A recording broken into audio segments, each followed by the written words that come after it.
This was the way to go about it, science would never advance because you're going to have like a dominant paradigm that most believe in. No. And if you just accept it based on consensus or whatever, then you'd have no advancement in knowledge. That's the point I was going to make. Science is always changing, and the preconceived, the current beliefs, whatever they are, is always changing. That's how science advances, by overturning what the majority always has believed. That's how science advances. My point that I would say is that the paradigm that's held to by the closed door society of modern scientific community is not allowing science to advance, because what science has discovered is that life is designed. So before we open up more people, I'm gonna mediate a little bit here. So I don't think TJump is saying something like, I have the epistemic ability to completely verify these sciences that I'm affirming.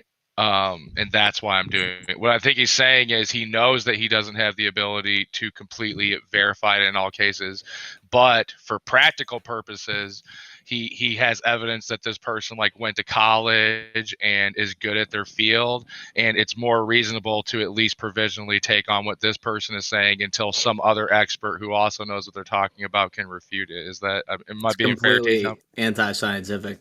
Well, my problem with that is that how do you get from that to making a grand all metaphysical is saying is claim? that is rational. That's So what it was he's like saying. three things that's, there. That's One not the sec. problem. Oh yeah, go ahead. So I'm talking about average people, and if an average person is just listening to a lecture of a physicist, and the physicist says some really complicated equation and says this works, the average person is rational to believe this. This is different from progress in science. Progress in science is done by lots of people who understand it and are challenging things. So there's a difference between TJump. I'd like to respond to that. On that basis, I'm gonna start muting people. I swear to God. On that basis, then all the people. One at a time, people. I just want to know what I forgot my question. Well, can I ask one? Pragmatist. Ask me to the queue, pragmatist. My problem, TJump, is like if you take philosophy of science. All right, he was literally giving a long response to something, and I wanted to hear it. Was somebody talking? Because I can't hear it. There was like somebody began a sentence and then like I couldn't hear him anymore. Did you finish your point, TJump? Yes, sir. Yeah, I did. I was done. My point was just that an average person is rational to believe an expert in the field, and this is separate from like progress in science. Progress in science is done by a consensus of experts making predictions and testing them out, and so that has nothing to do with whether or not an average person is rational to believe an expert. And metaphysical claims, science can make metaphysical claims all the time. It's called scientific realism. That thing, but you don't need certainty for that. No one cares if you have certainty. The consensus is fallibilism. You don't need certainty. So I don't know what that guy kept bringing up. You just, by average people, you all just right, go ahead, non-experts. What I was saying was that not in the field, right? That's what you're talking about. The United States persons will be destroyed by nuclear fire according to yeah, go ahead, Paul. Okay. What I was saying was, by definition, metaphysical claims cannot be investigated by empirical scientific method. It rests on metaphysical assumptions. My only issue is that when people appeal to science as like disproving or proving a giant metaphysical claim of what it is. What definition? Scientific method. It's an inductive. It's the Baptist, whatever Why your do name people is. keep jumping in? I don't know. One second, What's Baptist. the guy's name? It's called Baptist Mold. That's what his name is. Yeah, Baptist. I wanted to ask you. So, why can't science investigate metaphysical claims? Because scientific realism is again the consensus among scientists. So they disagree with you. Like they all disagree with you.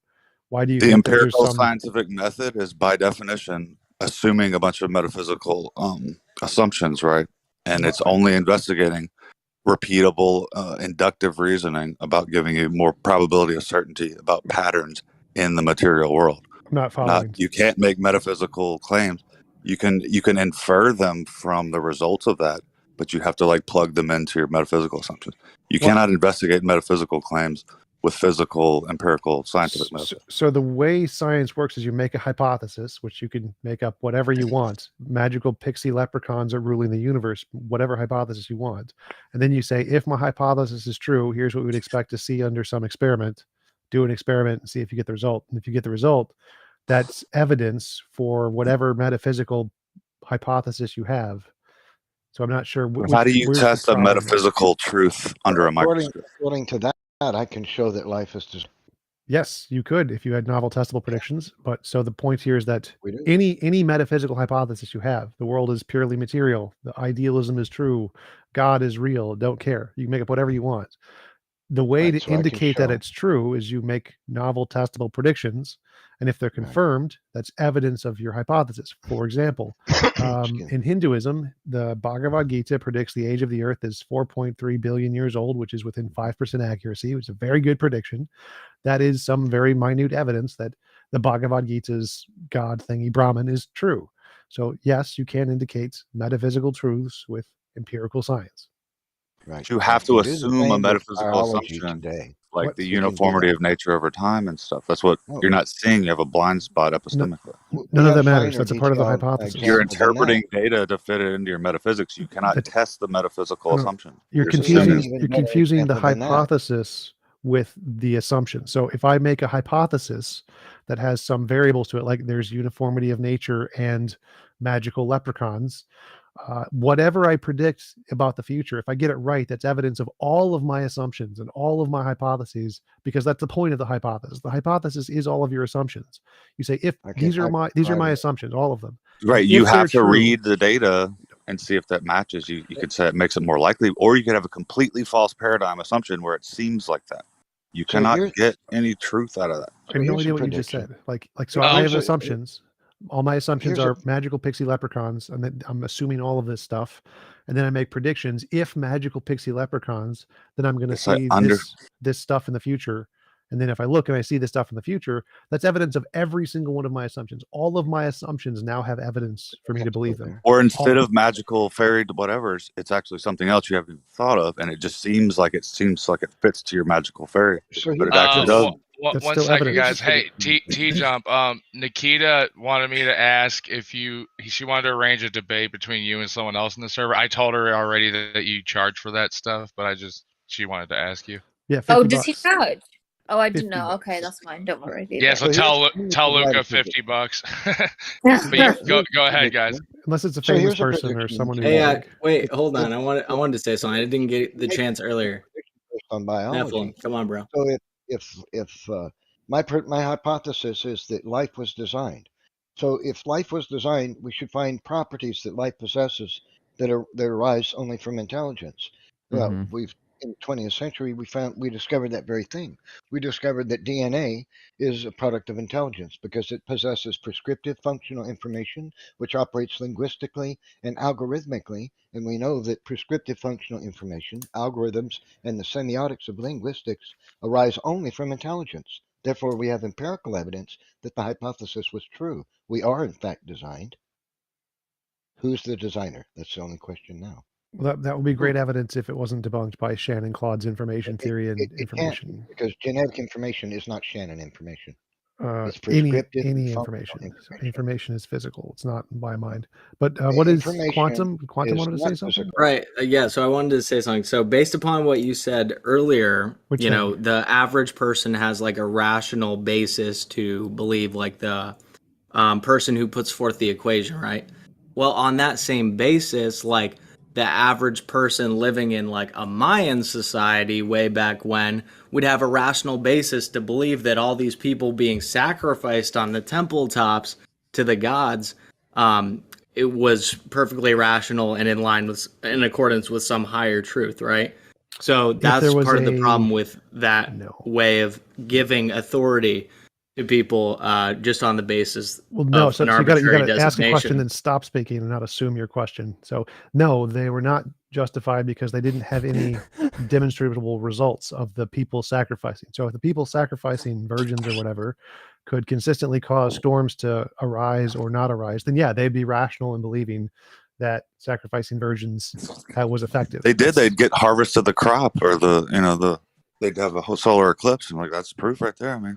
That's if they could do that, then, so if, for example, the sacrificers knew when the eclipses were going to happen, and then sacrificed a virgin right before an eclipse, and the average person doesn't know this, and all they see is, oh look, someone sacrificed then eclipse, then yeah, they would be rational in believing that the people doing the sacrificing knew more about them, about the yeah. By your methodology, it's the same thing. I think is what you point out.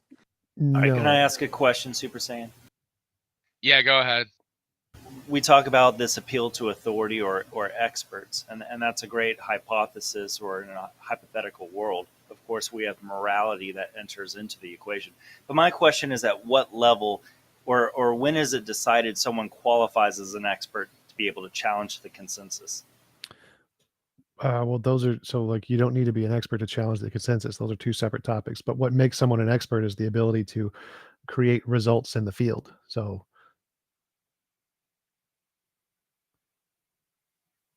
like novel testable predictions, if you can do novel testable predictions in the field, that's what makes you an expert. So was Jackson Pollock an expert in the field of painting? Jackson Pollock. The painter? I don't know. I don't know what an expert in the field of painting is. That's not like the painting methodology isn't like a scientific methodology. So I don't know. It's not? No. So is there a difference between a Rembrandt painting and a Pollock painting? One people pay more for, but they're not like, again, correspondent. There's no correspondence to reality with painting. So there is not an objective method by which you get one result as opposed to another. There's no correspondence to reality. So that's the part that's missing here. In science, you have a correspondence to reality. There is.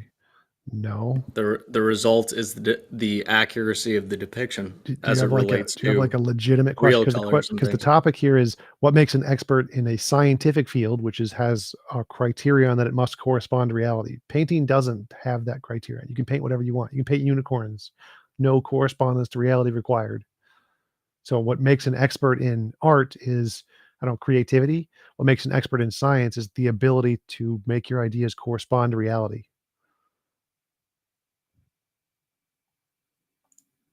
That's not exactly true, but that's I don't know what you're getting at, Quantum, because like art does not use the scientific method. It actually does, but we believe that art is separate from that. But yeah, but even if it did, okay, wait, hold on. The main point I was trying to make. Thank you, whoever did that. Anyways, Quantum, even if you were right, that wouldn't be a problem for TJump because then art just would be an analogy for science, but it's not. That's the problem. Yeah. So what I was saying was that making an effect in a field isn't the same as making an advancement in a field, right? Like we would all say that Jackson Pollock made an effect in the field of painting, but that doesn't mean that he, actually made a valid contribution upon which other things are built. He in fact regressed that field. So the same thing can be in the field of science. You can have people who are quack science. Okay. Pragmatist. Just 1 second, pragmatist, if I can. I've tried to explain this to Quantum so many times. Science is a methodology. The fact that you can apply the scientific method to art doesn't make art the scientific methodology, does it? Right. So our hypothesis. No, but they're putting authority in the hands of particular scientists. Chrome wanted to say something next, and I think Alex wants to say something. I was just trying to point out, I think what Quantum's appealing to is like specific techniques in the field and this, that, and the other, and different techniques give different results. And as far as the painting themselves, right, I think that's what he's appealing to, but it does seem kind of like a bit of a derail. Yeah, so I'm not following which pseudoscientific, like flat earther, for example, has an effect on science without actually making progress.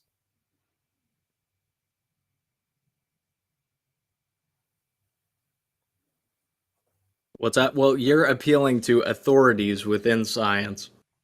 Yeah, and I said what makes someone an expert is their ability to make an effect in the field. And you said quacks can make an effect. And I'm like, okay, which quacks make an effect in science?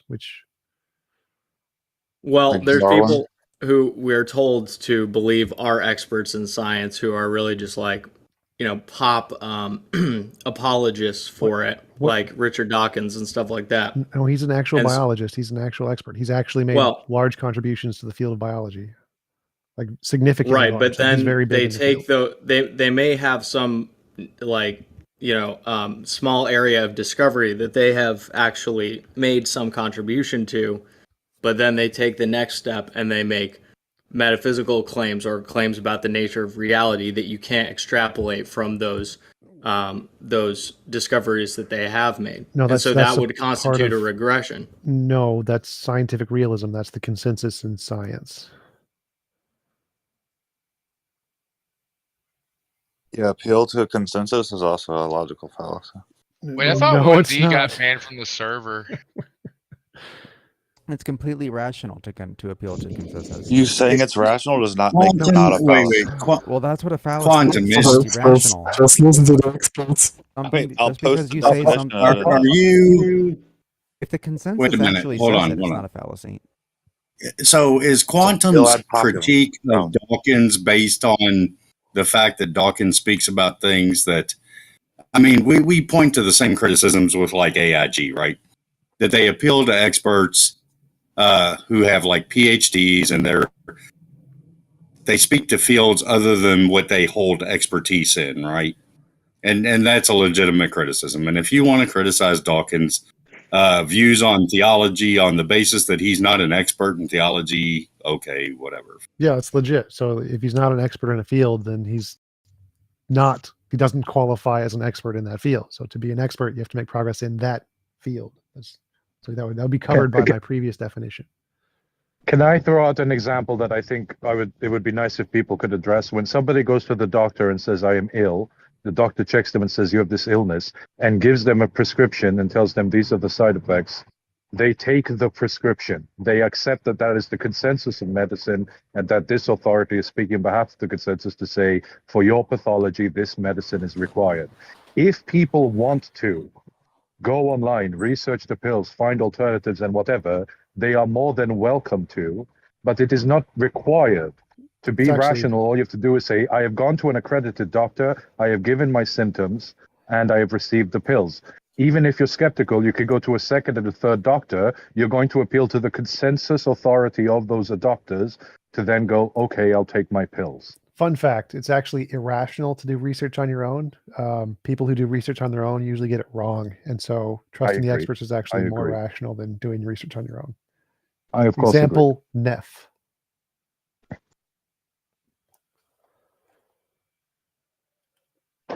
TJump, I take issue with your way that you're showing, how you're showing scientific realism to play out, but this might not be the right place for the conversation and people are going to misunderstand it. So perhaps later or another time I'd like to point it out. Right. So the doctor's going to give you the medication. He's also going to give you the list of all the side effects. Right?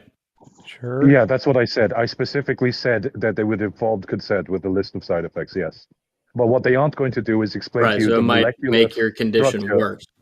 What they aren't going to do is explain to you the molecular structure of it and how it works and what the science was that came to that detail, and you need not ask that. Let Quantum science ask is his question. fallible.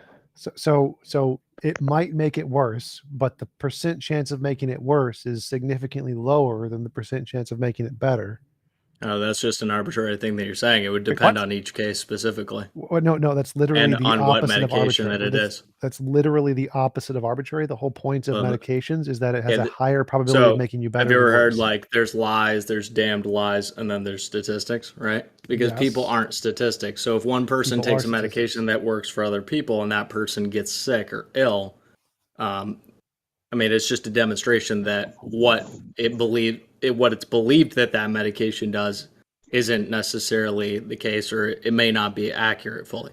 No, you just give the. I'm just saying that there's a limit, and we should have skepticism of doctors and people who wear lab coats and know the truth. Look, because they're just like priests in previous times, which was like what I was saying. You just gonna preach and monologue. So Quantum brings up an interesting point. Sorry that you can't pay attention. Quantum, you bring up an interesting point that you're right that the medication that we give to people isn't particularly designed for each individual, because we can't measure each individual. What we can do is we can measure trends in populations and try to generalize from those trends.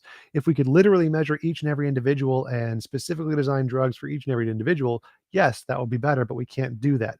But that does not mean we can be skeptical of the medication, because you also don't have any way to specifically design medication for yourself. So the best evidence we have that anyone has, that the experts have, that you have, that anybody has, is that this general drug that applies to the vast majority of people will most likely work for you. And so it's not rational to be skeptical because you have no better source of information available. No, it's specifically rational to be skeptical because everything that is concentric circles outside of your particular investigation, even if you just believe in materialism with your 5 sense reality, represents a horizon to your certainty about whatever you're being told. That wasn't the question. So you yourself have to be a scientist to actually prove every single thing. Quantum. Would you please get off your soapbox? What's a quantum? The question was, is if there's a drug. Chrome. Okay, I don't know. You've given yourself over to demonic boomerism, whatever. Okay, you stop. can reject God, that's cool. But quantum question. That's not what everybody else is doing. Quantum. So the question was, is if there's a drug and this drug works at some rate in the population and the doctor gives you the drug, are you rational to be skeptical of the drug, or are you rational to believe it has this % chance of working on you? Now, if all of the evidence we have is just how the drug works on the population, what you would need to be rational to be skeptical is some new evidence, some new access to new information that nobody else has to give you a reason to be skeptical that the data of this drug applying to you would be different from the population. The same thing applies to I would just have to reject the evidence that they're offering to begin with because I am not the source of those findings, right? Right, but so that's not like rational. Earlier when we were talking about that question of who vets the those who do peer review, it's the same question, right? But why do you think that's somebody rational? can give me a sheet of paper that says this medical product works with whatever amount of accuracy on this population. I still don't personally know that, so I'm engaged in a risk if I enter into, if I consent to that medical operation or those drugs or whatever it is. Yeah, that would just be being intellectually honest about it. Is it rational to say the doctor is wrong and you're going to be skeptical? It is. Why? I just explained it to you. Because there's limits to your certainty as to what you're being presented with. So and you can't escape that. So at a point you enter into a faith commitment where you say, I guess that probably it's true. They're wearing a lab coat. They're talking fancy. Probably I should take this drug that they're handing me. No, that's basically what it is. It's just that you guys euphemize it and you try to make it out to seem more legitimate than it actually is. No. So if you can compare the results, how often is the doctor right? How often is the doctor wrong? And the doctor's right. That's so many levels of a fallacious correct. argument, bro. We've already established that is a fallacious argument. No, that's basic induction. I don't know why you think that's fallacious. It's just induction. Wait, but Quantum, would you go to like a doctor's in like Romania if like, or that's a bad example, in like let's say a less well-off country, if time and time again they were wrong, they did like bad surgeries, things like that, would you go to that doctor's just because they're wearing the lab coat and appear to look like a doctor? Of course not. Yeah, so clearly like the thing influencing you is part of the success rate, not just what they're wearing and the appearance they seem to give off and the fancy words. Clearly it's something more than that. Like success, like the success rate of you're completely ignoring reliability. The more fundamental point that I'm trying to convey is that you never have perfect certainty. You can only claim to. No one does. Yeah, pretty much everyone in the room agrees with that, Quantum. But here's what bugs me: us looking at this authority thing in a vacuum. We're doing this like we don't have this huge history of science coming through for us. Like we have planes and iPhones and all this crap. Like I think we have, like, as a normal person, like TJump said, enough evidence to at least like have some confidence in them, right? I'd like to address the peer review thing, but I don't know if that's a rabbit hole that people aren't interested. But this constant thing of who peer reviews the peer review is just somebody who doesn't know how peer review works. Explain the absolute science of it. Generally, it's not even science, right? It's admin. Generally speaking, the way that peer review works is that it has several key facets in order to work properly, which is why you have tiering of journals. And the journals that are mid to high tier always have, number one, anonymized peer reviewers, so that the people who are peer reviewing can't be bribed or can't be gotten to. Second of all, multiple peer reviewers, depending on what the topic is. If it's going into a C-level journal with something mundane, like we reacted these two things and we didn't find anything and there's no conclusion, you're likely going to only have one peer reviewer. If it's going in a top-tier Nature journal on the front page, you're going to have over 10 peer reviewers, all anonymized and all from the field. They are built to be competitive. Their goal is in order. Their goal is to show that the work isn't the case because they are working in the field and would like to make the discoveries themselves. It is a competition, and peer reviewers are disincentivized from accepting papers, right? Depending on the field that those, they're in. you're failing to see that those very people who apparently, according to you, have a benevolent reason for doing it, they're still fallible in their research capabilities, etc., because by the nature that they're human beings. So you haven't solved the problem at all. All you did was try to claim that they have some positive motivation and that they can't be bribed or something. I didn't say they have positive motivation. They have negative motivation, not positive. Their goal is not to prove the thing correct. Do you have access to their minds? Do you have access to their minds? No, yes, you don't. I have access. You're a liar. I do. I do. I have access to the system and how the system is set up to work and what it incentivizes. Do you have access to the understanding of each of those people's motivations? Mayo, I think there's an easier way to explain this. So, like, if you're asking, like, if you use a whetstone to sharpen a knife and you're asking, well, who sharpens the whetstone? Well, the knife is also sharpening the whetstone. They're grading against one another. So in peer review, the process itself is self-correcting. It causes itself to be self-peer reviewed because of the way it works. And the way it works is that any new idea that comes in from any direction, if it supersedes or challenges other ideas and it makes novel predictions and it works, and somebody else checks it and finds out it works, then that now revolutionized the entire process. That's all that's required. And just one last thing, and I'll drop talking about it. I mean, it also is a case of peer reviewers reviewing the peer reviewers. When somebody is submitting to, say, Nature AI, where I happen to know the editor, right? The person that does the peer review, their peer review is reviewed 3 times by others because it is in the top tier journal. It could be reviewed infinite numbers of times. It doesn't mean that they've gotten to the truth of what it is. Yeah, it does because you don't. This is just hyper skepticism taken to like the nth degree. Exactly. No, this is necessary skepticism. No, there's a level plenty at of time which. to talk, buddy. Yeah, so all this is just an appeal to infallibilism. I see this all the time, right? Everybody here is admitting that science is fallible and that we are fallible when we're looking at science, right? That's not the issue here. If that's your standard, that's not a reasonable standard. You couldn't even navigate and cross the street on a standard like that. Yeah, the point of the appeal of science is reliability, right? Science works; it produces results. And science doesn't proclaim that things are true or absolutely true. Science only proclaims that these are the best understandings of the moment and liable to change. Right. Holding the standard of truth is ridiculous to a field that doesn't even proclaim to find truth in that sense. Right, which is why most people who talk about science don't engage in actual science, because most of you don't admit that this process, you're not engaged in actually that scientific process because you don't begin with so much skepticism. You're already saying that you defer to authority figures on these things when you don't conduct the quote-unquote science yourself. Actually, I'm just saying that's not accurate. Here's the problem. I'll agree with Quantum. I want to agree with Quantum really quick. Quantum, I agree with you. When you have your bespoke definition and no one else holds to it, you are right that no one else is holding to your bespoke definition. It's also true that no one cares, though. Well, I would say, Quantum, you're free to criticize all you want. But if you have a more reliable method, I would love to see it. Nobody cares about your proprietary definition.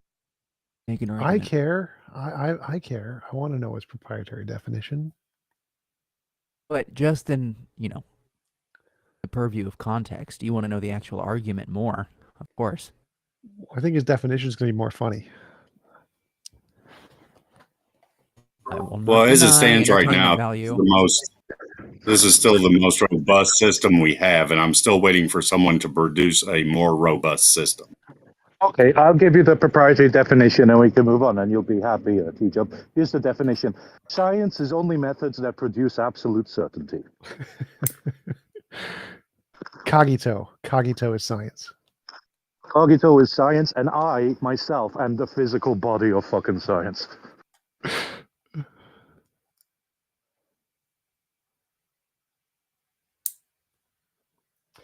But yeah, I do think it would be funny if he gave an actual definition of what he thinks is required for science, because I think it would sound very much like that. I think it would be very funny. I'm going to go to the Heathen Hangout thing now. See you guys. Our panel on our Discord stage to convince us that one or more deities exist. So we're here with our panel, who I'm going to introduce now. We start off with Amy Newman.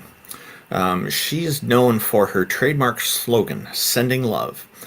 She's a professional comedian and skeptic who hosts debates, interviews, and conversations on her YouTube channel. She also creates educational and other important content. Her YouTube channel is at youtube.com/Amy Newman. TJump, or TJump, is an atheist philosopher who hosts conversations with professors, philosophers, and other academics about topics ranging from biology and physics to religion and morality and so on. TJump's YouTube channel is at youtube.com/TJump. J. Mike is one of the co-hosts of the Talk Heathen show, and he joins us from time to time as well. Jefferson Spatchcock is an atheist inquisitor and intellectual who has particular expertise in analyzing and reviewing debates. His YouTube channel is available in the YouTube video description. J.L. Warren is an atheist activist, educator, and entertainer. He runs the Bridge the Divide YouTube channel, where he addresses irrational beliefs, the irrational behaviors that often follow, the societal divides they create, and how those divides can be bridged with education, rationality, and reason. His YouTube channel is at youtube.com/JLWarren. I'm Randolph Richardson, an atheist from British Columbia, Canada. I'm the founding president of the Canadian Atheists, and I'm an advocate for freedom, fair justice, and critical thinking. You can find out more about the Canadian Atheists at canadianatheists.ca, that's the website, and my YouTube channel is at youtube.com/Randolph Richardson. IX is a Tom Unboxes subscriber and former atheist community of Discord admin who enjoys long walks through evolutionary biology-inspired computer science, archaeological, academic, biblical criticism, and so on. Jack Burton is a self-described middle-aged, college-educated nobody who drives the Pork Chop Express truck in his spare time. He's a deist and mostly non-committal to philosophical stances. Peter de Tucker is an atheist from the Netherlands who handles the production of various YouTube channels, including Aaron Ra's channel, and generously contributes his professional artistic skills for free to atheists all around the world. His YouTube channel is at youtube.com/GonnaGoForIt. Taco, our organizer, is a #1 Discord debater who has never lost a Discord debate in his life.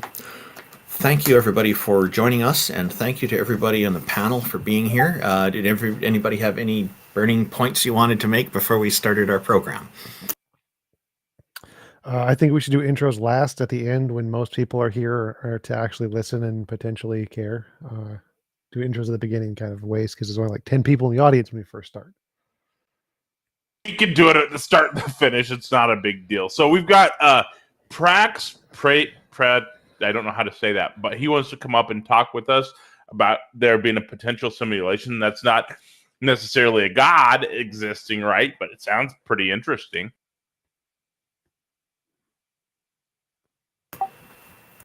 Hey guys, Freya Pooty.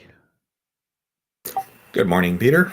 So, I guess Pax might be a little busy at the moment. He was interested before the show started, so if that's the case, we could move on to another person. Yeah. Hello, Amy. Talk with them later. Is Randolph cutting out for anybody every like 15 seconds or so? A little bit. He's cutting out a little bit for me. Oh, Tangelo, fix that. You need to go push to talk, man. I'm going to invite you back up. Make sure you're push to talk. Thanks, TJump.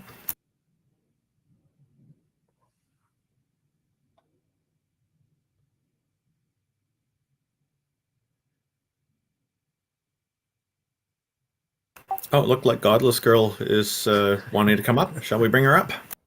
Sure. Good morning, Godless Girl. How are you? Muted. Yeah, your microphone's muted, as TJump just pointed out. How are you, Godless Girl? Welcome, and thank you for joining us.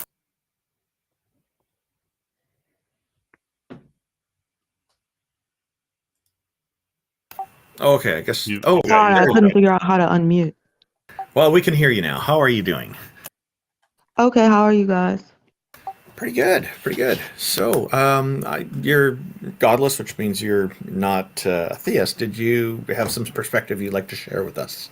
Yeah, well, I'm really critical of other atheists, though. I debate them more than I do theists. My ears perked up when I heard that Taco thinks he never lost a debate. Is that like just a joke, or is that true? The world may never know. I think it's meant to be tongue in cheek. So, no, it's completely legit, 100% factual, unquestionable, objective truth. I thought once again, the world may never know. Otherwise, an atheist challenging Taco, and it's not really the purpose of the stage. Oh, sorry. Yeah. So, how would you guys respond to somebody who is saying they were a deist, but it's not like rationally justified? They're just believing it because of some intuition. If they're intellectually honest about it, then there's not a problem. So you wouldn't have an argument against it?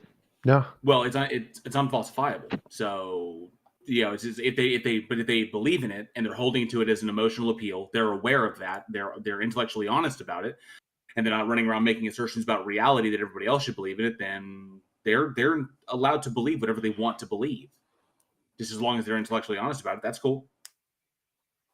Oh, okay. I thought somebody would have, at least one of you would have some kind of objection to it. But just because something is unfalsifiable doesn't mean that you can have like an a priori argument against something.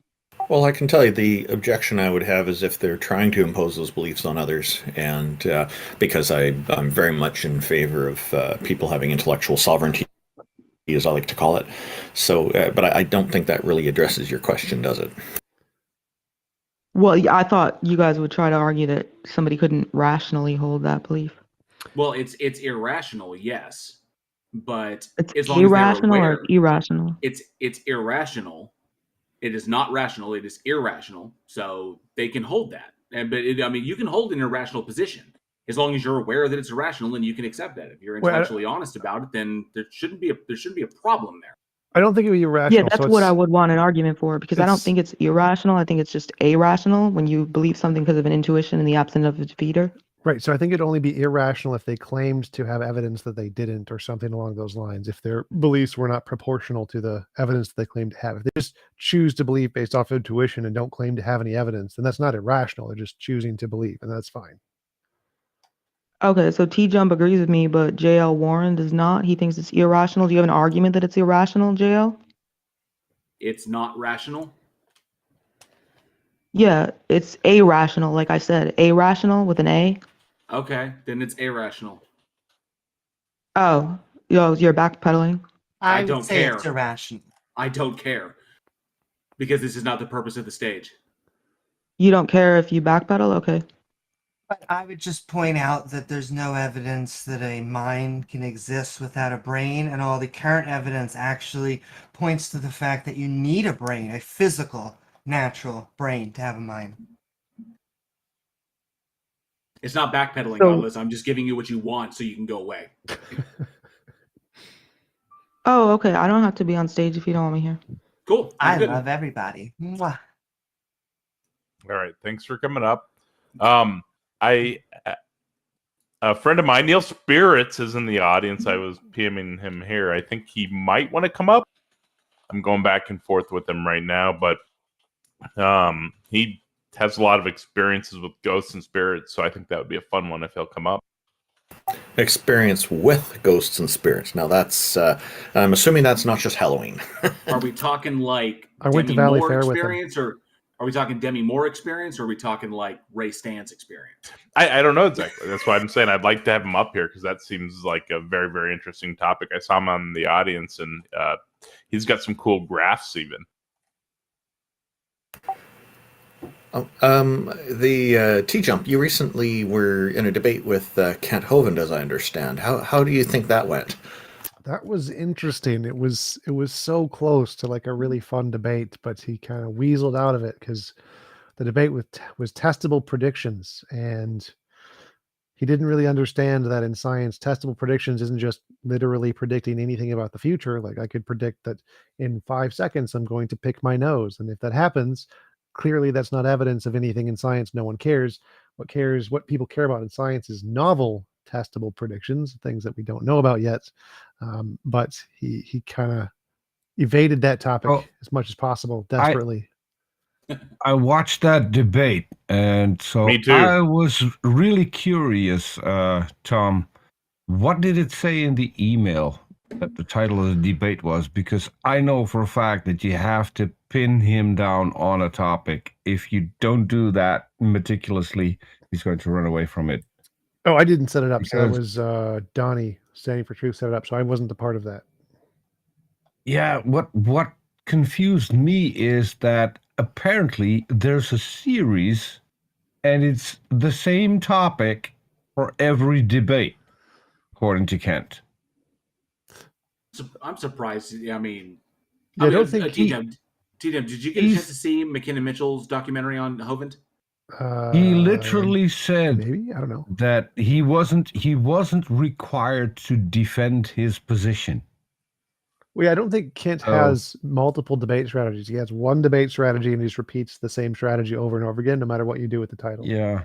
Okay, guys, we just have brought up a guest, Zeet. I hope I'm pronouncing your name correctly. Welcome. How are you doing? Zeit. Zeit. Thank you for correcting me, Zeit. How are you doing today, Zeit? No. Zeit. Starting with a T. Zeit. Well, okay.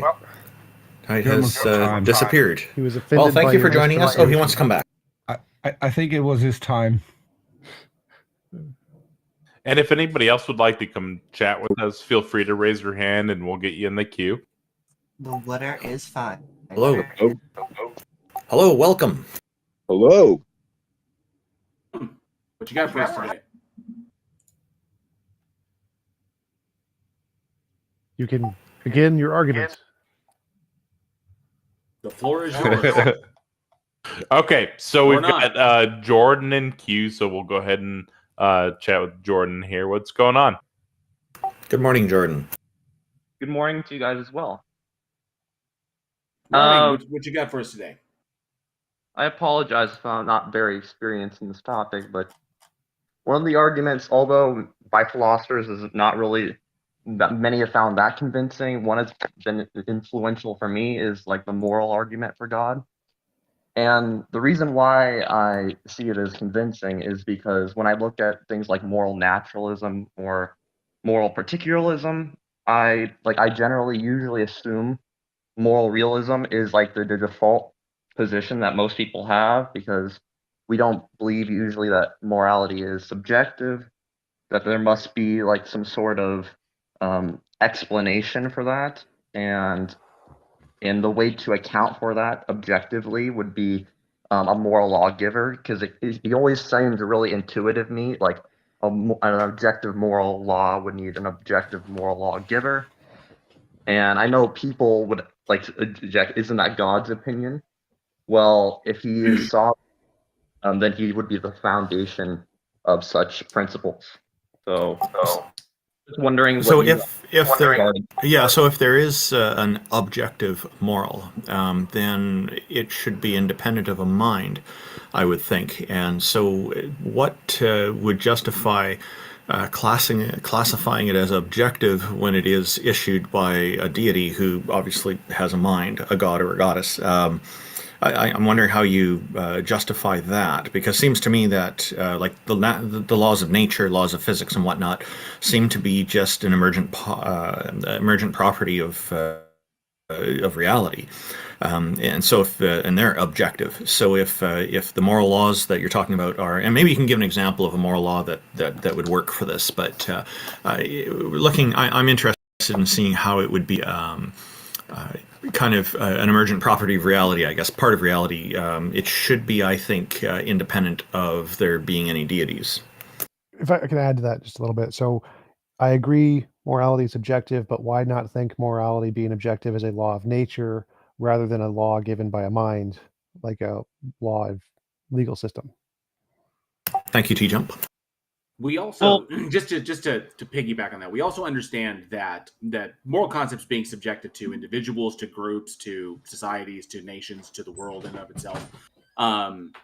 That we understand that these things they derive from our empathy, from our ability to empathize with other people, formation of mirror neurons and the like. And of course, these are empathy and our ability to connect with the people, our ability to love. These were positively selected traits because they were. They supported our survival. And so as human beings evolved over the past 2 million years, that we developed these, and because connecting or cooperative action and empathy would allow us to survive better than selfish action. And so we would typically ostracize those individuals that worked against the group. We'd kick them out, which means that they would not breed and spread those genes. And then those individuals who were more inclined to be empathetic with their fellow human beings were a part of the group. They passed their genes on. And so we artificially selected for our own empathy as we were protecting our group as a survival mechanism. And so, and from our ability to empathize with others is where morals stem from, is where these moral considerations stem from. So we understand this as a product of our evolution.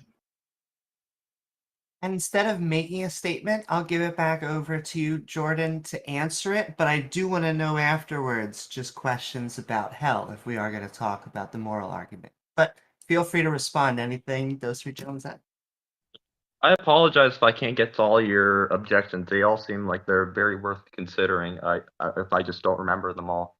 But if I were to just look at this in order, people spoke, I think Randolph pointed out morality isn't an objective morality. Wouldn't seem like it would be dependent on a particular mind, and I think that there's some substance to that. And I think when I've talked to a lot of theists. Sorry, can I just clarify? What I did say, maybe I'm misunderstanding you, but what I did say was, it seems to me if it's going to be objective, it would be independent of a mind, is the wording that I used, like the laws of nature. So the moral laws would be the same thing, emergent properties of reality, regardless of whether there's a deity.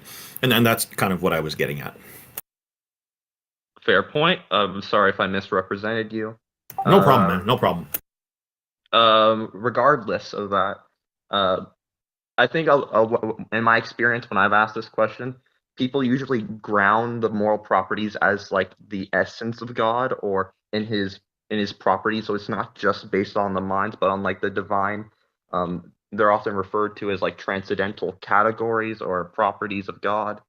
And what I've experienced, people will usually ground that to say that, oh, well, it's not like he's making a decision. It's in his essence in which we can derive that these laws are given. And if I were to move on to, I think it was TJump. Can I just respond to that? Can we break the laws of physics? They seem to be consistent. We don't seem to be able to do that. We seem to have to be working within those laws. So, and they seem to be objective. If that's also the case, we have objective morality, then I would expect logically this to be the same. We would not be able to violate these moral laws, and yet people are violating what people consider to be moral laws, like not murdering other people, not stealing from people, not vandalizing property, and things like that. Well, that's a good point.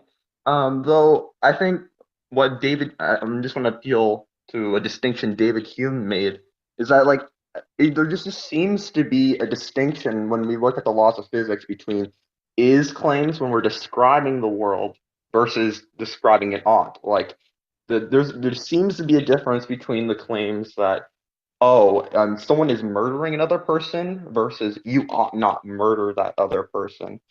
They seem to be like they're categorically different. So in that sense, it doesn't seem like you could derive like a statement that's just a fact describing it versus like those ought statements. So that's why I would probably just draw that sort of distinction, because how would you derive any sort of moral claim? Say that someone goes up and kills another man.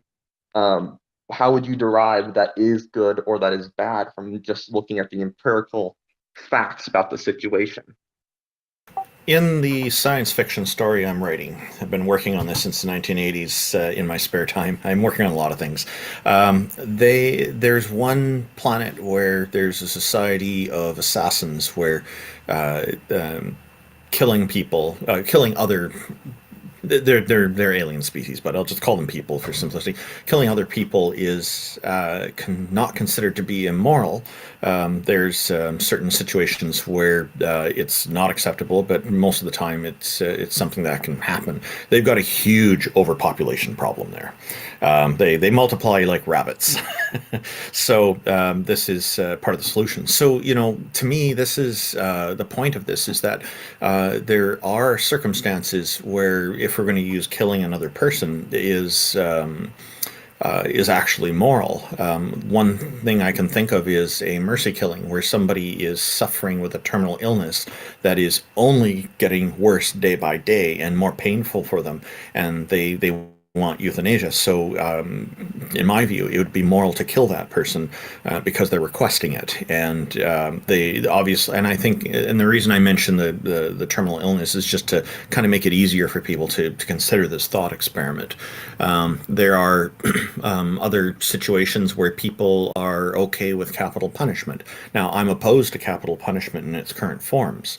I think that I do have a suggestion for improving the situation, and I'll just mention this briefly. What it is, and I've written about this, is that with a better solution would be, if you still need capital punishment, to instead make it a life sentence with, after minimum time served, the convicted person can apply to a judge to get the death penalty.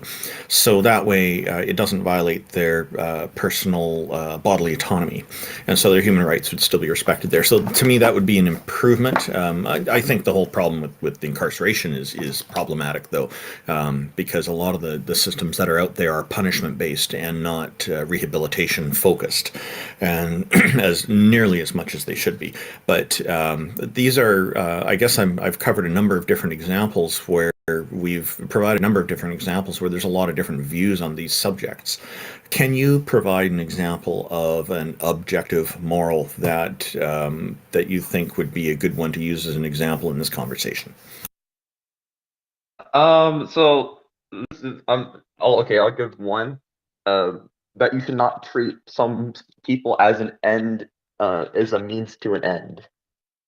I think that will just resolve in some sort of like utilitarianism kind of thinking, where you just view people as a means to get some sort of utility or pleasure points, which I think can be kind of arbitrary if you line it up. At least that's what I'm inclined to think. So I think that objective moral law or maxim could be formulated as, you should treat people as ends in themselves, because we're all products of like rational decision makers.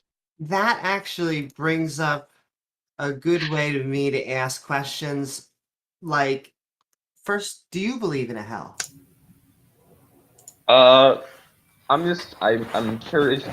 Presently, I don't know, to be honest. Well, I wanted to go back to Randolph brought up a really good point that I kind of like rephrased it when I was talking. Is, if we agree morality is objective, objective meaning it's not up to our opinions, the things that we know of that are objective are like laws of physics, gravity, electromagnetism, weak, strong nuclear forces. Those are objective facts.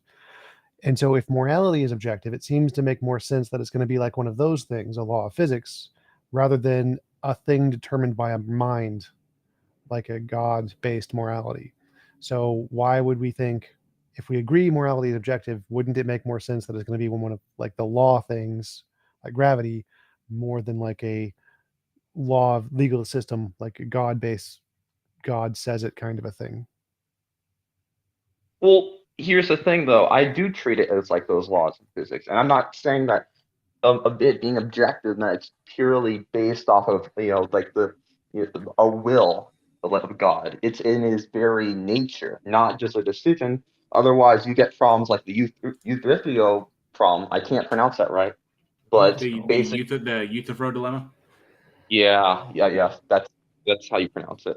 Anyway, you get situations like that in which it seems like morality can be construed as morally arbitrary. So it seems to me that you would have to phrase morality as a sort of objective, like nature of God, in order to avoid those problems. Is not just dependent on mind; it's about the facts of God's nature. Well, wouldn't it just be better explained without the God part? Just say it's a nature of reality, like a law of physics. Why do you need why is the God part even included in that sentence? Well, it's because it's contingent upon his existence, within his nature, and But Jordan, so just to clarify, just make sure I'm all caught up on your position, is that you're asserting that there is an objective morality, and God is the foundation for that objective morality, correct? Yeah.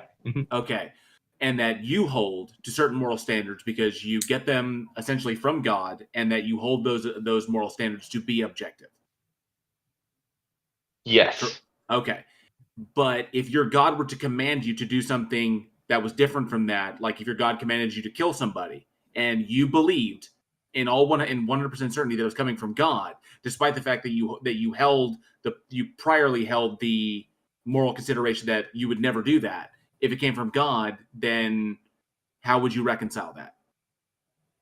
Well, I think as humans, we're morally fallible in the sense that when we're going throughout our everyday lives, we don't have access to the appropriate knowledge at all the time, versus like God, who has access to all the facts in the world. So I think that's kind of a relevant factor because, like, for example, if you're trying to find out who's like the burglar of, like, someone broke into your shop or something, right?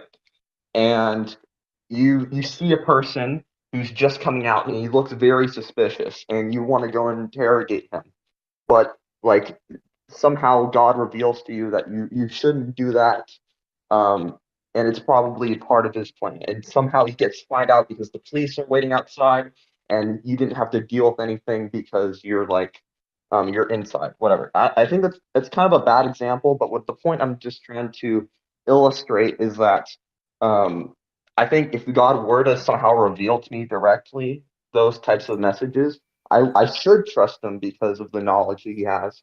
Also, due to the fact that I have that he's omnibenevolent, and an omnibenevolent person couldn't lie. Okay, but the issue there is that I was kind of like going somewhere with what I was asking. I'm sure why you keep saying this is evidence of God. Like the reason you brought this up, as you said, one of the potential arguments for God is the moral argument. And my argument, what I said was that why is this evidence of a God? Because I can grant there's objective morality, but if it's objective, that means it probably has nothing to do with the mind. Like you said, it's the nature of God, which it's fine. But then why do you need the consciousness at all? You can just get rid of the consciousness entirely and say it's a law of physics, nature of nature. Why would this morality, why couldn't it be grounded in nature without any mind of any kind related to it whatsoever? Well, because of the is-ought distinction that I bring up, and I'd have to point out that if it wasn't based in some sort of single deity, then it seems that morality would be clear in a sense. Jordan, can I get rid of that is-ought problem? Because you said something very interesting, which is God has all knowledge, and you seem to imply that the more you know about something, the more we can understand this objective morality. And I guess if knowledge is not going to make us more moral, why does God having all knowledge make him more moral?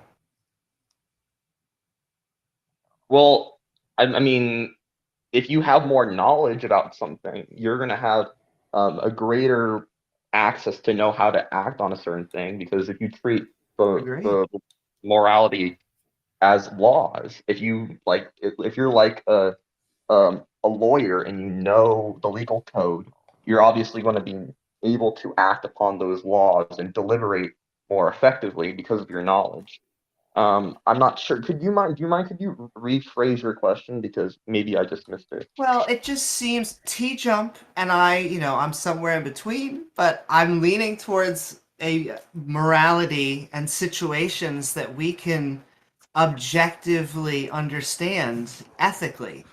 But I think we could take a God out of it. I don't understand.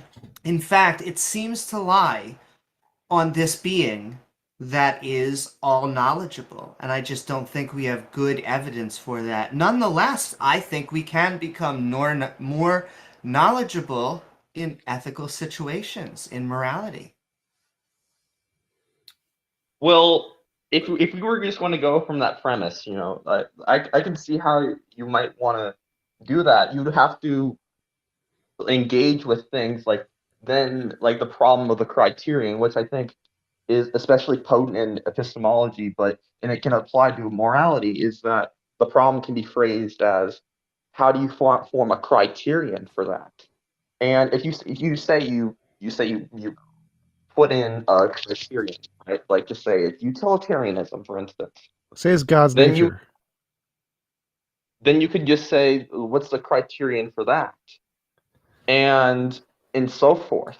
And I think if you don't have some sort of like objective grounding for your criterion, then it seems that people can disagree about what morality is. And if people can disagree, that means there doesn't seem to be a truth of the matter. If this only is the case if morality is grounded in human beings, for instance, then it seems that disagreement would lead to moral arbitrariness. Well, so you could apply the problem of the criterion also applies to God. So you can say it's grounded in God's nature, and then we can disagree because we're atheists. That doesn't make any sense. And so the problem of the criterion applies to every model, including the God model. The God model doesn't solve the problem. So that wouldn't actually help your position there.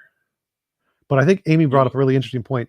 With the is-ought problem, knowledge is all is. So all is statements. And if God has omniscience and knows all is statements, that still doesn't get you to an ought. So the is-ought problem would mean that his omniscience is kind of irrelevant because it can't get you from any of those ises, and all of his infinite knowledge, they're all is statements, and none of them get you to an ought. Well, I mean, it just seems like God would have some sort of moral ought, like his. I don't know exactly what part of him would be an ought, but there would be some sort of ought in tribute to God, but I'm currently not really sure in how that would be, like what type of foundation that would take place in. Yeah, it doesn't make sense to me to say that like ought exists as like a part of God somewhere. Like I don't even know what that means. It's one of his attributes. We normally say benevolent, omnipotent, or at least in the Western theistic sense. And all the other omnis are attributes of God. I mean, that doesn't seem too out of the ordinary. Well, oughtness isn't one of those things typically. Oughtness, I don't think can be it's not like a property. It's not even, it doesn't even work that way. I don't know what it means for oughtness to be a property. Would you consider yourself like a moral anti-realist? And you just I'm a moral realist. I'm very much moral realist. I see. Then I'm curious how you would think that moral facts would like manifest themselves, or like the laws of physics.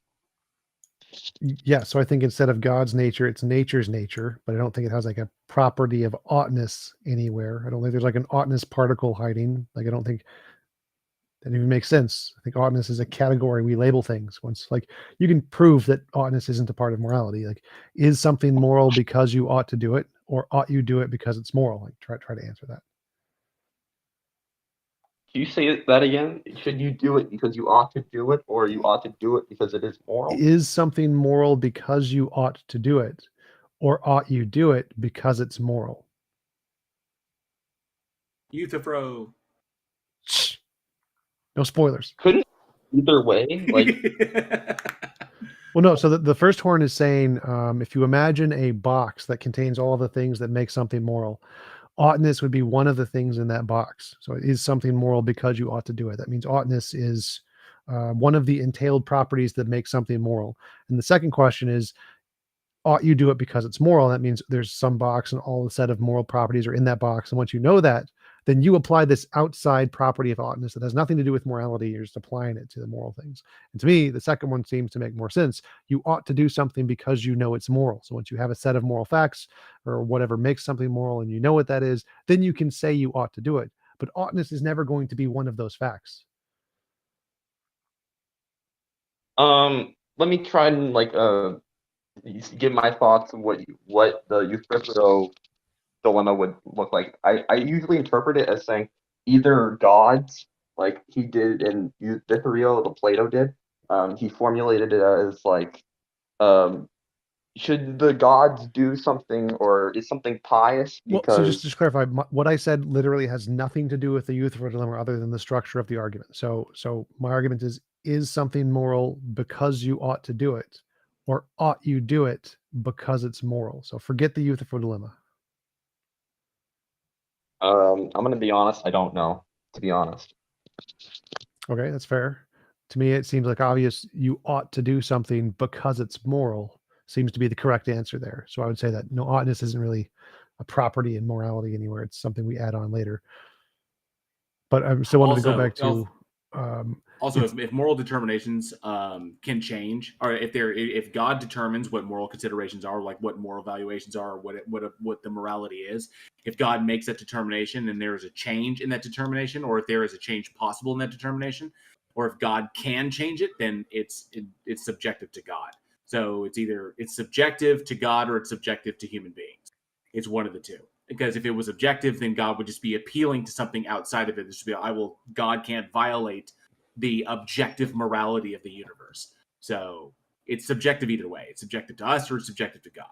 It's one of the two. Well, why couldn't it be like, how foundationalists have some non-inferential beliefs? It would be like a sort of non-inferential belief with God being the foundation of morality. There would no be further justifier, because that would be the self-justifying belief. I forget what foundationalists use as the term, but it's basically like self-evident beliefs or something like that. Well, it doesn't work because, again, it goes back to what I said before. If you want to say that there's some kind of foundation, ultimate foundation that is the ground for morality, you can just say it's nature. You say there is a necessary aspect of nature, a quantum field or something, and it grounds all the laws, and morality is one of those laws. And then the God part is completely arbitrary. It's irrelevant. You don't need it. That's actually, I want to piggyback off of that, because that's where I was kind of going in the very beginning of this, is that if we have the explanatory model of where our morals come from, and we understand that they are essentially they're derived from our empathy, from the empathy that we have for one another, the empathy that we have evolved over time, because we've artificially selected for that, because it's what aided our survival. So even if we weren't consciously aware of it, we realize cooperative action works, selfish action does not work. So we want people in the group that are cooperative. We want to get rid of the people that are selfish. So we ostracize within the group. Their genes don't get passed on. And so empathy becomes a positively selected trait. So we artificially selected for this. We understand this. It has explanatory power. It explains things. So just saying God is it doesn't offer anything. It's not an explanation. It's simply you're making an assertion about something regardless of the evidence at hand. So if we have this explanatory model of where morality comes from, where morals come from, where moral valuations come from, of where empathy comes from, and we understand this, why do we need a God to explain it? Well, then and I would have to reject one of your premises that the empathy would be a sufficient explanatory model for morality, because it seems like it can't account for cases, or at least in the evolutionary sense, these evolutionary debunking arguments can't take place or account for situations where it seems like it would be fit for survival, but it would be immoral. No, sure we do. Evolutionary game theory. Cooperative action leads to more positive results in the long term than selfish action.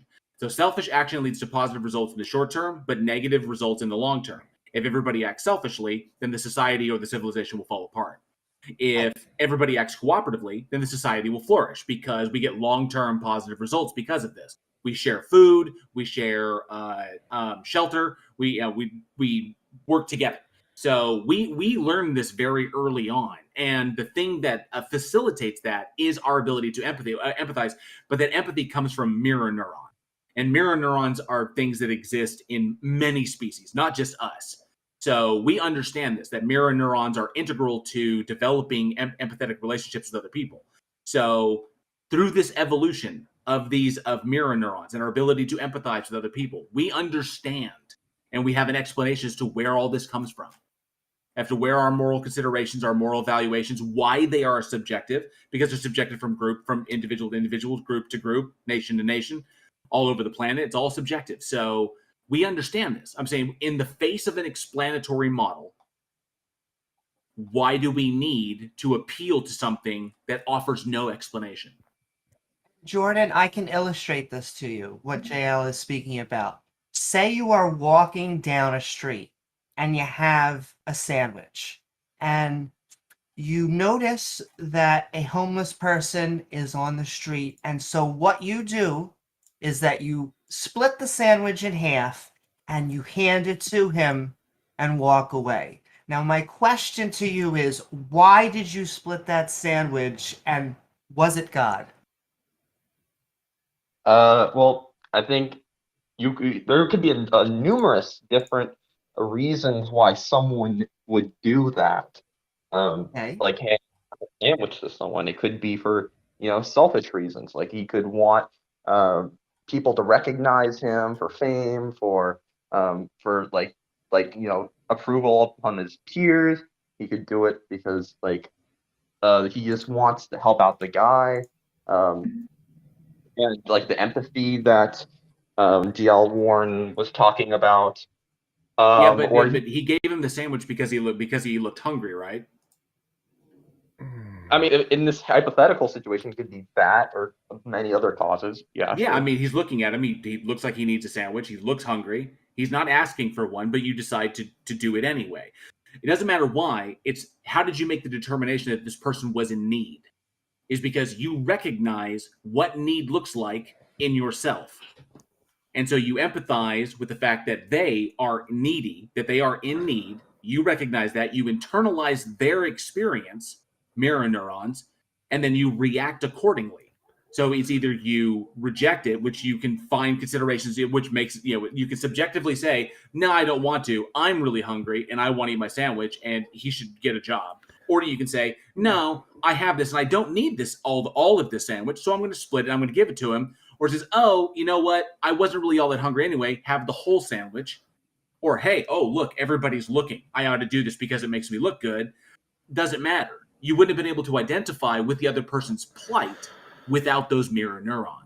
So to summarize, they're saying morality is subjective. It's not objective. Therefore, you don't need a God to explain objective morality because there isn't one. That's their argument. My argument is even if morality is objective, that doesn't indicate a God because it can be objective without a God.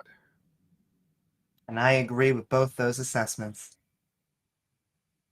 Well, that's quite interesting.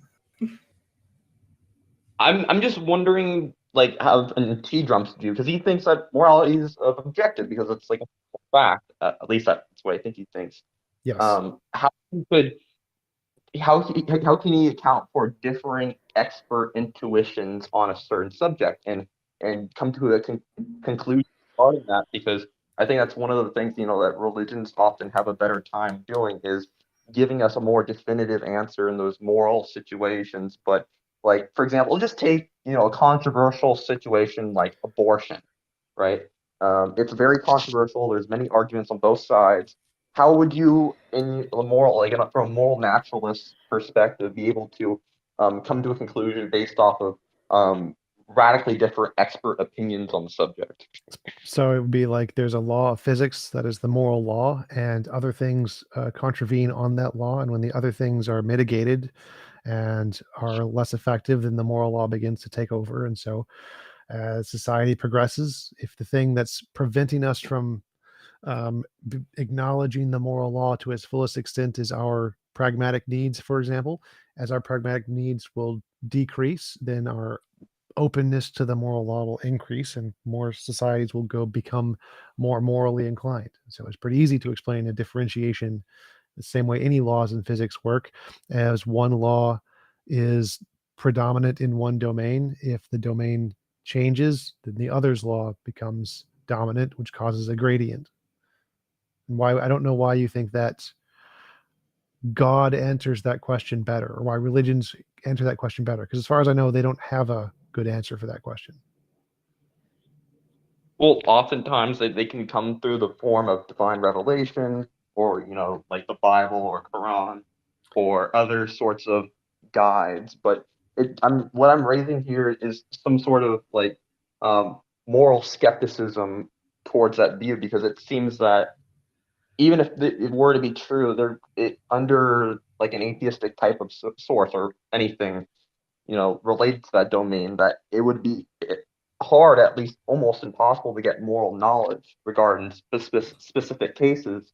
And if it can't do that, then it doesn't seem to be a good model, because, even practically speaking, as you say, we would want to have those sort of conclusions Not in mind. sure what you're arguing there. So like, I'm saying that our moral intuitions are kind of like our eyes. We see things, they're not always accurate. They are inaccurate many times, but we can still gain knowledge about the world through our eyes. And so the fact that our moral senses would be exactly the same as any of our other senses would make perfect sense. We can gain knowledge in the same way we do for any other senses, essentially. But I don't, like, when we're comparing that explanation to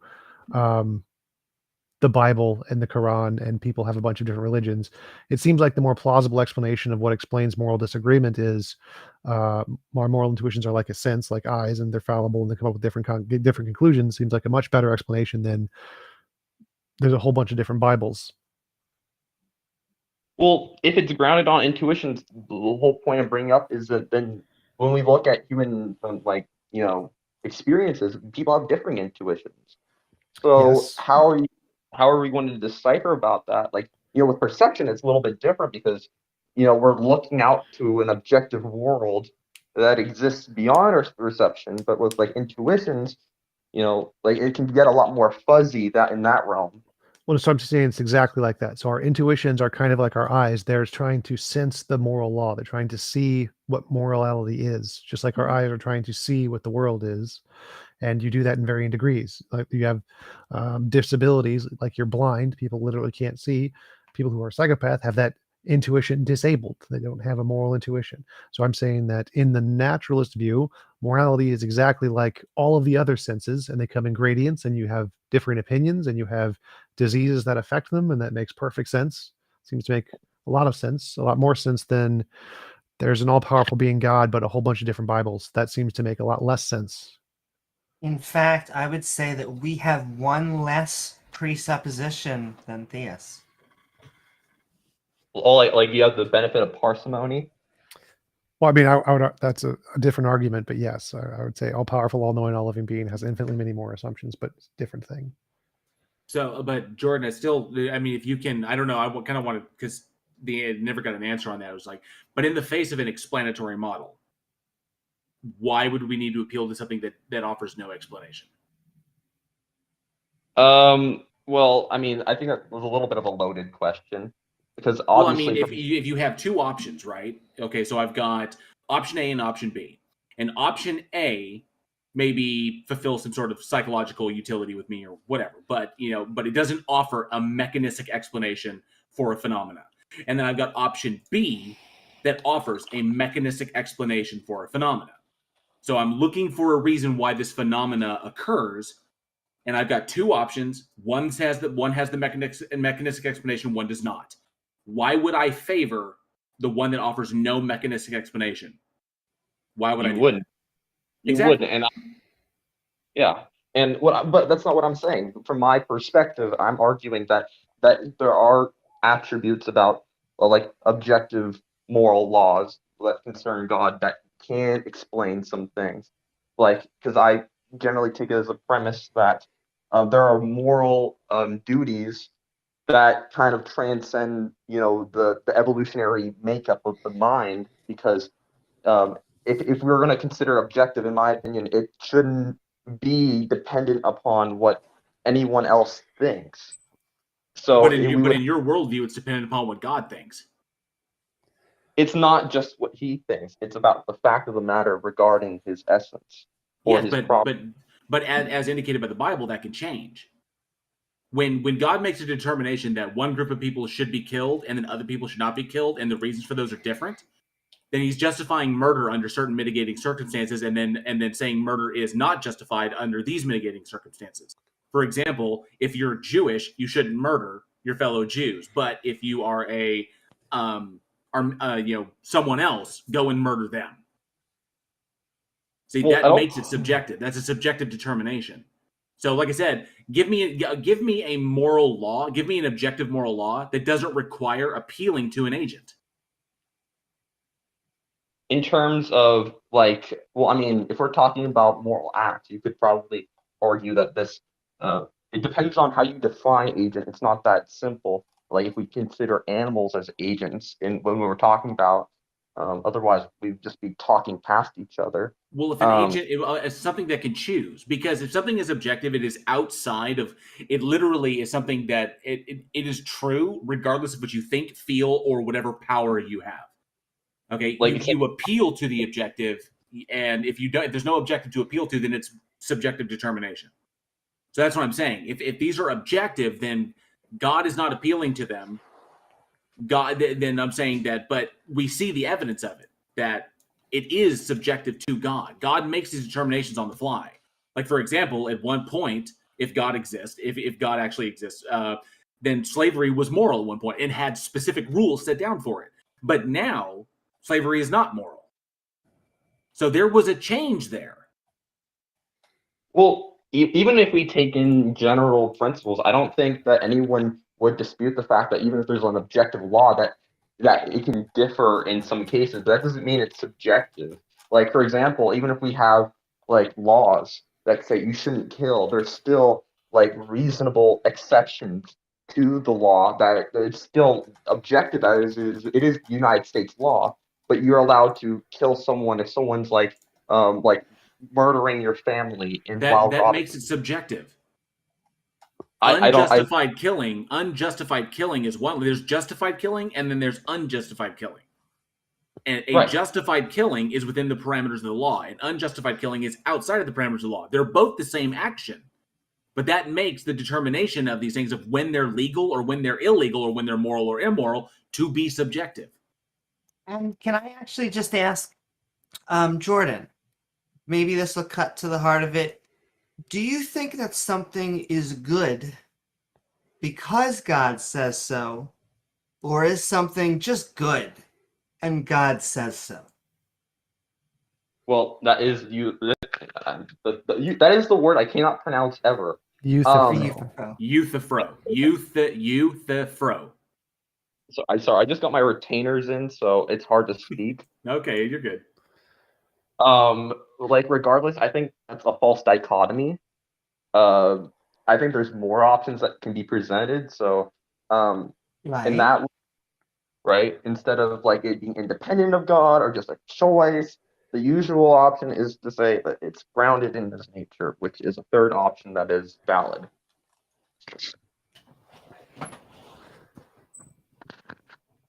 Grounded in its nature. Yeah, I apologize. I have to go. I have to go take a test. I thank you. So thank you guys for the call. I apologize if I wasn't speaking clearly early on. No problem. You're good, Jordan. Thank you for coming up. Jordan, you did great. We really enjoyed the conversation. You brought up a deep and fascinating topic. Thank you. Have a good day. Bye. That was a good conversation. Now, feel free to raise your hand if you'd like to join us. Concrete, we see you in queue. Hang on. Aaron. Oh, yes, sir. I'm just wondering if maybe J.L. Warren, you sound like you're familiar with the Euthyphro dilemma. Would you be willing to talk just briefly about it? Well, I mean, I know a lot of people in the audience are they're familiar with it. Just saying, all I'd have to say on it is that just saying it's grounded in God's nature doesn't answer the question. That's why it is the Euthyphro dilemma. But ultimately, I think you can derive from it is that morality is either it's arbitrary to either God. If God exists, then morality is arbitrary to it, or if there's no God, it's arbitrary to us. Either way, because if there's an objective standard, then it stands outside of God, and God is merely appealing to that, and then by definition, God is not God. Given the kind of Abrahamic standards of what God is determined to be, so that there's nothing objective outside of it. So.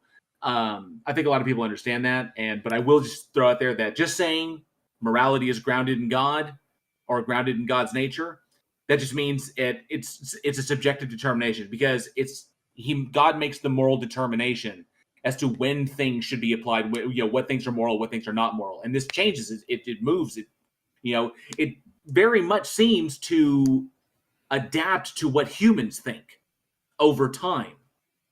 And that would inherently, that just goes to show that it is inherently subjective, but that's pretty much it. I mean, just throwing out there the objective. I had another theist running, try to do that, say, oh, well, it's grounded in God's nature. That's it. And that's not an answer to it. That doesn't solve the Euthyphro dilemma. That's a nonsense response that appeals to nothing. Yeah. Just imagination. If I could just not really. So oh no, absolutely. It's a legitimate response to the way the Euthyphro dilemma is phrased and interpreted in one sense. Like the way it's phrased in Socrates' actual work is slightly different than the way we say it, like is something good because God says so, or does God say it because it's good? That phrasing is not a perfect phrasing. It's a generalization. And in that generalization, you can apply this, oh, well, maybe it's God's nature garbage. But the point of the dilemma in Socrates' thing, you're right, it doesn't answer that one, but it does answer the imprecise phrasing of the way that most atheists say it. And so it's usually best to like phrase it slightly differently. What's the best way to phrase it? Is something good because of God deems it so, or is it good by something other than God deems it so? I just want to say it just seems like they want their cake and to eat it too, because it takes things from subjective and objective morality, because arbitrary it would be based on a mind. It would be based on this being, and yet it has somehow an objective quality to it that gets away from every other mind that we know of.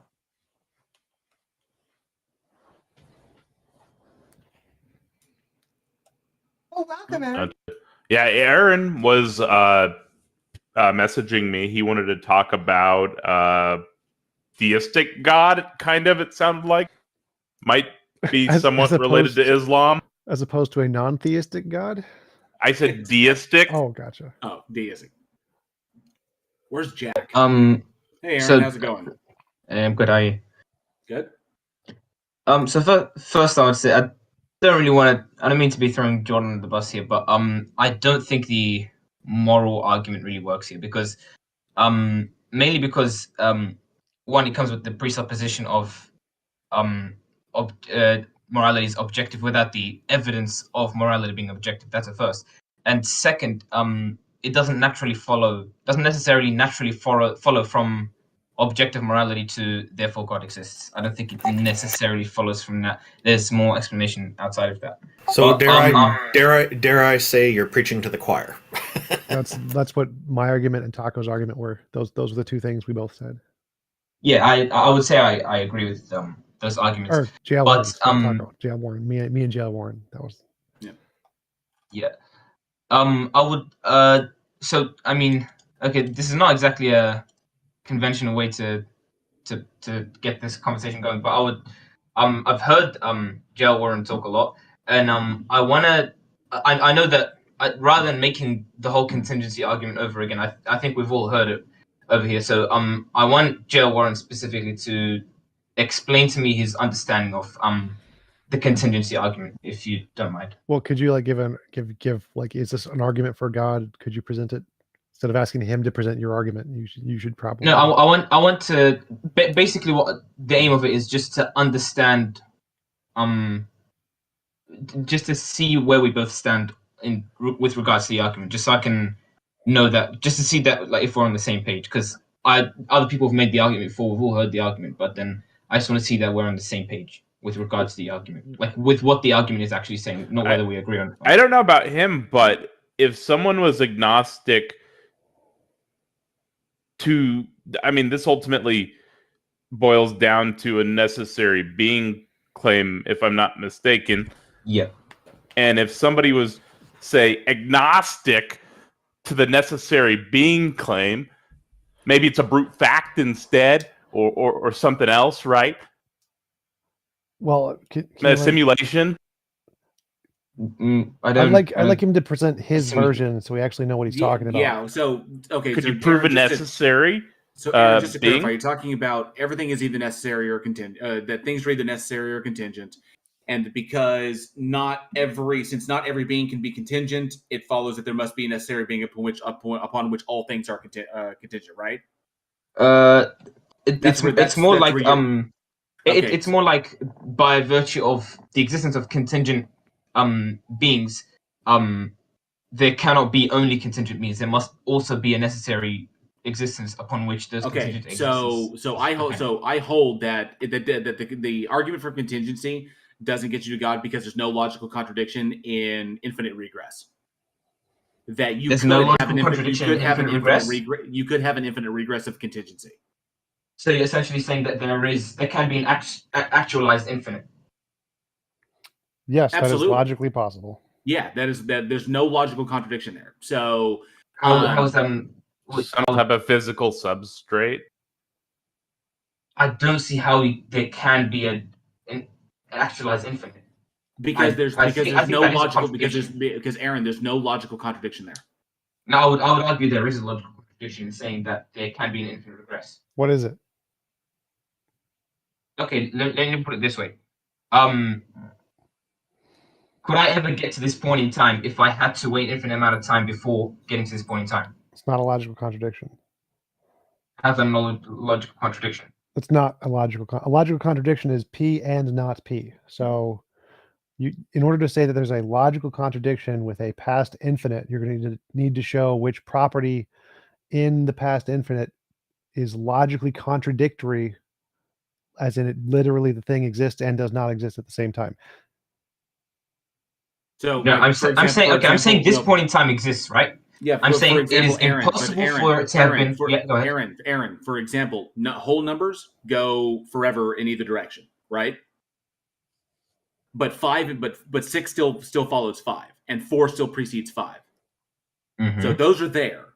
Okay, you can still have a number chain and still get to 5, and still get to 6 and 7 and 8 and 9 and 10. So there's no logical contradiction for there to be an infinite number chain and us simply be at 5, 6, or 7, and so on and so forth. Mm-hmm. So there's no logical contradiction there. I'm not saying. Okay, here's what I'm not arguing against that. In abstraction, it is possible for there to be there is an infinite number of potential outcomes, let's say, or there's a potential infinite, right? Infinity can manifest potentially, but it cannot manifest actually. It cannot be in the physical world. Yes, it can. That's the argument I'm making. The universe could go on eternally, and yet we could still have a finite beginning with the Big Bang. Wait, so you need to show then that means it's not infinite. If there was a beginning for it, there isn't. You need to show the logical contradiction. There is no logical contradiction with a past eternal infinite. Even if, like you say, the present moment exists. If the B theory of time is true, there's a past infinite and the present moment exists. If there's a way to a variation method in order to skip different interval times, the present moment can exist and there can still be a past infinite regression. There's no logical contradiction with there being a past infinite regression and the present moment existing. The only way that would be impossible is if you must necessarily go through every single point in time sequentially from the beginning And even so, there's still going to be a present moment at some point. And that's why... Which means it cannot be infinite. No, it can be infinite. And so that's why the argument for contingency, that all things are contingent except for this one thing, that doesn't work. You need to be able to... So if all things are contingent, except for one thing, you're just special pleading this one thing out in order to justify the argument. So, because there's no logical contradiction, in an infinite regress, then that's the best explanation we have given the evidence we have at hand. Well, I want to understand the point that you just made. Special pleading something because you're special pleading something out in order to basically end the chain. Well, I want to understand something before that. So you're saying that I'm essentially making an exception for the necessary existence, right? In that it is not contingent. Is that the point of the argument you just made, or have I misunderstood? No, it's because the argument for contingency relies upon special pleading. How so? Because you're special pleading God. Everything is contingent except for God. Yeah, I'm saying that occurs by necessity. Okay. Because everything is contingent. But you're simply defining God as that. How do you get from a physical necessity? I'm concluding. Okay. No, I haven't mentioned God at all. I'm just making the case for a necessary. But that's what the argument goes to. But the whole point is that you cannot eliminate the possibility of an infinite regress because an infinite regress is not logically contradictory. And I'm making the case that it is logically contradictory. And you're wrong. You're defending some type of atheist or non-atheist view right now, but I'm more interested in how Aaron would go to God and how he would get from like a physical necessity to some type of God, right? Like Grandmoppy poses some type of like physical necessity, right? But like, how do you get from that to God? Because that's a big step. Yeah, and even if it was a God, even if it was a God, that God could still be contingent on a previous God. And that God could still be contingent upon a previous God. Then that, by definition, is not God. Then you'd have by definition that is not God because you just have an infinite regress of God. Which technically, if God is eternal, that's what that is. Because God would have to eternally exist. God would have to eternally exist into the past before God arrived at the moment of creation. So there is no logical contradiction from either direction. We're just saying that there's insufficient evidence to warrant belief in a God, and you're special pleading by basically saying God is the stopping point. Everything is contingent except for God. No, everything is necessarily contingent upon God. Well, Aaron, can I ask? I have a claim. I believe that God is contingent on humans, and that's where all the evidence lays. How would we know the difference between God being contingent on humans or humans being contingent on God? I don't understand how God would be. Can you clarify that, please? Sure. So if we were to eliminate all human minds, Yahweh would no longer exist because he only exists in our minds. And so if you were to eliminate all humans, God would cease to be. He's contingent on us. Okay, is that in line with the idea that perception is reality? Perception is reality? I don't know. I don't know why you'd make a one-word definition, like perception equal reality. No, perception is perception, reality is reality. Okay. I just wanted to clear that up. Wait, so you're saying that... Okay, so you're saying assuming that the contingency argument is true and that necessary existence exists and that there is God, right? How do we tell the difference between both contingencies? You're saying we're contingent on God. I'm saying God is contingent on us. How can we tell who's right? Okay, let me just clarify this just so I can understand it better. So you're saying that you're putting the contingency relationship aside for further questioning, but you're saying, let's say hypothetically there is God, right? No, I'm saying I'm not saying hypothetically. I'm saying God doesn't exist. We create him in our mind. And so if humans don't exist, God wouldn't exist. Just like any other fictional character that we create. Yeah, that presupposes that we do create God in our minds. It does. How can we tell the difference between you presupposing that God just creates us? I don't understand. I mean, I don't know how else to tell you. Like, do you think, how about this? Do you think that Thor and Odin would still exist if humans did not exist? I'm saying Thor and Odin don't actually exist. I'm making the case that You're God actually starting to exists. understand the atheist position. And we are saying that God, the No, I understand what the atheist Add position one is. more god. Add one more god. Aaron, and in the category of gods that human beings have created, the Yep. Abrahamic God is a part of that category. And I'm making the case that it isn't. there is no way to determine that is not true. No, I'm arguing that it isn't, though. I'm arguing that God objectively exists, necessarily exists. That's what I'm trying to argue right now. I'm saying that God objectively and necessarily exists, whereas all the other ones don't. To do that, I don't think that. No, but Aaron, in order to do that, you have to show how the impossibility of that. You have to show how it can't not be impossibility of the contrary. Because the infinite regress is not logically contradictory, it still holds as a valid conclusion. Well, you could just present a contradictory position, right? So you could be like, Aaron, so that's impossible because the physical necessity exists. Sorry, could you just reiterate that? Yeah, I'm saying, how do you get from the physical necessity? I presented a contradiction. The physical necessity exists. You're saying it's God. You're saying the necessary being is God. I'm saying it's some type of physical substrate. I'm saying, okay, it's impossible for it to be physical. Well, that's impossible because it is physical. It's impossible for it to not be necessary physical. existence? Yes, it's impossible for it to not be physical. It must be physical. Well, you're saying the necessary existence must be physical. Yes, absolutely. It is impossible for it to not be physical. I'm saying it's an impossibility because something that is that's impossible because it has to be because it is.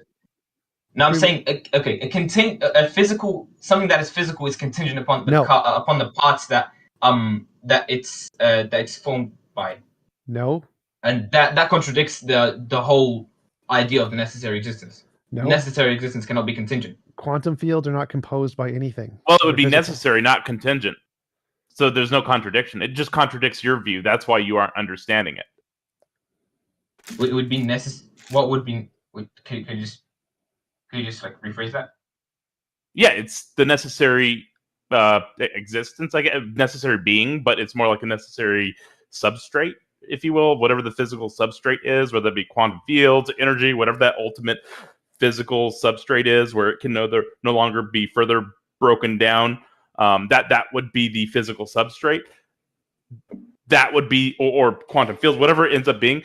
That is the physical necessity that exists. And you're saying it's something else. And we're saying that's impossible because that already exists. No, I'm saying it's impossible for it to be physical. I'm saying it's impossible for the necessary existence. That's impossible because it's physical. It necessarily has to be physical. Let him finish. Let him finish. So I don't understand. What do you mean it has to be physical? Why would it have to be physical? Because physical is all that exists. That's a presupposition. You don't know that. Yours is also a presupposition. And you don't know that. Which part? What do you mean? Which one's a presupposition? That physical things can't be necessary, or physical things need parts that God can be is not. No, that's just a fact. If something presupposition. If there's an existence that's physical, okay, that physical thing is contingent. Do we agree on that? No, that's your presupposition. Nowhere in physics does it say that. Why is it not contingent? Science. It has parts upon which it depends. It can't be contingent if it's necessary. It's the definition of necessary. There's nothing. I'm saying it's not necessary. There's nothing. But you're wrong. You're just saying that. There's nothing. How am I wrong? There's nothing in any branch of physics or science that necessarily states that anything that is physical must be contingent. In fact, contingent isn't even a property in any science field at all. I'm not making. That's the thing. I'm not making the case from a naturalist worldview. Right. So I know. Here's the problem. Look, here's the problem with viewing things as everything is physical. That is that is not even a scientific view at all. So you're applying the scientific method to absolutely everything that could possibly exist. I don't think so. The point here is we're mirroring your argument. We're saying that if you want to say that something is necessary, you can say whatever you want is necessary. We can say a physical thing is necessary. You can say a supernatural thing is necessary. We can say a physical thing has no parts. You can say a supernatural thing has no parts. There's no evidence for either of those. They're both equally ad hoc nonsense claims that we're just asserting out of our butts. And I No, just I'm saying that based on natural but I've is matter had and energy. I'm saying that so comes we off can the back of a have- whole. Sorry, was it? Well, no, I just want to put, as far as natural goes, we have matter and energy. So non-physical things could be maybe our thoughts as electrical currency, but it's still energy in a physical world. That's not what he means by non-physical. That is true. But I'm saying you don't know that everything that exists is physical. Yes, and Can you we don't at know that least there agree is a on that? supernatural. Yeah, well, you could just provide one non-physical thing, and then we can all agree. No, I don't. Because No, right now, none of us agree with you. I'm not in a position where I have to prove that something that is non-physical. Then we can just say no. It's only physical. I'm saying there's no non-physical. No, can you say that? How can you verify that everything that exists must be physical? Because that's the only thing that exists. It's the only thing that you know exists, but can you say that it's a fact that everything that exists must be physical? So the argument is that you are asserting that something is necessary. We can assert that something else, something different is necessary. Just like you can't prove that God is necessary because you're just making it up. We have the same lack of ability to prove things are physically necessary. So just like what you're claiming about ours, we can't prove that there's a necessary physical thing. You can't prove there isn't, and you can't prove God is. But okay, look, that's the whole point of the argument that I'm making here. But then you're just throwing it out here, without regarding the argument. We're that came before. taking your argument and using it for a different conclusion. So we're using exactly your same argument for physicalism. Mm-hmm. So your argument, either it works for both or it works for neither. When did I argue that? No, that's my argument. So you are arguing for a necessary being, and we're saying we can also argue for a necessary being. And you have no way to show that one kind is more likely than another kind. I'm not purely just saying no, there's a necessary being and that's it, full stop. There's a whole argument that comes before that.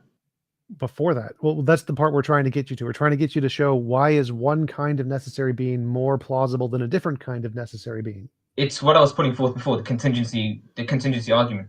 No, so the contingency argument just says there's a necessary being. So there's a physical necessary being. That's what it concludes, yes. Yes. So it doesn't tell us which kind of necessary being is the correct kind.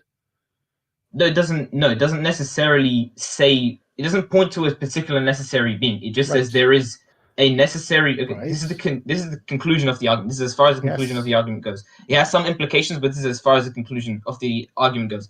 It says that by virtue of the existence I know of the argument. So we can say beings, that there is a necessary being, but it's physical. Problem solved. So we grant the argument. It's physical. No, I'm saying okay. If you're trying to make that case by naturally following from the premises of the contingency argument, you can't say that.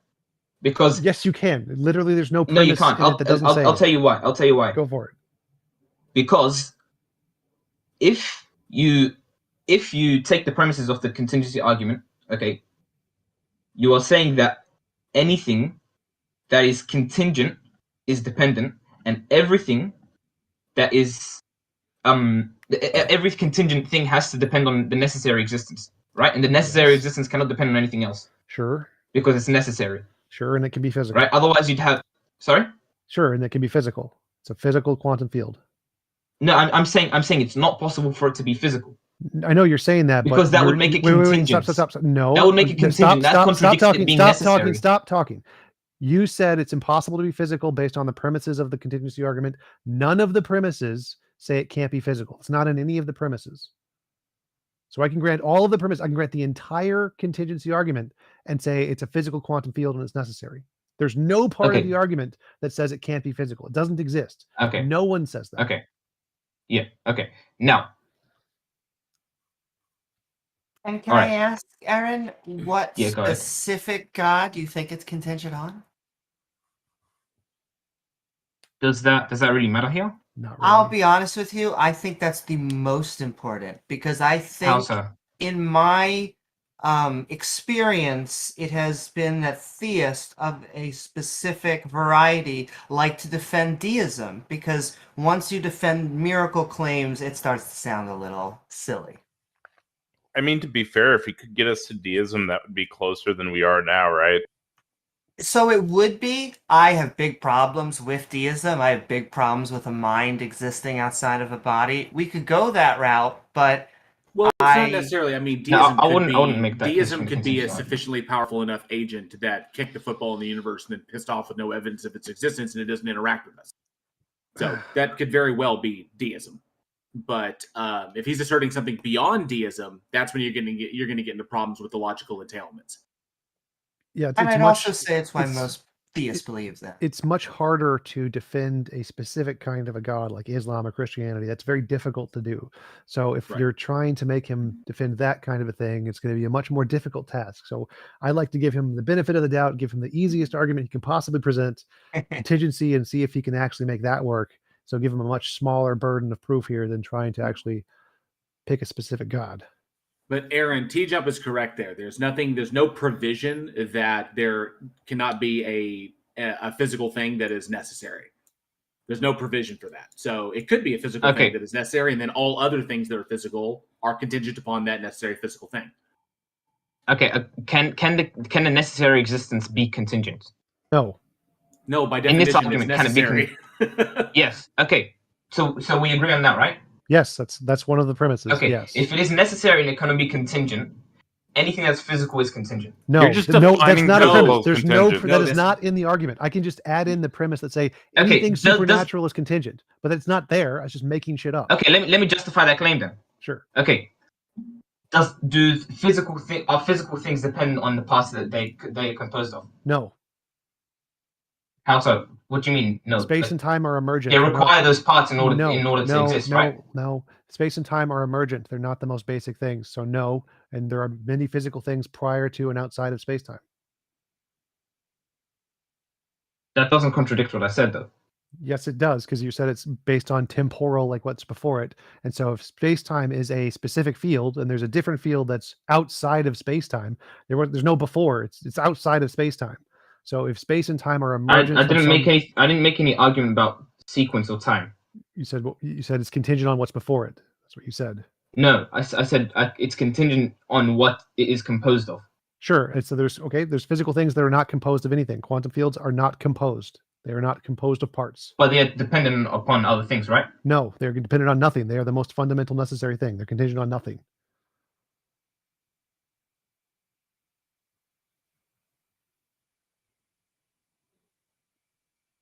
Okay, can you give me an example of that? Yes, quantum fields. This is the consensus in physics. Quantum fields are the most fundamental thing that ground everything else that exists. Can you explain that a bit more? Because I'm not exactly familiar with it.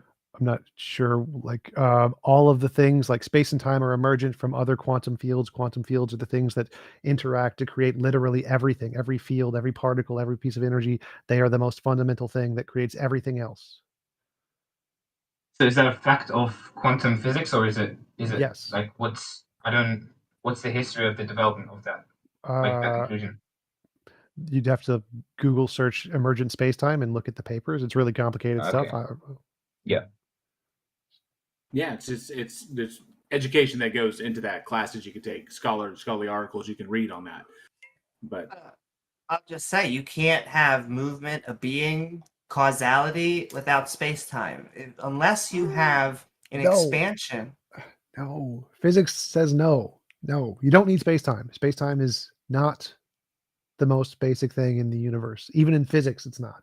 No, I'm not saying I'm saying to have a being, as far as I could tell, or this type of reality. Oh yeah, but you said like interactions. You can't have interactions without space-time. Oh no. When they say necessary being, though, it doesn't necessarily apply to like a god. It could be physical substrate. You could put anything in place. It's just necessary being is just like some type of necessary existence, basically. Yeah, being in philosophy just means an object that exists.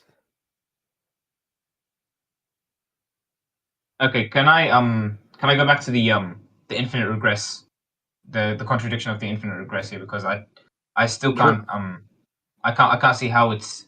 Well, there isn't a contradiction. There isn't a logical contradiction in the infinite regress. So, okay, do we know of any physical example of an infinite regress that we know that to demonstrate possibility? Whether or not we know it doesn't make it a logical contradiction. So we don't need to know of one that exists for it to not be a logical contradiction. So what you would need to show is, where is the logical contradiction? I mean, I explained how there would be a logical contradiction. Where is the how? But I was just told no. Like I don't. Well, what you said was. Well, no, explain it again. Explain it again. How? Where do you think? Because Aristotle, who came up with this idea of the potential and actual infinites, he admitted there's no logical contradiction in his works. William Lane Craig, who gives this argument all the time, has admitted there is no logical contradiction in infinite regress. All of the academics who talk about this admit there is no logical contradiction in infinite regress. So I would like you to explain to me, what is the logical contradiction? So the arguments they use that how would we get to the present isn't a logical contradiction. How is that a logical contradiction if we cannot possibly get to the present? If what was required to get to the present is an infinite amount of time to pass before that. The only way it would not work is if you assume the A theory of time, where you have to go from one sequential moment to the next sequential moment to the next sequential moment. Now, if you're doing that, then you wouldn't be able to skip ahead to like the 50-second sequential moment or whatever. If the B theory of time is true, that means all of the times exist at all points of time, essentially. They always exist, and you're not going from one sequential moment to the next sequential moment. And so if they all exist, then there's no contradiction with every moment being a present moment. And okay, that's one example. Can I give another example then? Sure, go for it. All right. If let's say I'm, and I usually I play volleyball, so let's say I'm about to take a serve, right? Yeah. If I had to get permission from an infinite number of people before I can take that serve, that's the will I take take that serve? That's the A theory of time. That's the same thing I just said. So if you don't assume the A theory of time, this different example is more for me to understand. Can you knock down B theory? Sorry? Can you knock down B theory? Can you explain B theory? B theory of time. It's that every moment in time exists at the present moment. So like there's infinitely many present moments. They all exist. All time points exist at all times. They're always there. It's like a movie. They're like the slides in a movie. I don't see how I would have to refute that if we don't have any evidence that it's a fact. Because you have to show that B theory of no. You said it's logically impossible. I don't see how it's a fact. Wait. You said it's logically impossible. Yes. There's a logical contradiction, which means we don't need any evidence that it's true. All we have to show is it's possible. Because if it's possible, that means by definition, it is not a logical contradiction. So if B theory of time is possible, that means that no, there is not a logical contradiction with a past infinite regress existing. Doesn't matter if we have evidence for it. It doesn't matter. All we need to do is show there's no logical contradiction. That's it. There you go. Still want to see any evidence that there can be a consciousness on the quantum level or supernatural level or even beyond that. Or even a demonstration of how a thing can exist outside of space-time when that is not a thing that can exist. I don't think we've gotten there yet, to be honest. But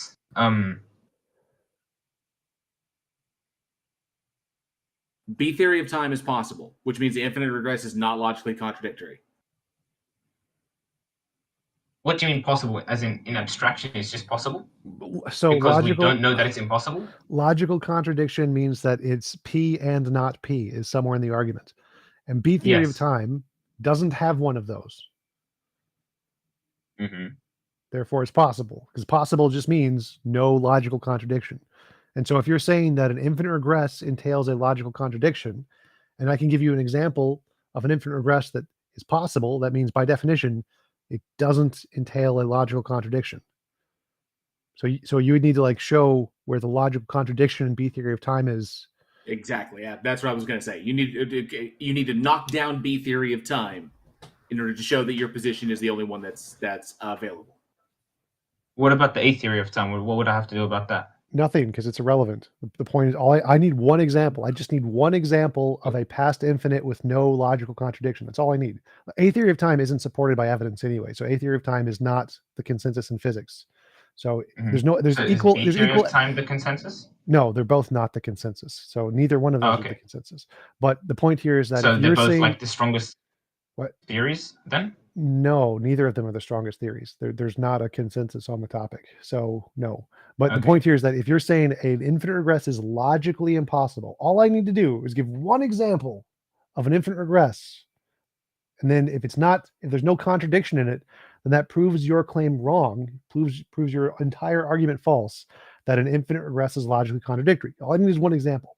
So saying that there's even if a theory of time had a logical contradiction, which it doesn't, but it's harder to explain why. All I need is one. I just need one example. And B theory of time is my example because it's easier to explain. Okay, let me see if I've understood the B theory of time to begin with first. So the B theory of time is essentially saying that every point in time ever exists. It exists simultaneously happening. Well, it exists. They all exist. So it's kind of like a movie. Think of it like a movie reel, and all of the frames of the movie reel, they all exist. And you're looking at one right now, which we call the present. But all of the frames still exist. Just because the movie has played doesn't mean that those previous frames do not exist. It doesn't mean that the frames that have yet to play do not exist. So you can start a movie. You can start a movie right in the middle, right? You can skip to scene 37, right? Right. So it doesn't matter if there's infinitely many scenes. I can skip to whatever scene I want and just say we're going to play from this point, whatever. And so even if I'm playing from the middle of Kung Fu Panda or whatever, even if there's infinitely many movie before this, it doesn't make a difference. It still exists there because I didn't have to go from the very, very beginning to here. I didn't have to go in sequential order because in B theory, they're all there and I can just pick a slide. I can just pick scene number 8,037,000,037. Therefore, it's no logical contradiction. All right, assuming I grant that, right?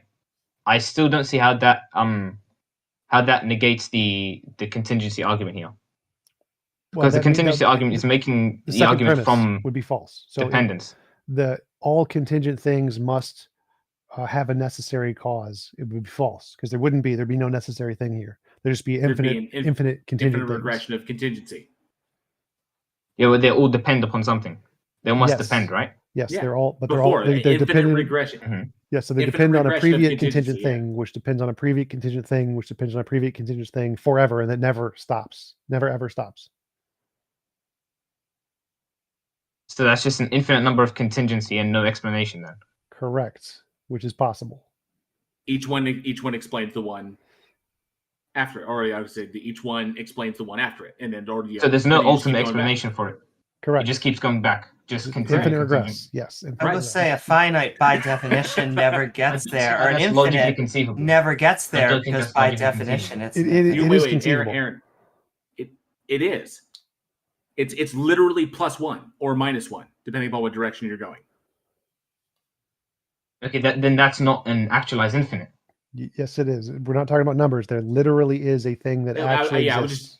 I was using it as an analogy. It's just like, what's the explanation for this? This. What's the explanation for that? This. And then so on and so on and so on ad infinitum.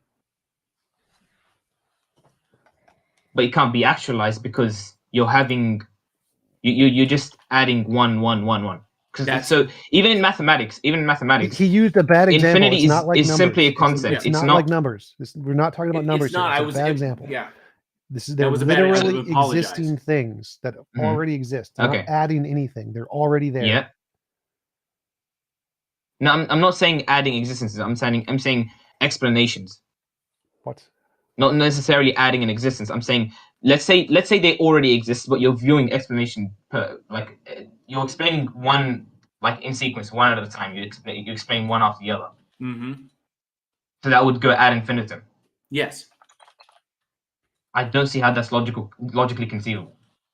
What do you mean how it is logically conceivable? Because you just keep explaining the prior one. You just keep going back. There's nothing logically contradictory about that. In fact, you're explaining incrementing in programming. Explaining what? Sorry? The fact that it goes on forever and incrementing. Just add 1. You add 1 forever.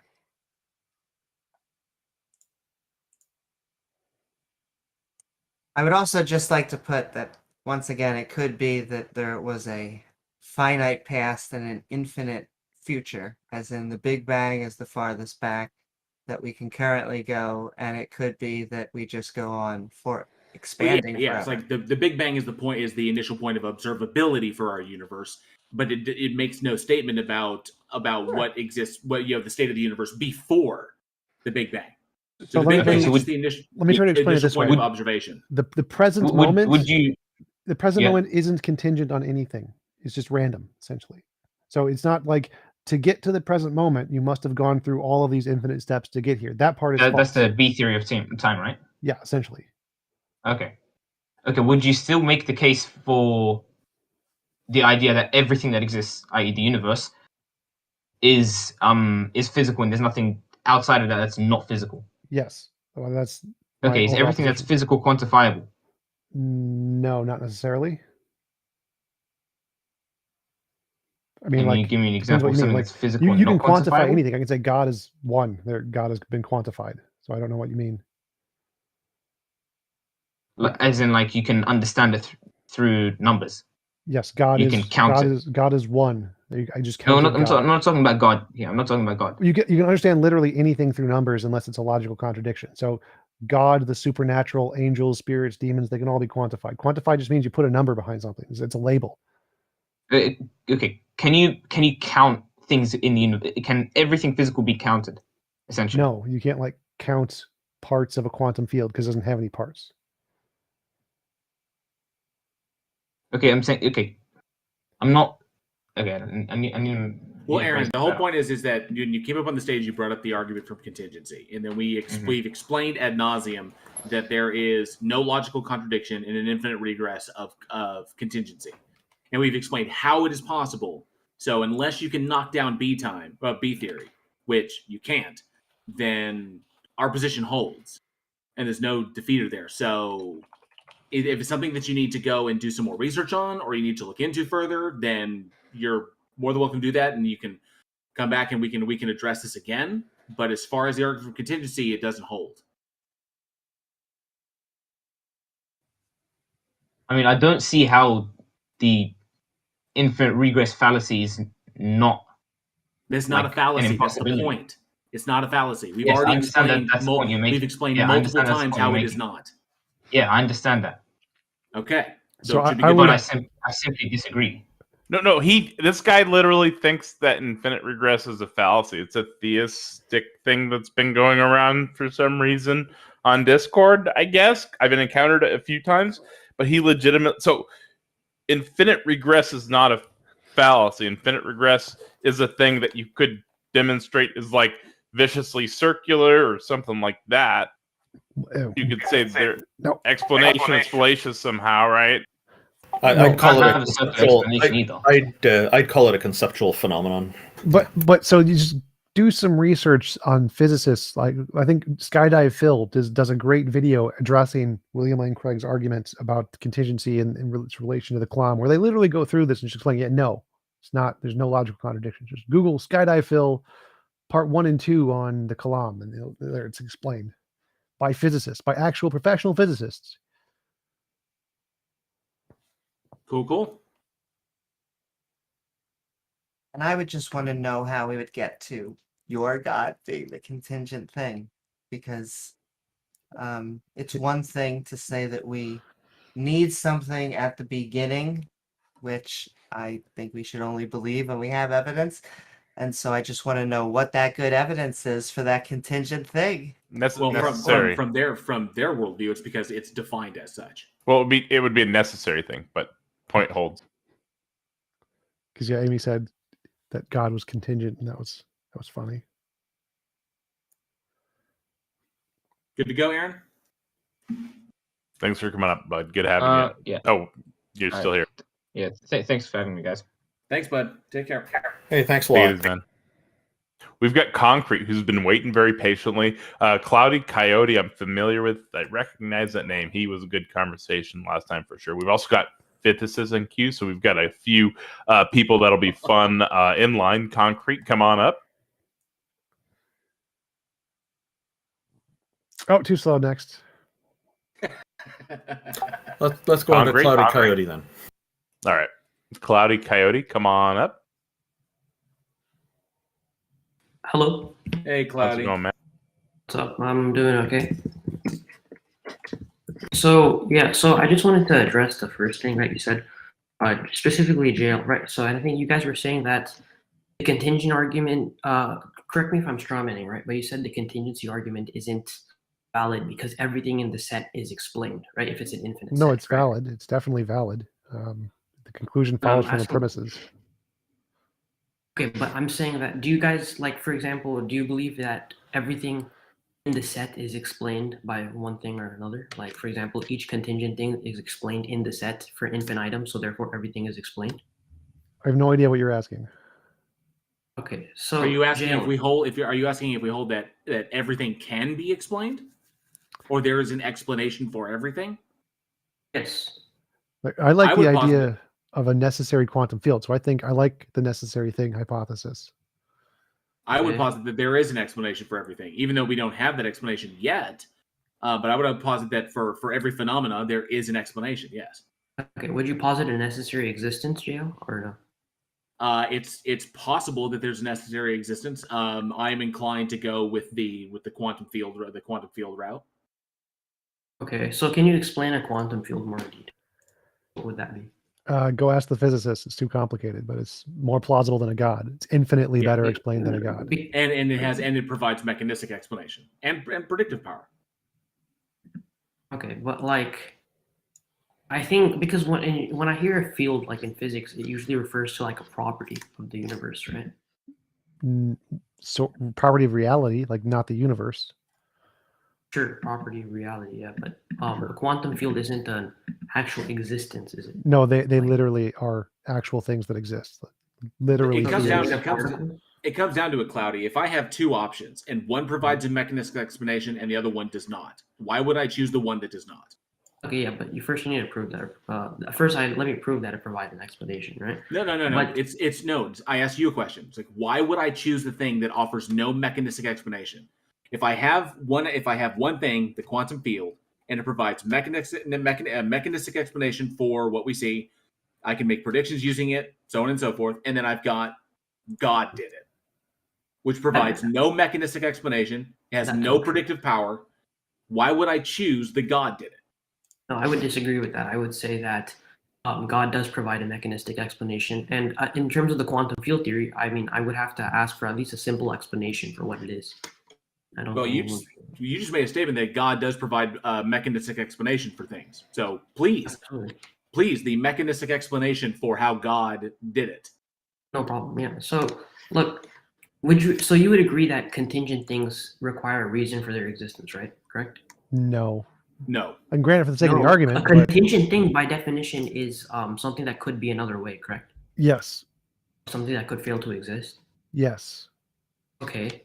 So therefore, do you not hold to the principle of sufficient reasoning? No, but that's a different question altogether. So I can say that a brute fact is possible.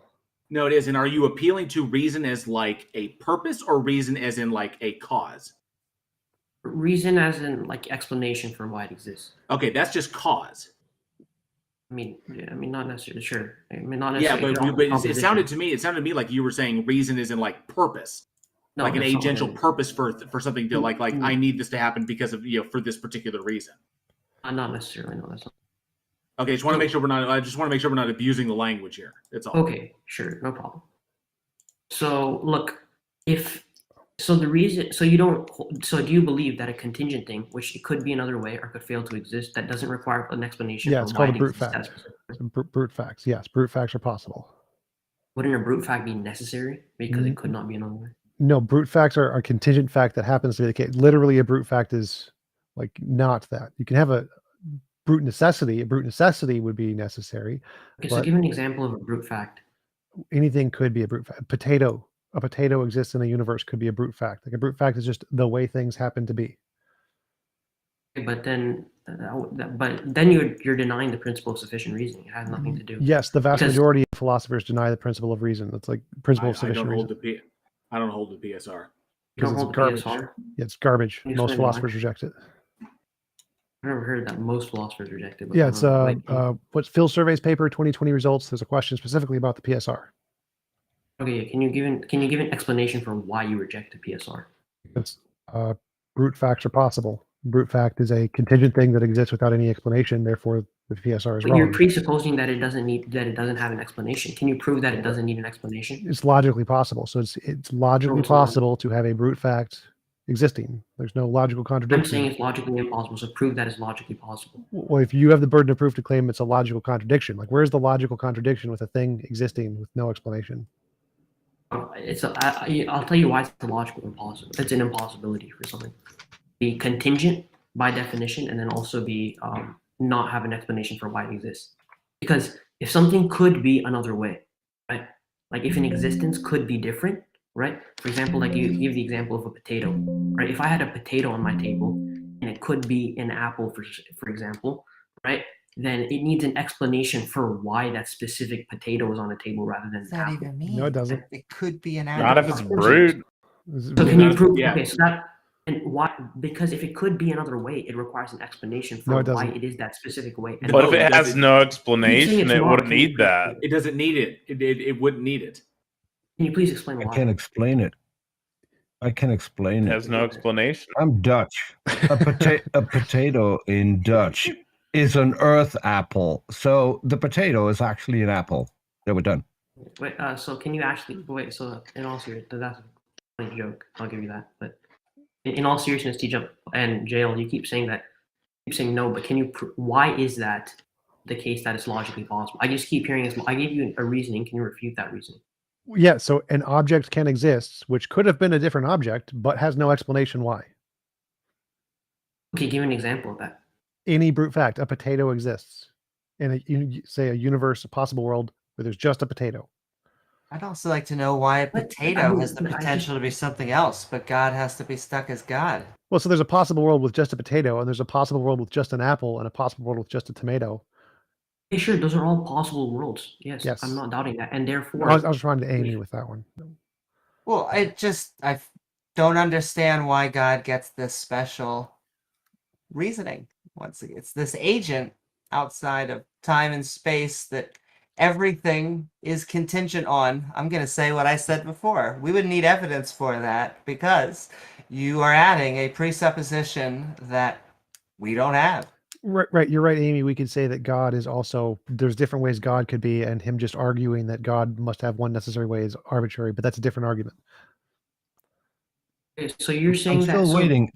I'm still waiting. Okay. JL asked you a question, how God did it, and he said, "Can you explain that?" You said yes, and then started talking about everything I need to go that. forward with my No, argument. you don't. No, you don't. You just need to give me the mechanistic explanation. No, Cloudy. You just need to give me the mechanistic explanation of how God did it. Yeah, I know. My mechanistic explanation, right, requires you to at least to say that a contingent thing requires an explanation for its existence. It doesn't. The consensus in philosophy is that is not the case. That is dumb. It's very easy to understand. I would disagree with that. A contingent thing does not need an explanation. The explanation for its existence in this case would be you explaining how God made it. Irrelevant. That's irrelevant to what he's asking. So you're asking him to change the topic. Brute facts are a very well attested thing in philosophy. If you want to doubt brute facts, prove that's that fine. A brute fact does not have an explanation. You're presupposing and you're No. It's logically possible for a thing to exist with no explanation, which we would then call a brute fact. There's no logical contradiction in that. I don't want to change the topic. I want him to explain why we should add a God as a brute fact. I'm not there. Why we should add a God as a brute fact? You mean as a necessary existence? Yeah, that'd be brute necessity. Why we would be contingent on him? Yes. Yeah, no problem. I will go there, and I want to go there. But first, I have to get past this step, and then I'll progress my argument. Okay, Cloudy. Is there a logical contradiction in brute facts? No, there's not a logical contradiction in brute fact. There's a logical contradiction in saying that brute facts don't need an explanation. If you're saying a brute fact is contingent, then it needs an explanation. What is the definition of a brute fact to you? Something that could not be any other way. No, that's a necessary fact. So a brute fact in contemporary philosophy, a brute fact is a fact that cannot be explained in terms of a deeper or more fundamental fact.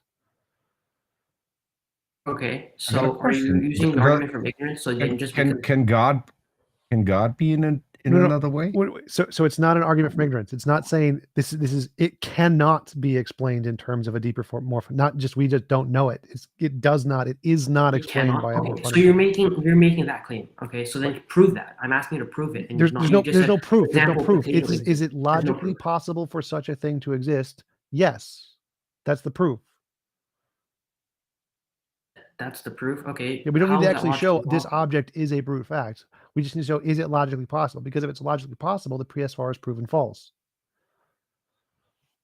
If it's logically possible, the PSR is proven false. Okay, can you give me an example of a brute fact? Yes, right? a universe with only a potato in it. I've given you this 4 times. That would be a brute Okay, fact. a universe with only a potato. You gave that example, right? Yes. Okay. Can you prove that there's no explanation for why the universe It's is a literally potato my and not an example. I'm apple? literally telling you, this is my possible world. I know. You can say your example, right? But can you? That's not your argument. Your argument is that it is logically possible for a universe, right, with just a potato that doesn't need an explanation. So it's contingent, meaning it could be a potato or could be an apple. Right.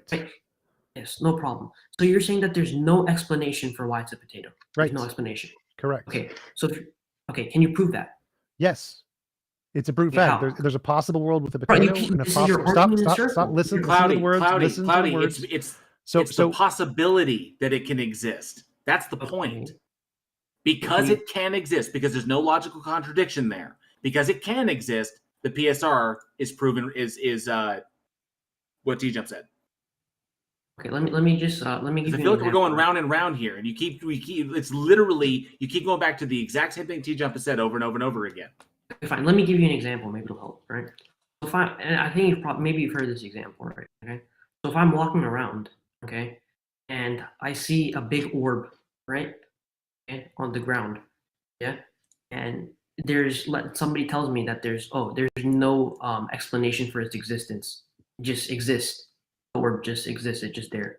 Would you agree with that? There's nothing logically contradictory about it? Well, there's nothing logically contradictory about it, but inductively it's a bad explanation because inductively the things we all interact with have an explanation. Okay. So inductively everything has an issue, right? Yes. Okay. So if inductively everything has an explanation, how are you positing that a brute fact doesn't need an explanation? Because it's not logically entailed. The fact that inductively something like if all swans are white and you say, oh, therefore it's logically impossible to be black, and be like, no, I can imagine swan being black very easily. And that proves you wrong. It's not logically impossible for there to be a non-white swan. So if you keep saying that, oh, well, inductively things have a cause, therefore everything necessarily must have a cause. It's impossible for anything to not have a cause. All I need to do is just imagine a thing that doesn't have a cause. And I've debunked you. I've proven that it's not the case. That it's logically impossible for things to exist without a cause. Okay, fine. But I'm still waiting for you to actually debunk the principle of sufficient reasoning. It is possible for there to be a potato, which is a brute fact. Debunked. Okay, can you prove that? I just did. I'm imagining it. So if I'm imagining it, that means it's not logically contradictory. You can imagine a potato in the universe. There's no problem with that. Now, can you imagine that the potato I'm imagining just a possible world. I'm imagining for a possible world with no explanation, with the potato with no explanation. So imagine a possible world, potato, no explanation. You can imagine the words no explanation, but the fact that a potato exists and nothing else exists and there's no explanation, but it could be an apple. If it's okay, let me repeat this, right?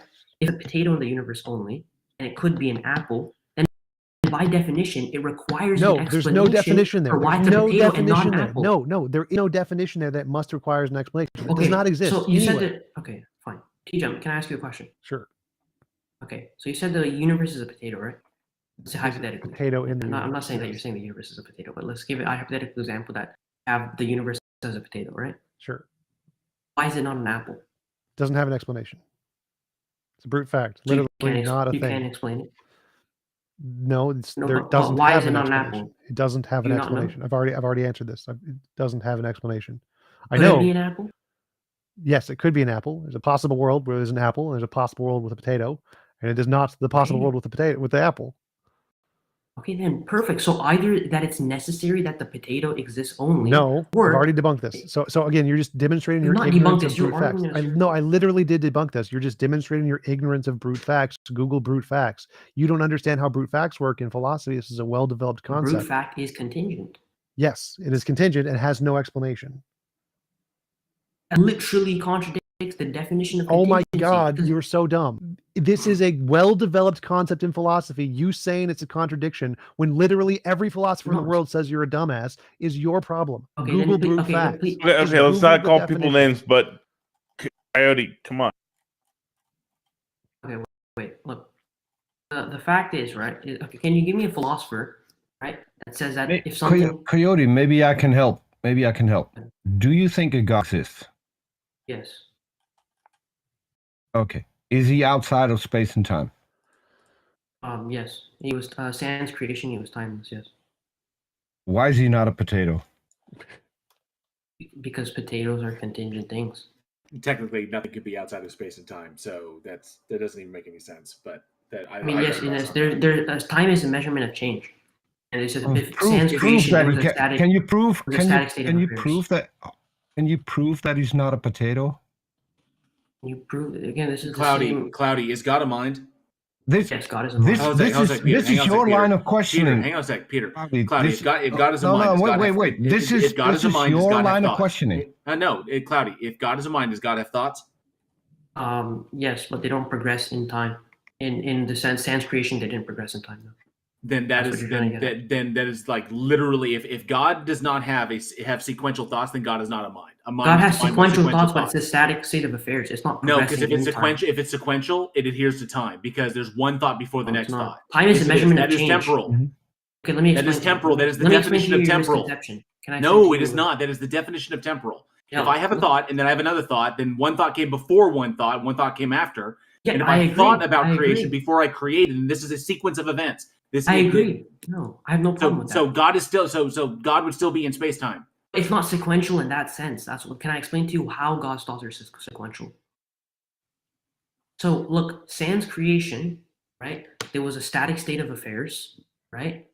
Okay, meaning that there's no time to adhere to, right? So time is a measurement of change. So there's no change in his thought, and there's no it's not one after the other. Yes, there is. There was the moment he thought of creation. Can you let me finish my explanation? No, Cloudy, you just know, Cloudy.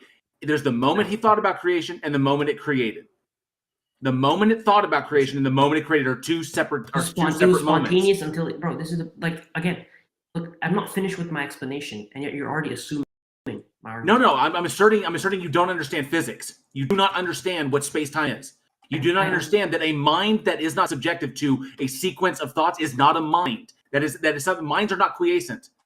Okay, look, a mind, right? It's a static state of affairs. It's a static. No, it's not. Minds are not static. That is not a mind.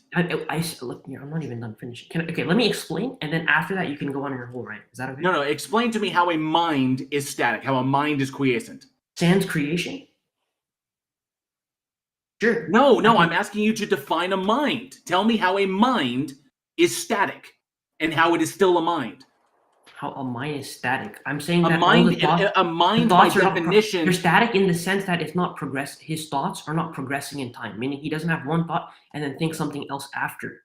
Right? His thoughts are all necessary, right? Okay. That makes no sense, Cloudy.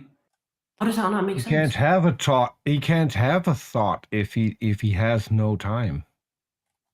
Okay, prove that. I literally said 1 billion times that a thought, in the sense that how we have thoughts, is we have thoughts sequentially. Well, so we might think something now. The problem is, and this is what JL is trying to explain to you, the word mind has a specific definition. If you say that God is a mind, then that mind has a specific definition. Yes, there are entailments to that. Yes, it has sequential thoughts. If it doesn't have sequential thoughts, it's not a mind as we define a mind. Sequential sans creation. It can't do that. That is not a mind, Cloudy. What? Then I reject your definition of a mind. My definition. Then you just reject reality and replace it with your own. I'm not. Can you define a mind for us? The prosecution rests. Gladly do that.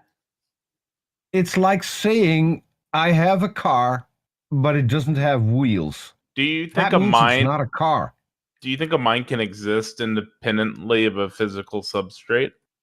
Do I think a mind can exist? In how you're defining a mind, as in it needs to have sequential thoughts, then I would say no. But sans creation, that's not what God was.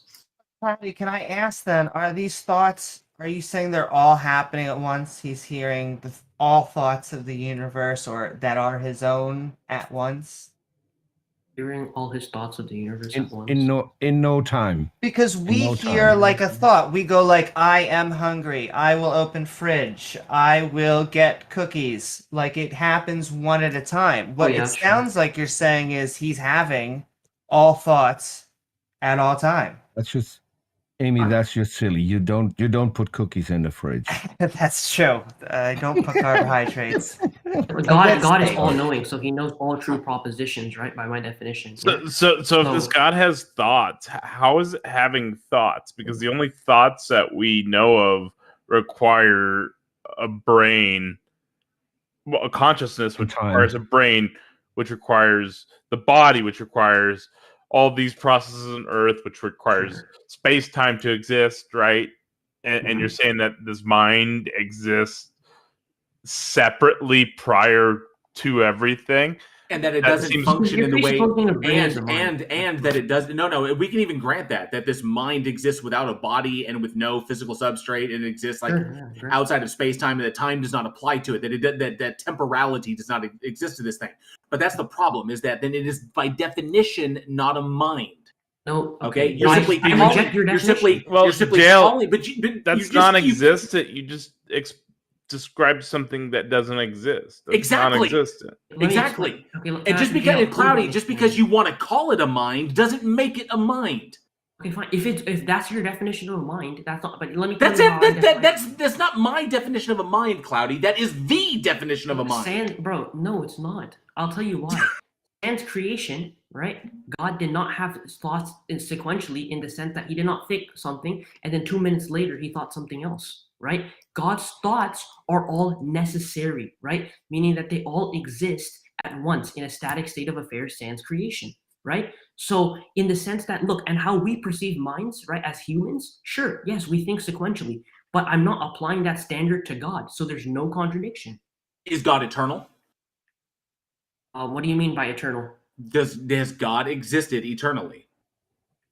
The thing about the tricky thing about using the word eternal is that it usually comports with time, right? So as God. Okay, then is God existed infinitely? Infinitely, I mean, see, it's has hard to use these God terms has God ever not existed? Has God ever not existed? No, God has always existed. Okay, so God has always existed, which means that there was a point in time when there was no creation. Oh, you're using time again. See, no, I knew Cloudy, stop. That means that there was a point in God's existence in which creation did not exist, and a point in God's existence when creation did exist. This is a temporal state. Again, this is because if God existed infinitely, never not existing, okay, then all the time then all the period of God's existence in which there was no creation is a state before creation existed. There was before creation and there is after creation, which means that's temporal. Which means God had the thought of creation after God had no thought of creation. Okay, number one is you're wrong on so many fronts. Okay, and let me address this, right? Okay, well, let me address it, right? I think the point you just made, Cloudy, is that creation has always existed. No, it's you don't not. realize it yet. Yes. If creation has not always existed, there was a point that creation did not exist. That means God existed. You're using point, and you're using all these, bro. You're using vocabulary that only comports with time. Cloudy. Again, that's why you're being deceptive. If you just said creation did not always exist, that means that there was a point where creation did not exist. There was pre-creation and there was post-creation. Okay, for there to be a pre-creation, a moment of creation, and post-creation, these are temporal. Which means, I agree with that. Which means the thoughts that precede these things, given your definition of God, are also temporal, which would comport with it being a mind. Okay, can I? But that means that mind exists in space-time. Okay, can I tell you why that's false? Let me explain, at least. That'd be nice. You can try. So, you won't succeed, but you can try. Thank you. Okay, I don't appreciate the condescending tone, but at least let me address the argument, right? So if you have, right, the universe being instantiated, right, like from pre-creation and post-creation, right? So yes, that itself is a measurement of change, which is time. I cannot deny that, right? Okay, and the theological position of William Lane Craig, of even famous philosophers like Al-Ghazali, right, is that this was, right, spontaneous, right? It was a spontaneous creation that existed, right? Now, no, that doesn't comport with an omniscient, omnipotent entity. Okay, wait, can you let me finish? It's still Cloudy. It still doesn't work because now you're putting the creation of time before creation, which no, I'm not. I'm saying he entered into time spontaneously with creation. If you listen to me, because if God is omniscient, it hey can't guys, let's back. Hey guys, we're dogpiling him. Can we back up a second and but he keeps making assertions that he keeps contradicting himself on. If God is omniscient by definition, which you have defined God as knowing all truth propositions, then there cannot be any spontaneity. God would have knowledge, would have infallible knowledge of the creation point before the creation point. Look, Jill, I respect your passion, right? But can you let me explain my assertions before saying that I'm only making assertions? So let me explain them, and then after that, I would respect you addressing my argument. I think that's the best way. Go ahead. Great. Okay. Explain. Okay. So when I say, right, that God spontaneously he spontaneously entered into time with creation, that itself is a temporal change. But the thoughts preceding that, sans creation, right, are not temporal at all. Right? Those are all necessary thoughts. Yes. Okay. And there's no sequential order of his thoughts. There's no like, okay, I think this, and now I think this. That would be a measurement of change, which is time. So so when we have creation existing, right, that itself, pre-creation and post-creation, right, that specific event, right, is a measurement of change, right? And spontaneously, right, God entered into time, right, along with that. So he entered into time spontaneously when the universe was instantiated. There's no logical contradiction with that, and I would like you to prove that rather than you making an assertion that it is logical. Go ahead. There is no pre and post if there is no time, and there is no spontaneity if the entity is defined. If the entity is defined as omniscient, then there is no spontaneous action. Use the word sans. I say without the universe. Not pre. And if the entity is omniscient, if the entity knows all true propositions as you define it, then there is no spontaneous action because it knows exactly at what point it is doing this, and it knew it before it did it. Okay, sure. And which also required time.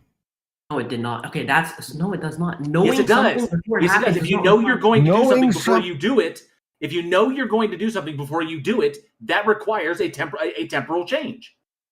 So knowing that I'm gonna if God has like thoughts, right? Okay, that are not going in sequential order, not following time, right? If there's a thought that he is going to create the universe, right? That thought does not require time. The only thing that requires time is the instantiation of the universe. The thought doesn't. So Cloudy, listen. The thought that maybe not requires time, but there's a sequence between thinking about creating something and then creating something. No, there's not. Or it is if God existed. No, if God has existed has never not existed. Again, if God has never not existed, then you are creating the temporal state there, because that means that there is a point where God exists and there is no creation and God is independent and there's nothing else. And then there's a point where God exists and there is creation, which is then contingent upon God. Sure. Which you're already invoking a temporal change right there. No, I'm not denying that. I'm invoking a temporal change with the instantiation of the universe. I'm not denying that. Okay, so wait, listen. Which means that God's thoughts are not. Which means that God's mind is not quiescent. It means God has a sequence of thoughts. Oh, that thought before. How does that entail that in any way? Please explain. Because the thought before creation, and then the act of creation. It's timelessness. It's sans creation. Again, you're using before, so you can be deceptive and say that God. I'm not being deceptive. I'm saying that you're operating off of a definition that nobody accepts. That nobody accepts of what? Of a mind? Yes. Okay, what you are using as a mind is not a mind by definition. Okay, you are defining God completely out of existence is what you're doing. No, I'm not. Oh my God. Yeah. Okay. I'm saying that sans creation. Look, you claim that I'm making assertions without evidence, but literally all you've been doing is making assertions this whole time. No, we're not. We're pointing out the logical contradictions in your argument, Cloudy.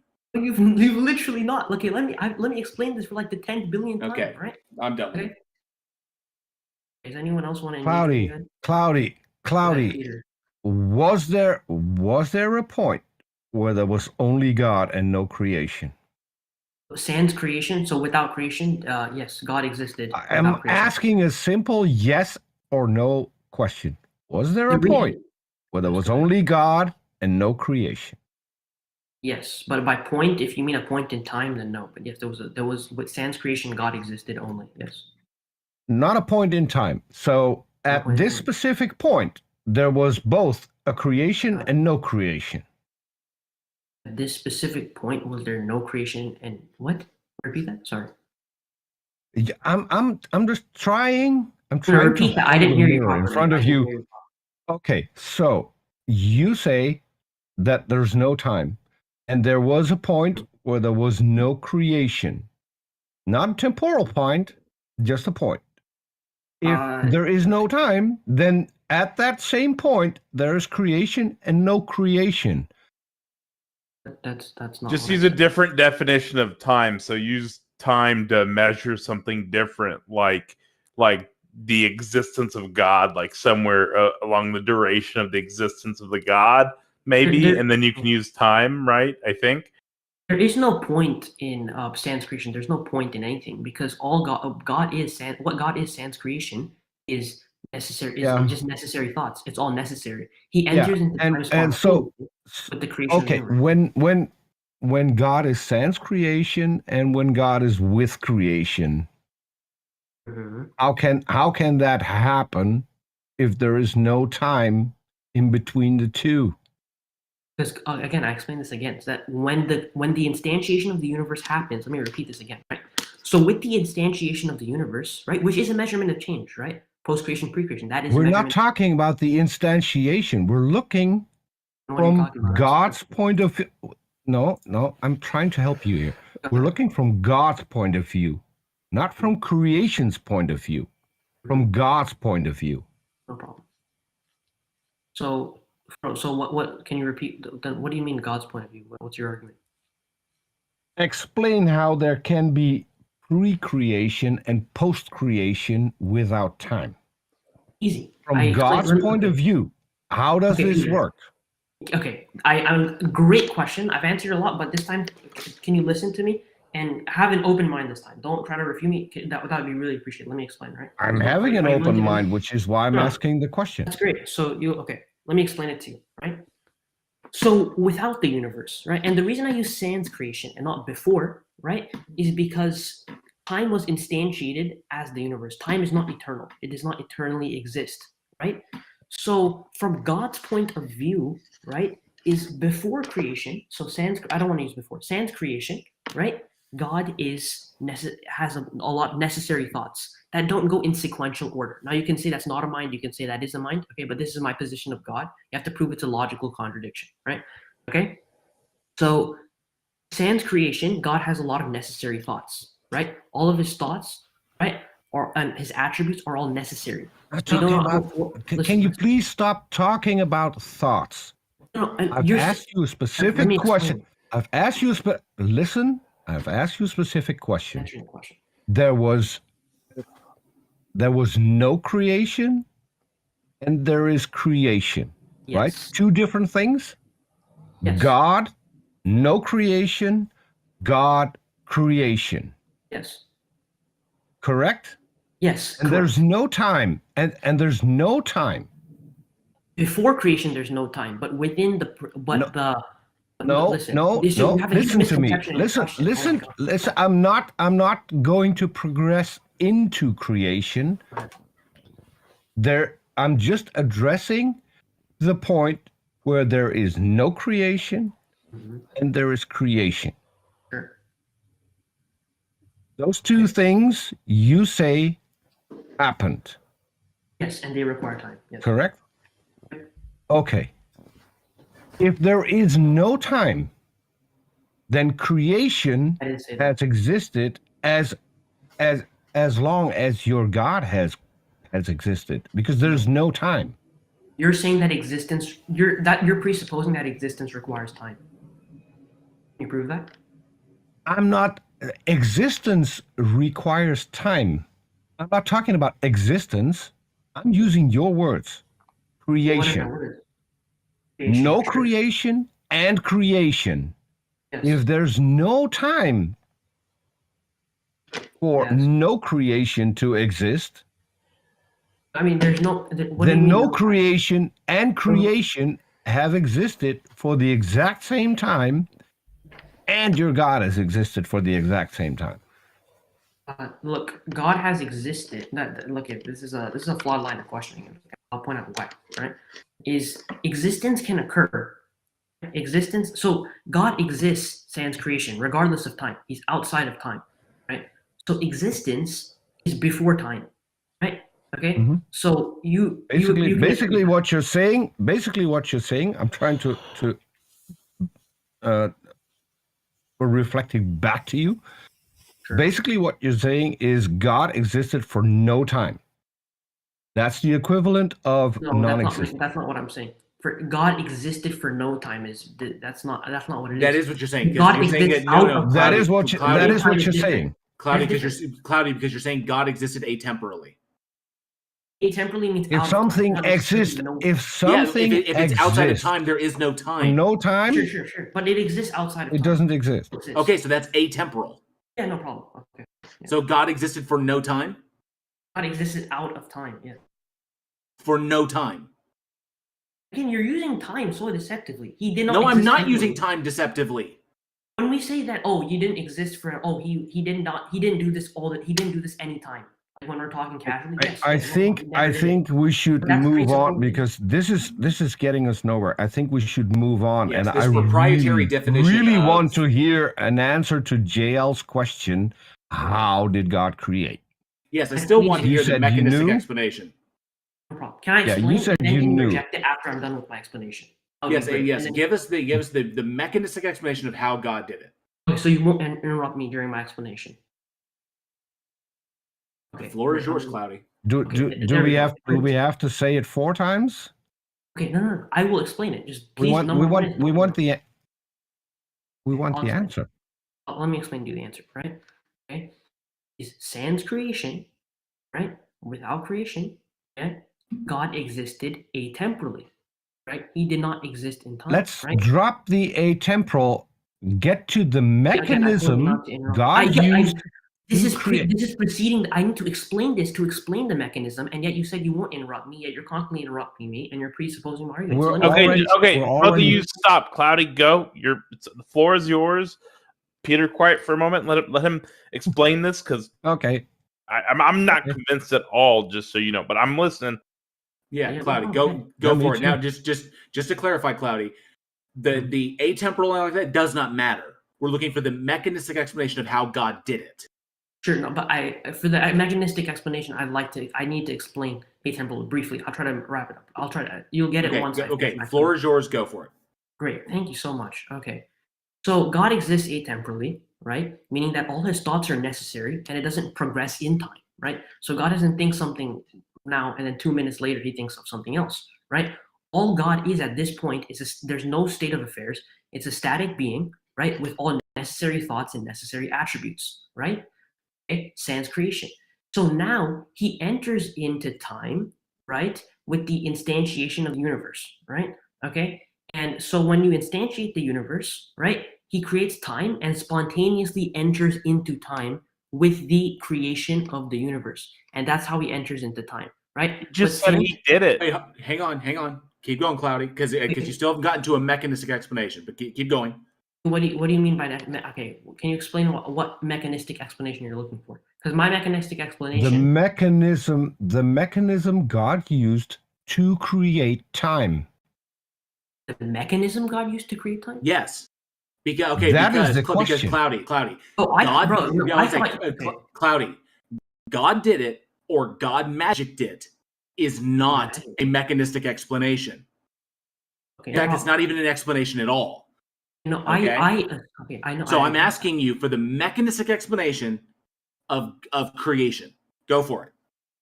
Okay, when you said the mechanistic explanation, I was concerned because we were talking about the topic of that God existed for the same time as his creation. No, that's the whole point. That's why you got interrupted before, is because the state of God's existence before creation has nothing to do with this. Okay, the whole point is by what mechanism did God create everything? He created it. Created it through his essence. He created it through his actions. So he magicked it. So you're saying he magicked it? He magicked it. When you do something, is that magic? No, but when I do something, there's a mechanistic explanation for what I do. Yeah. So we're asking for the mechanism. So Cloudy. So hang on a second. So Cloudy, what this goes back to is this: if I have two explanations for a phenomena, one provides a mechanistic explanation for that phenomena, the other one does not. Why would I choose the one that doesn't to understand the phenomena? JL, really quick, I'll address that point. But if you believe that, then you should wholeheartedly accept the contingency argument. No, I don't need to, and that's already been Cloudy. I do not need to because it's already been explained why it's not logically contradictory. Okay, so please answer the question. But then it just magicked it, so the explanation was magicked. Is that what you're saying? Is that your explanation? Is that your explanation? I'm not saying, but by your logic, if a brute fact has no explanation, then it's magic. Okay. Let me roll. Let me roll with this. Okay, let me address your question. What is basically what Cloudy? What's magic is an explanation. So used. Magic is what? What's the magic is an explanation? He said instantiated, or I hope I'm saying that word right, but that's a term that he used. That was the mechanism. That's why when you're asking him for the mechanism, he's like, "What? I provided it." But all that means is that God created it. When you say that, I think it's more. But then you're. How did you create it? I think it's more like God thought poofed it. God thought poofed it into existence. That's what I'm talking about. And God thought poofed it. It is not sufficient. Basically, that's how. That's is not a mechanism. It's not a mechanism. It doesn't explain anything. It doesn't explain anything. You know what ectodivinitis is? Cloudy. It does the mechanism you're using doesn't explain anything. No, I know. I'm not saying instantiation was the mechanism. Okay, so I'm asking you. So I'm asking you, if there is no explanation on one side and an explanation on the other side, and the God offers no explanation, and the other side does offer an explanation, why would I accept the God one? Because the God does offer an explanation. I can tell you why.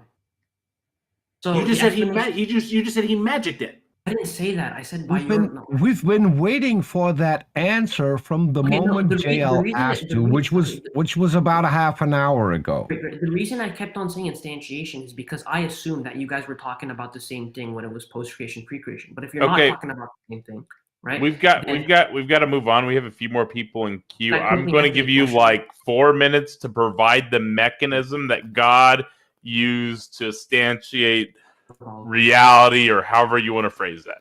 Yeah, sure. It's all you got a few minutes.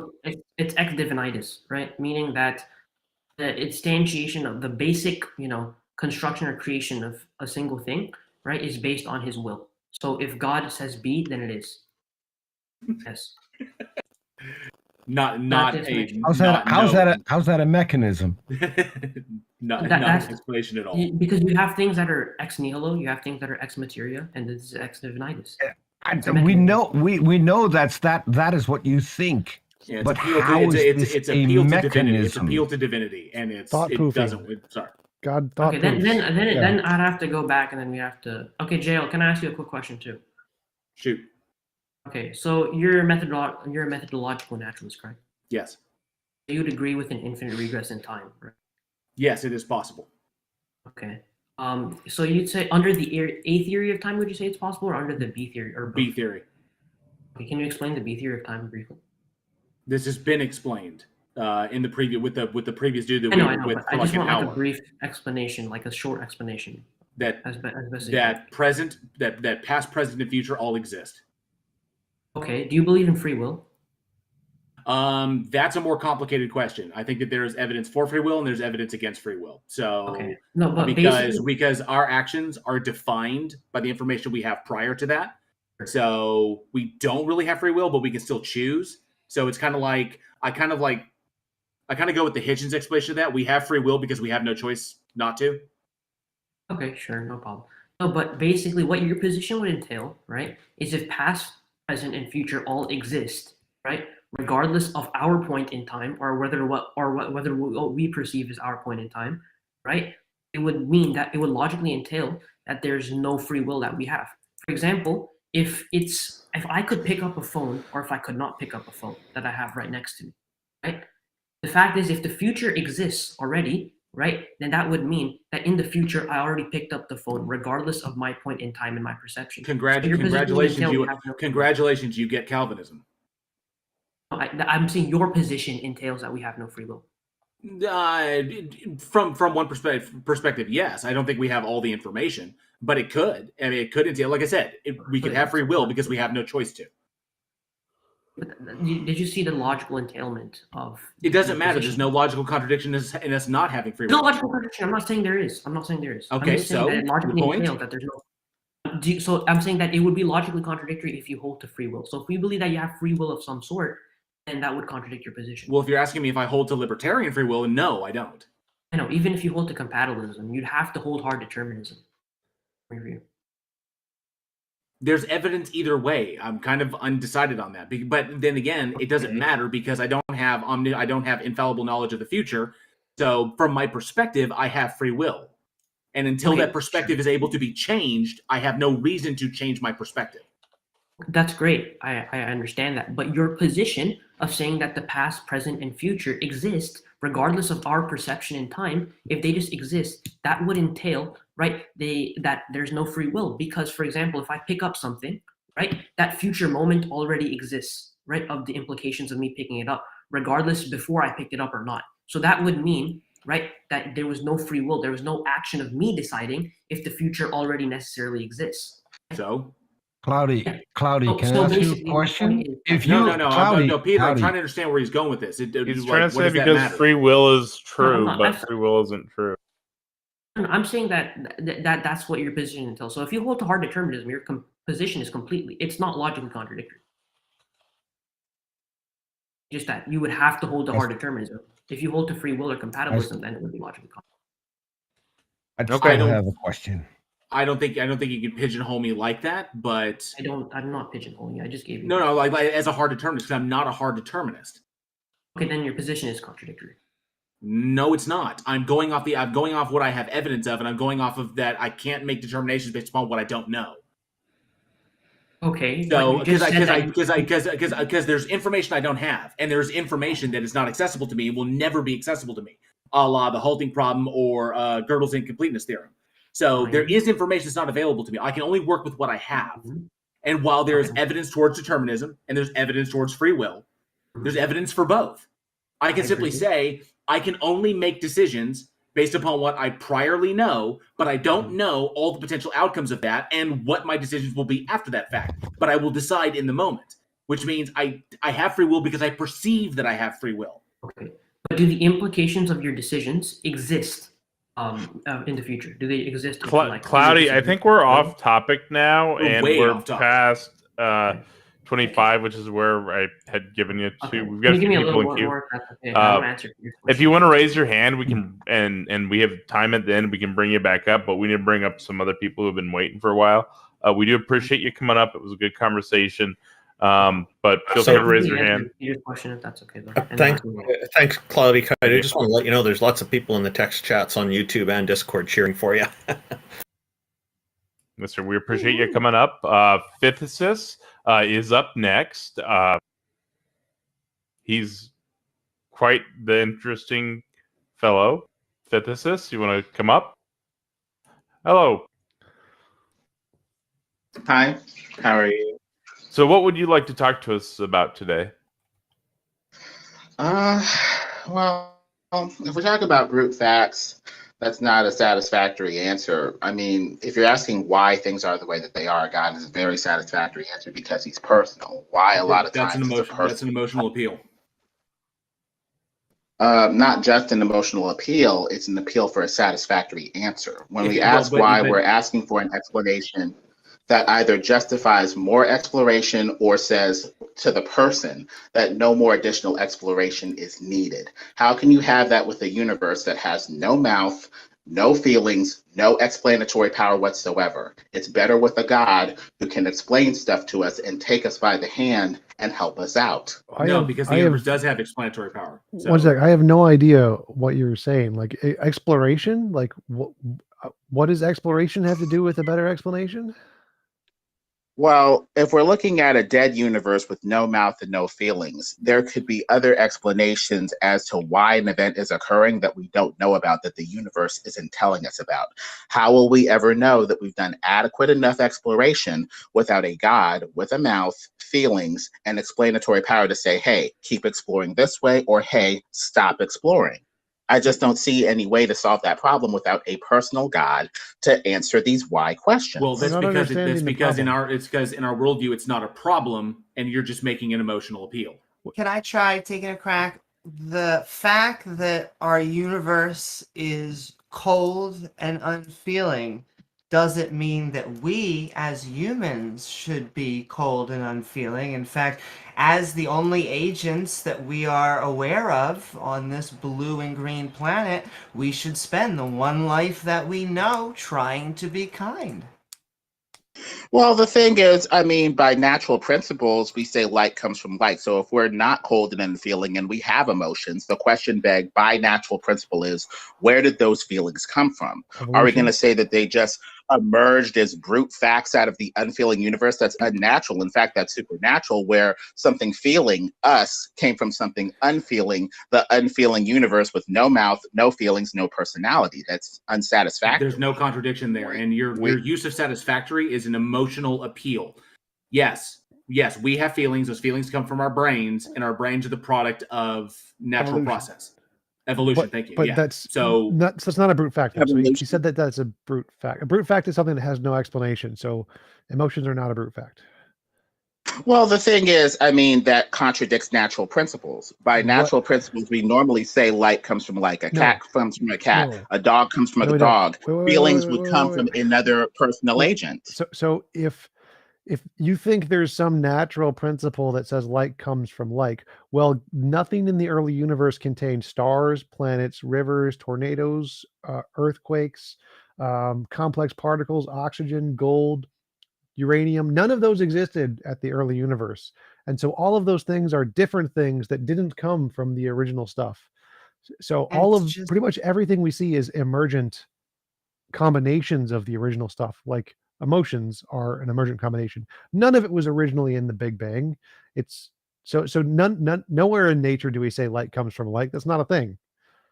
This is why when theists use the term like the Big Bang created stuff, that's improper language usage. The Big Bang didn't create anything. Things that are a result of the sequence of events from the Big Bang, which is the initial point of our observability. So like one thing leads to another, one leads to another, but the Big Bang didn't create anything. And I just want to say, I think we have a good understanding of where feelings came from as multicellular organisms, and it means that for 2 billion years, life had no spectrum, as far as we can tell, of feelings. Even with life, it was cold. Yeah, emotions are a pretty recent development as far as the planet. But the thing is, by natural principles, we normally say like comes from like. And if you're saying it just emerges, that's the same as saying anything can happen, which is an extremely unsatisfactory explanation. Where no. Are you just invoking emergent properties to just avoid an otherwise necessary explanation? I mean, it's just physicist. That is unsatisfactory to you because you don't like it. So it is satisfactory to you because it's the only option other than God. It's just lazy scholarship and just really blasé. I mean, just saying it just emerges and happens, dumb. I mean, it's just lazy. Let's go back to this like causes like thing. So that sounds a lot like a composition division fallacy to me. So like if I said water can only come from water, I mean, that would obviously make no sense, right? Because hydrogen atoms and oxygen atoms, neither of them are water. But when you combine them, you get water, right? Supposedly, according to the theory, but we could go with other theories with that. I'm just trying to encapsulate what, if anything, natural means. Wait. Water is H2O. And according to the natural principle, when we define something as natural, it's like coming from like, if you're talking about something natural versus something that's supernatural. No, it's not. TJump just explained it. Water is literally H2O, but you separate those two. You have hydrogen and you have oxygen. Hydrogen and oxygen separate are not water. The two of them together are water. There's problems even with the atomic theory of water saying that it's hydrogen and oxygen. When they were doing their chemical studies, they were getting different ratios for hydrogen to oxygen. They were getting 100 to 1, 50 to 1. They were all over the place. Water may just be an indivisible elemental thing that's not necessarily hydrogen and oxygen. So even that theory is problematic. The point is, if we're going to define natural, it's like coming from like. So to break that natural circle that's going to last forever and be an infinite regression, you need something supernatural to step into the circle and jumpstart things like a god or something like that. No, you don't. No, you don't. In physicists, you need to stop using theory when you're trying to use hypothesis. Okay? When you think theory, when we say theory, think explanatory model. And when we say hypothesis, think educated guess. Okay. Okay. Well, you're using those terms incorrectly. That's first and foremost the problem. Okay. You're trying to come up with there's no theory regarding the chemical formation of water, which is H2O. Well, if we're 2 parts talking hydrogen, 1 part oxygen, that is water. So maybe we should use a different example that's not as complicated as water, because water is apparently really complicated. So if I take a beaker of water and put in like magnesium sulfate and just let it cool, crystals are going to start to form. Now, magnesium sulfate and water aren't crystals. So crystals are coming from non-crystals, right?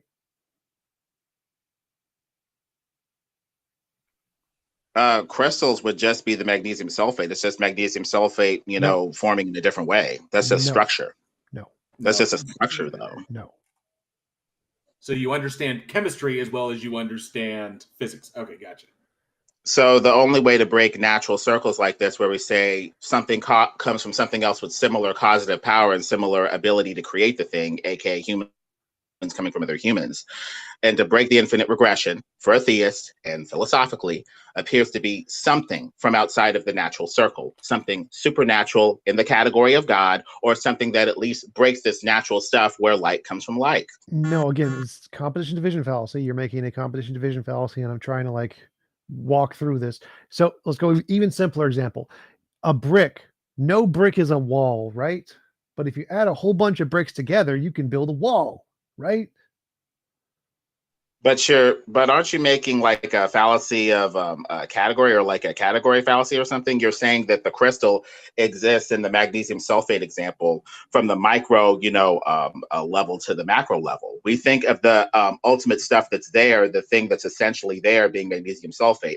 The crystal is just a different structure of the same thing. No, the crystal is a result of the combination of the water. Crystals coming from crystals, we categorize it as what? Magnesium sulfate coming from magnesium sulfate in a different form. So aren't you kind of making a category error? No. In chemistry, they bond. You're confusing the structure of the thing with the thing itself. If you put two different chemicals together, the chemicals mix and create a new thing. Two completely different chemicals, add them together, they fuse and make a new thing that was neither in either one of them.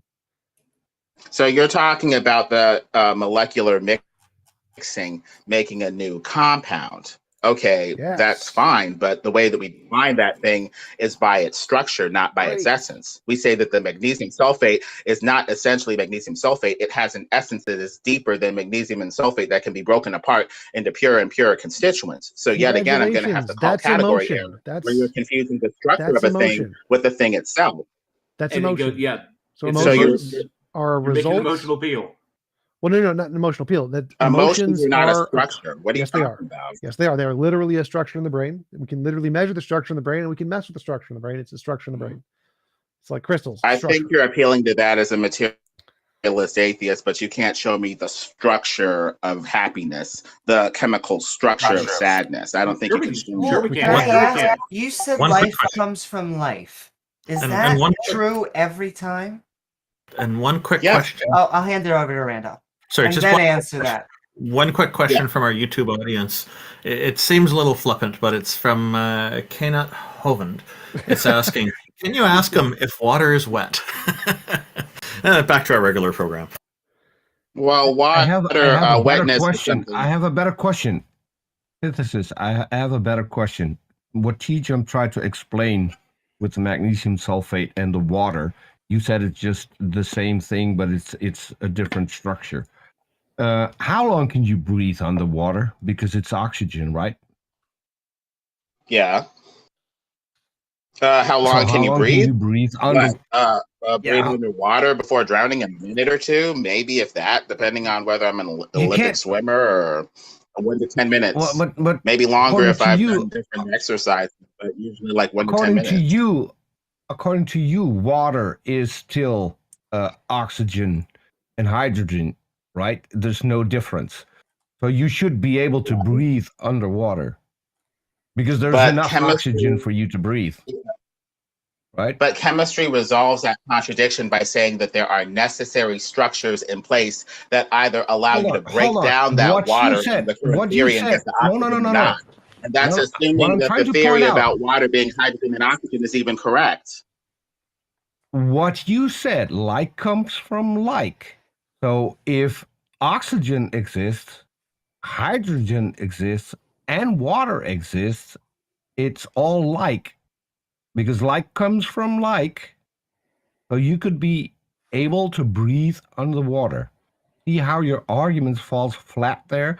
This is what TJump tried to explain with magnesium sulfate and water creating crystals. This is something new. Well, TJump appeared to be like water is something that's something emerged. Just like water is not like oxygen, is not like hydrogen. Physicist, we have an audience question for you, by the way. And hold on, and even your own explanation, humans come from humans, you are not like your dad. Your dad is different. You're not like your mother. Your mother is different. Like doesn't come from like, because if that were the case, you would be a clone. Well, if unlike can come from something else that's unlike it, then why are we even talking about natural principles? Why are we invoking naturalism? In that case, if unlike can come from unlike, then fine. We have a spiritual God that made physical stuff like you, me, and other stuff to square the circle. I mean, either way, it still counts. I'm just wondering what, if any, working definition of naturalism you have, other than the rejection of theism, spirit, and anything that goes back to God. What does naturalism mean when you say something is natural or supernatural? Oh man, no one JL explained to you that we can go back to the Big Bang and we have an explanation for everything, pretty much everything we see.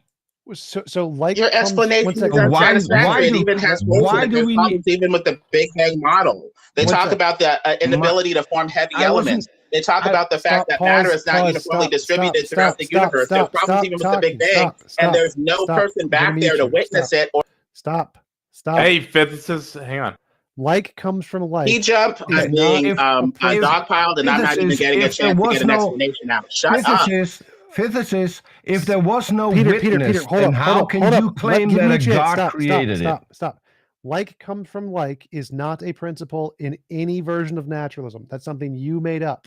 So no version of naturalism has that. Okay, then I could have been born from a unicorn. I could have been born from a horse. The reason why you reject that statement is because a horse is unlike a human, and it is unnatural for that level of causation to occur. No, the reason I reject that is because the empirical evidence shows that isn't the case.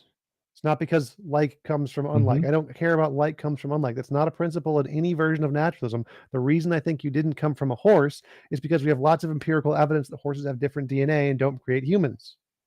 And you have faith in that evidence, and you think that that evidence is sufficient enough to declare that humans come from humans. So now that we're talking about faith, let's talk about faith in a deity that makes everything else possible. Great.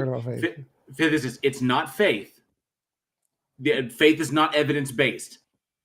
I just want to put that evolution states that a human will always be a human, a horse will always be a horse, a shark will always be a shark. And so any type of creationist saying otherwise, they just don't understand evolution. So then what is evolution saying that's not tautological? If a horse is going to be a horse, then why is evolution invoked to say that we went from amoeba to human? Sure, and I just want to remind everyone there are amoeba in every single branch of life, single cell, unicell, plant, animal, and fungus. And I just want to also put that when are we going to stop being a mammal? Would you mind answering? We're created by a designer that made us to be a human specifically in that mammal class. Evolution is crap. Far Eastern mysticism. All is one. Don't give me a amoeba to human. So I believe in creationism with a creator that made things that can vary and adapt enough as humans to stay humans, but become adaptable humans, nothing more. Please don't answer like a politician. Please explain when we're stopped going to be mammals. That's fantastic. That is a positive claim. Now demonstrate how you know it to be true.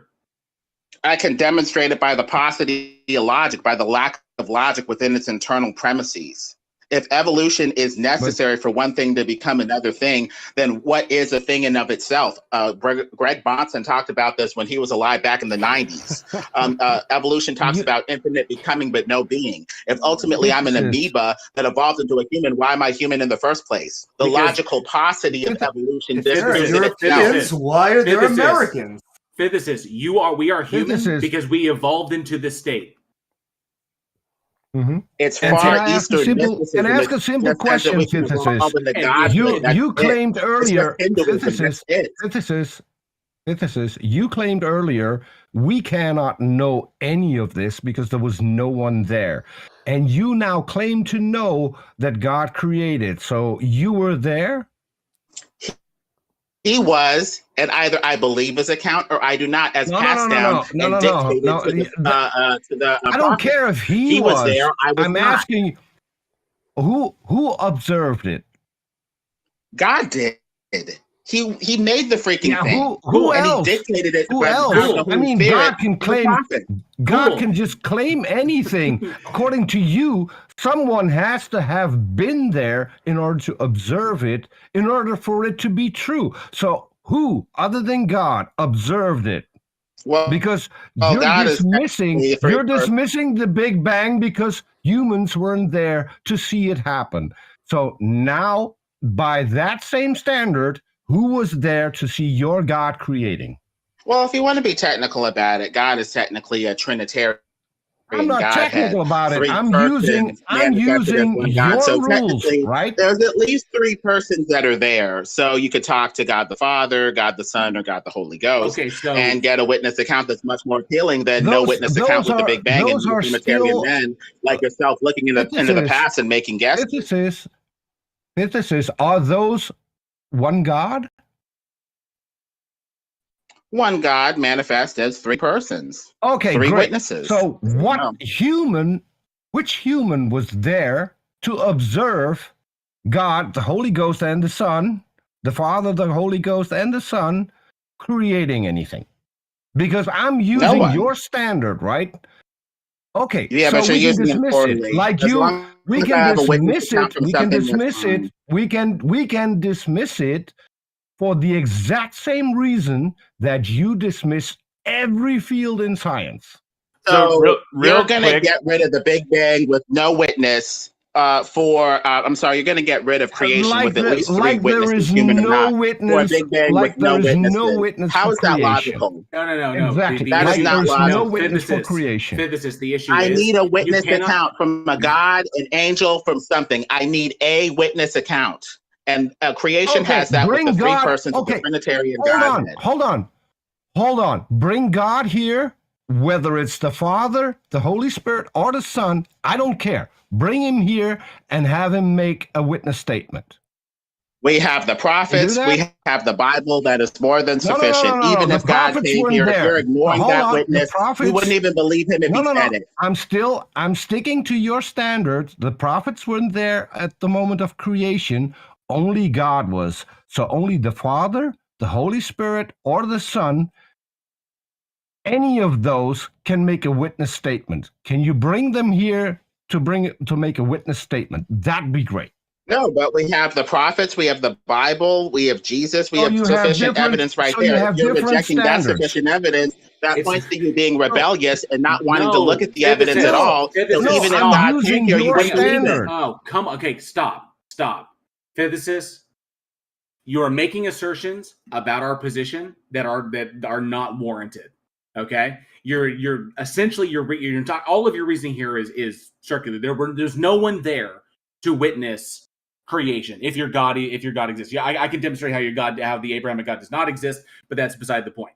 So there was no human beings there. So you saying that there's no human beings there to witness the Big Bang, and then you can't not demonstrate there was any witness there to witness creation, the moment of creation. You're contradicting yourself in that respect. It doesn't matter. The point is you are making positive claim after positive claim after positive claim.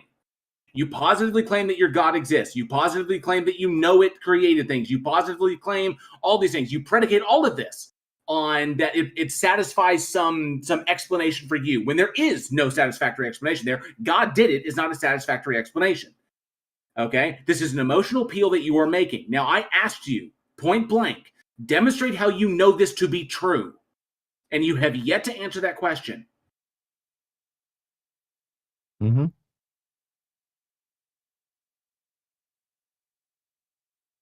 Broke him. Oh, he got raptured. You did break him. Yep. You broke him. Anything JL. emphasis? You vicious guy, JL. I will point out that somebody in our YouTube audience, K-Nut Hoven again, is saying if he wants a witness account of the Big Bang, it is called deep space telemetry and cosmic background radiation. So that's a serious comment. Yeah, I wanted to go there, but this just goes to show the lack of understanding of physics, the lack of understanding of cosmology, the lack of understanding of biology that he's operating. Hang on. That's a little much. Physicist, can I ask you a simple question from an audience member real quick?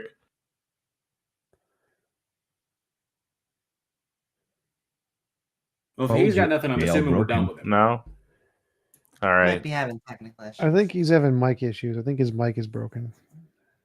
Maybe try. Or he's getting God. So Taco, let's let JL Warren finish what he's saying, and then maybe you can put the question forward. Maybe try rejoining too while he's talking. I'm assuming that we're done with that, but essentially he's just operating from either a willful ignorance of, because this is what's infuriating, is because all of this has been explained to physicists in the past, and he's been given the papers that document it, he's been given the evidence that hands it out. Like he says, evolution is crap. Evolution is demonstrable. We have both observed it in nature and in the laboratory. We have observed it happening within 1 generation, 2 generations, 3 generations, and so on and so forth, all the way up to 80,000 generations. Evolution is an understood fact of reality. And then he turns around and calls it crap. Yes, it is, physicists. We have observed it in nature. Thousands of generations of bacteria, all they are bacteria. And if bacteria are more fecund and more reproducing than humankind, well, then if evolution isn't happening in bacteria in all these generations, then it's not happening with anybody else. Yes, that's it logical. Is. Yeah, no, this is nothing but farming. Physicists, evolution is occurring. Physicists, evolution is occurring. Evolution is occurring every time there is procreation taking place within a population. Evolution is occurring. Evolution doesn't occur to individual things. Evolution occurs in populations. This has been explained to you a number of times. If I have a population of 4 million dragonflies, and then by some evolutionary event, by some evolutionary pressure, that population is divided into 2 million and 2 million. And 2 million go north and 2 million go south. Okay? Over time, because of evolutionary pressures, certain traits will be positively selected for, some will be negatively selected for, and that results in morphological changes in those two populations until eventually the two can no longer breed with one another. And if enough morphological changes occur, then eventually you will not have one population will no longer resemble dragonflies anymore, but they are still genetically descended from them. Morphological, but that's the generation. That's not a new structure being created. I just want to ask. Yes, it is. Yes, it is. Yes, it is, physicists, because morphological changes can result in the creation of new structures and can result in the loss of structures. This is where we get homologous structures from and vestigial structures from. This has all been explained to you, physicists, 100 times over. It is boring. And we're tired. We are tired of taking you to school on this every single time. JL, let me explain one thing to physicists. He said bacteria are still bacteria. That sentence is exactly the same as saying animals are still animals. Does that mean that an elephant is exactly the same thing as a snake or a human? Animals is still animals is a category that is useless for this level of discussion. Which is exactly the same thing with bacteria. Evolution does not an amoeba becoming a human beyond just a generalized animal class. Well, then what you're saying is not logical and meaningful. Okay, everybody stop. Physicists bounce. So here's the problem. Here's the problem in his reasoning. He is equating what we understand to be amoebas today as what existed 3 billion years ago. And that is where his failing is. Amoebas that exist today are not what existed 3 billion years ago when abiogenesis took place. Okay? What we have today, these unicellular organisms, the very primordial essence of when abiogenesis occurred, is where life branched out from. It is a massive tree on which everything you observe today draws back to this one singular event.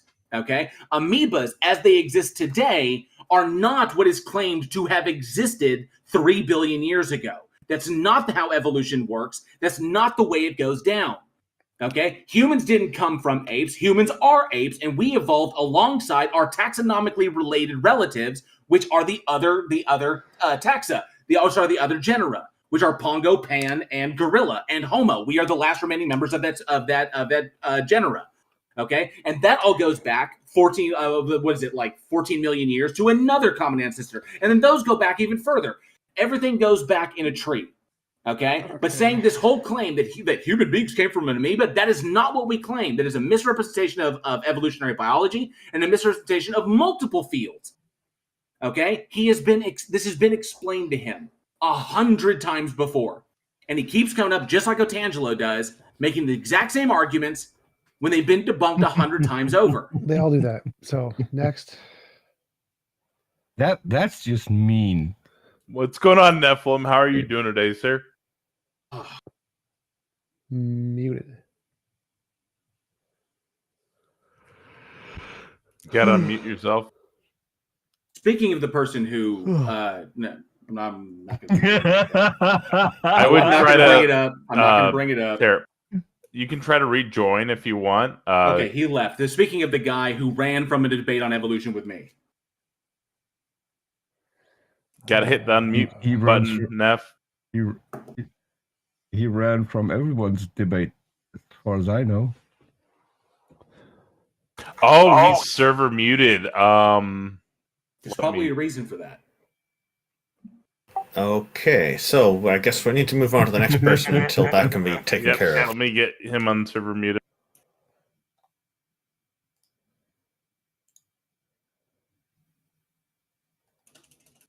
In the meantime, why don't we bring up another guest, and then we'll come back to Nephilim Free.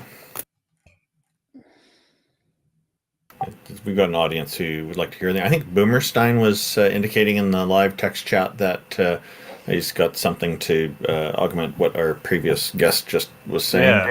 Yeah.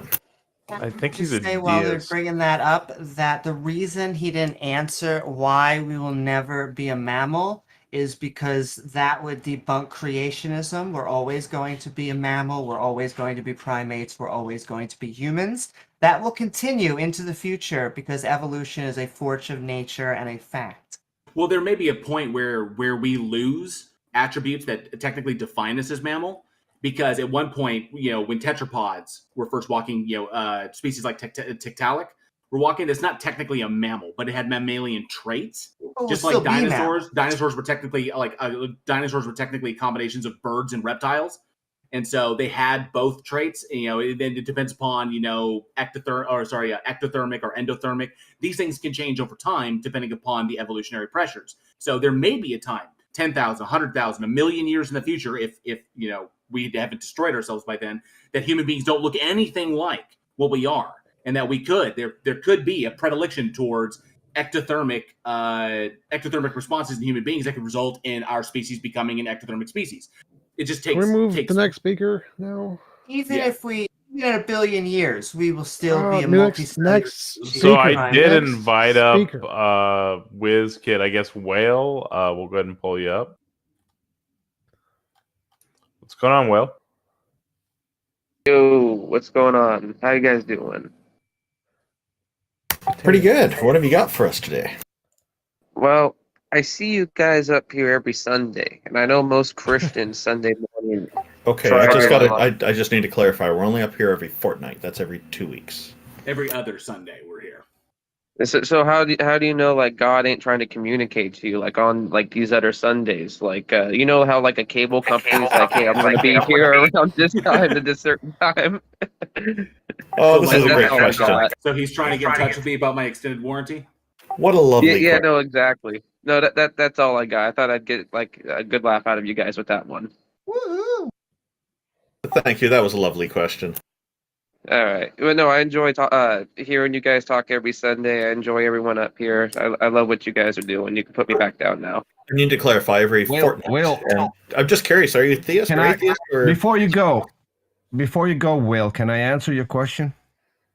Yes, and I am. I don't even know what I am. Yeah. No, God can't answer us on the other Sunday because he's outside of space and time. Oh yeah, no, that There are no happens. Like you got to like call the manager about that. I think that's like the Holy Spirit. I don't know. I think he's Yeah, busy. there are no Sundays where he is. He's busy helping somebody find their car keys and neglecting the starving children in Africa. and helping sportsmen and women win games. Well, I see two more people down there with their hands waved. I was just coming up here joking. I let them come up and speak. They probably have something more serious than I do. Thanks, Will. It was great. Thanks for the joke. It's always fun to keep it light. Hello, Nephilim Free. What's going on? How goes it? The giants are indeed free. Mm-hmm. I hear breathing. And most of them were created on a forum that I was part of. Also, if anybody wants to chat with us, feel free to queue up. We'll bring you up next or in order, obviously, but feel free to raise your hand. But what's going on today, Nephilim? Oh, just having fun kicking atheist ideas around the yard. Oh, what kind of ideas? Well, like evolution, like, I just explained evolution. Materialism and stuff. Oh, and could you turn up your microphone a little bit? Oh, okay. I'll move it closer. Yeah, evolution. That's a nonsensical anti-science idea. It's not. I just explained it. It's disproved by 20th century science. No, it's not. Sure it is. No, it's not. I literally just explained it. I literally just explained it to physicists. The existence of DNA. Neffy, do you have a link to the paper that disproved it? Don't need a paper, just need the scientific facts. No, you need a paper. In science, you need a paper. Obviously, if this was scientific fact, if this was scientific fact, it would have been reported on. Talk over me, I see. Okay. Obviously, if this was scientific fact, there would have been somebody who reported on it, and that would have been a published article that you could reference. Listening to. When you can let somebody talk instead of pretending you want to hear them, you'll have something worth listening to. Nephilim, you have no evidence to back up your claim. So are you going to interrupt me endlessly every time I open my mouth, or you guys have any courage? No, we asked you for evidence. You don't have any. Okay, so I was trying to say something. So what I was saying is that the discovery of the properties of DNA by themselves have refuted evolution theory and shown that we haven't in fact a designer, because DNA is they've confirmed evolution. Algorithms and linguistics, and those things arise only from intelligence. Chemistry has no potential to create them. There's no algorithm and linguistics in DNA. Hold on, Peter. What do you think the planet simulator is doing over at McMaster University? How is that? What are you saying? That proves that linguistics, algorithms, and prescriptive functional information can arise from pure chemistry? No, these are emergent properties of a brain. Okay, so you haven't. You have some argument against what I said? Also, DNA arose naturally, so you would need a reason why it's intelligently designed. I just demonstrated it can't be. It can't be what? It can't be intelligently designed. You didn't demonstrate it. You just claimed. Neffy, there's a difference between claiming something and providing evidence for your claim. I did. I told you the properties. You're in the business. You're in the business of claiming, and you're very good at claiming. You're very terrible at providing evidence for your claim. No, I provided. Which is why I asked you for the paper. Okay, so I explained that modern science has discovered that DNA is a four-dimensional package of prescriptive functional information, which operates algorithmically and linguistically. Four-dimensional? Those properties cannot be Can produced. you link us? Can you link us to that discovery? I gotta find. I'm just curious. Do you have any courage? I'm curious. When you have the courage to not talk over me, you'll have something worth listening to. I'm just curious. I'll try again. Do you have a link to that discovery? He's done. I'll try again. Okay, so Yeah. yes, Do you I have have a link to that discovery? Are you done? Okay, so science papers publish this. It is published in the mainstream journals that DNA is Where? prescriptive functional information, algorithms, and linguistics. Oh, he's Where? quoting from Creation And, Ministries and International. therefore, no, mainstream science journals No, like no, Nature. this is creation.com. Okay, This is No, literally mainstream creation.com. science Link us, like Nature. Nephilim, link us to those discoveries. Okay, so Where can we find those? Where did you here- find them? Well, Okay, so I'll Neff, respond Neff, when you're there's one ready. thing you didn't explain you yet, ready? because you said that these things can only come about by a mind. Is there a scientific paper that says processes and coding can only come about by a mind? Endlessly appealing to authority is not going to help you if you can't discuss the subject without appealing to somebody else's Well, no, ideas. I'm asking Can you. No, can we're you not discuss appealing it? to authority. Wait, We're wait, wait, wait. asking Can you you discuss it? for your Okay, you source. guys- Peter, one sec. No, Neff, Are you I'm ready asking to you. have a we're discussion? asking you Peter, for one your sec. source. Peter, one sec. Neff, I'm asking you, why you do you able to think only without talking over someone? Neff, one sec. I'm asking you, why do Okay, you you think Next processes time, can try that. only one sec. All right. So I wanted to hear, like, why does he think that only processes that are from a mind can produce like patterns and language? Like, that's he's asserted this, but I haven't heard him justify why he thinks that, because Shannon information theory says we can get information just fine, natural stochastic processes. So I just pulled up the article that he's reading from, and it's on creation.com, Creation Ministries International. And the title of it is "The Four-Dimensional Human Genome Defies Naturalistic Explanations." So there is a lot of stuff here, and there is essentially going down to the conclusion. This is an argument from incredulity. And completely, it says nothing about abiogenesis. It just says that it cannot possibly be naturalistic. That's all that this is saying. Basically, it's, I claim the genome could not have arisen through known naturalistic processes. The evolutionist who wants to take up this challenge must give us a workable scenario, including the source of informational changes, an account of the amount of mutation necessary, and a description of the selective forces necessary, all within the proper time frame.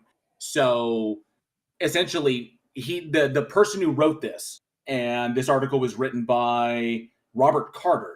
The person who wrote this is asking for what the Planet Simulator project at McMaster University is currently working on. That is literally the question that they are trying to currently answer. This takes time. But going down to the very, very bottom of this thing, like where are his sources and everything, references and notes, and all the references and notes go to other things in creation.com. So there are no papers that this article is connected to whatsoever. So this is literally creationism stuff. Okay. I thought I'd try one more time. I'd give you one more chance. No over talking. Allow Neff. somebody to have a discussion instead of talking. Wait a minute. He's talking. Don't interrupt him. All right, JL, continue. So that debunks this. So this article that he's quoting from creation.com has no reputable sources behind it. All of the sources that it's citing also come from creation.com, and at the very, very end of this whole thing, of this whole article, is literally just in the conclusion of this whole thing, which is a massive deal, is literally, I claim the genome could not have arisen through known naturalistic processes. There is no explanation as to why it is impossible. It's just saying, I claim it. So no, you're literally, no, Nephilim, you're literally citing an article I found in 30 seconds, like 10 seconds. Okay, you're citing an article in which it is literally just a claim and there is no evidence given. It's literally, this whole thing is literally an argument from incredulity. Okay, so that can I respond? we've been having Can I respond? genes for 4.5 billion years, and we haven't had intelligent creations until the past million, and definitively past 100 to 200,000 years. And there you go, Neff, all yours. So can I respond? Yes. Okay. So I didn't refer to anything in creation.com. I'm referring to papers published in mainstream science journals, including Nature. Okay, for example, the Karolinska Institute of Sweden, one of the world's foremost biomedical research facilities, states that the grammar in the human genomic language is more complex than that of any spoken human language, published in 2012. And I have other sources. So that it's doesn't a say modern anything about a discovery creator. that DNA is in fact prescriptive functional information. Now, It hang on a second, operates Nephilim. Let's look at the first algorithmically. ones. Nephilim. It Stop. operates Let's look at the first algorithmically claim. and Nephilim. linguistically. Nephilim. Let's look And at the first one. those are The first properties paper that you can only cited, arise from intelligence. Nephilim. The first paper you You're cited talking over me doesn't again. get you to a I didn't creator. get It's to simply finish my saying statement. that genetics is complex. I'll talk to you when you don't talk over me. So Nephilim, you literally the first paper you cited is not evidence for your claim. It's literally just stating that genetics is very complex. No, it's that the combinations of GAT and GATC are very complex. That's it. No, and no, technically, actually- it's not a language. That's an abuse of language. Just like genetics, just like GATC is not a code. This Okay, is an so abuse that's of not what language. the papers say. The papers don't say what you say. They say that it is linguistic, that it's algorithms. I mean, and that it's that the linguistics of DNA, the grammar. You have links to those is papers? more complex than that of any spoken human language. That's what they actually state. And remember, We have complexity links is to those not the papers. hallmark of design. So what Neff is presenting is basically why it's natural. Wait, and Amy, like Peter Amy, said, where's Amy, those wait, papers? Amy. Excellent point, Amy. Amy, wait. Nephilim, do you have links to those papers you just cited? I don't have a link, but I can tell you where to find it. The title of the paper is Complex Grammar of the Genomic Language, published in the journal Nature, November 9th, 2015, Karolinska Institute. They state, and I quote them, their analysis reveals that the grammar of the genetic code is much more complex than that of even the most complex human languages. Yeah, and you see that in the summary of the paper that I just pulled up. Grammar is literally in quotations because they're not meaning grammar like language. They don't use quotations. I'm looking at it paper. right now. I have it pulled up on my phone. The Karolinska Institute, November 9th, 2015. The Karolinska Institute. Okay, summary. The grammar of the human genetic code is more complex than that of even the most intricately constructed spoken languages in the world. Grammar in that first sentence is in quotation marks. Excellent. They are letting you know that it is not that it is not grammar like we think of grammar. Then demonstrate it's not. It's not. They're literally indicating it in the article. I have it pulled up right demonstrate it isn't. here. It's also prescriptive functional information that can't arise from nature either. That is a claim, and no, you can't back that up. Well, sure. Information arises from information is knowledge conveyed from a sender to a receiver, employing the language agreed upon by both parties. That can't. No, be you were produced by nature. no. Now you're applying information to two forms of information differently. Because genetic information is not a form of communication. You're using the communication form of information in a genetic sense, and that is an abuse of language.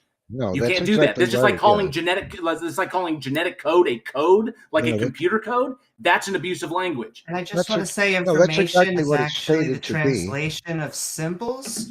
And so it doesn't need to be a conscious agent that does it. It's why you can just have a camera reading data and translating that into information to ship a box to a correct location. Well, that's incorrect. What's been discovered is that DNA actually possesses these properties. I'll give you a citation from Abel and Trebers. They state, and I quote them, no matter how many bits of possible combination it has, there is no reason to call it information if it does not at least have the potential to produce something useful.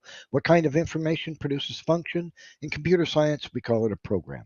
Another name for software is an algorithm. No man-made program comes close to the technical brilliance of mycoplasmal genetic algorithms.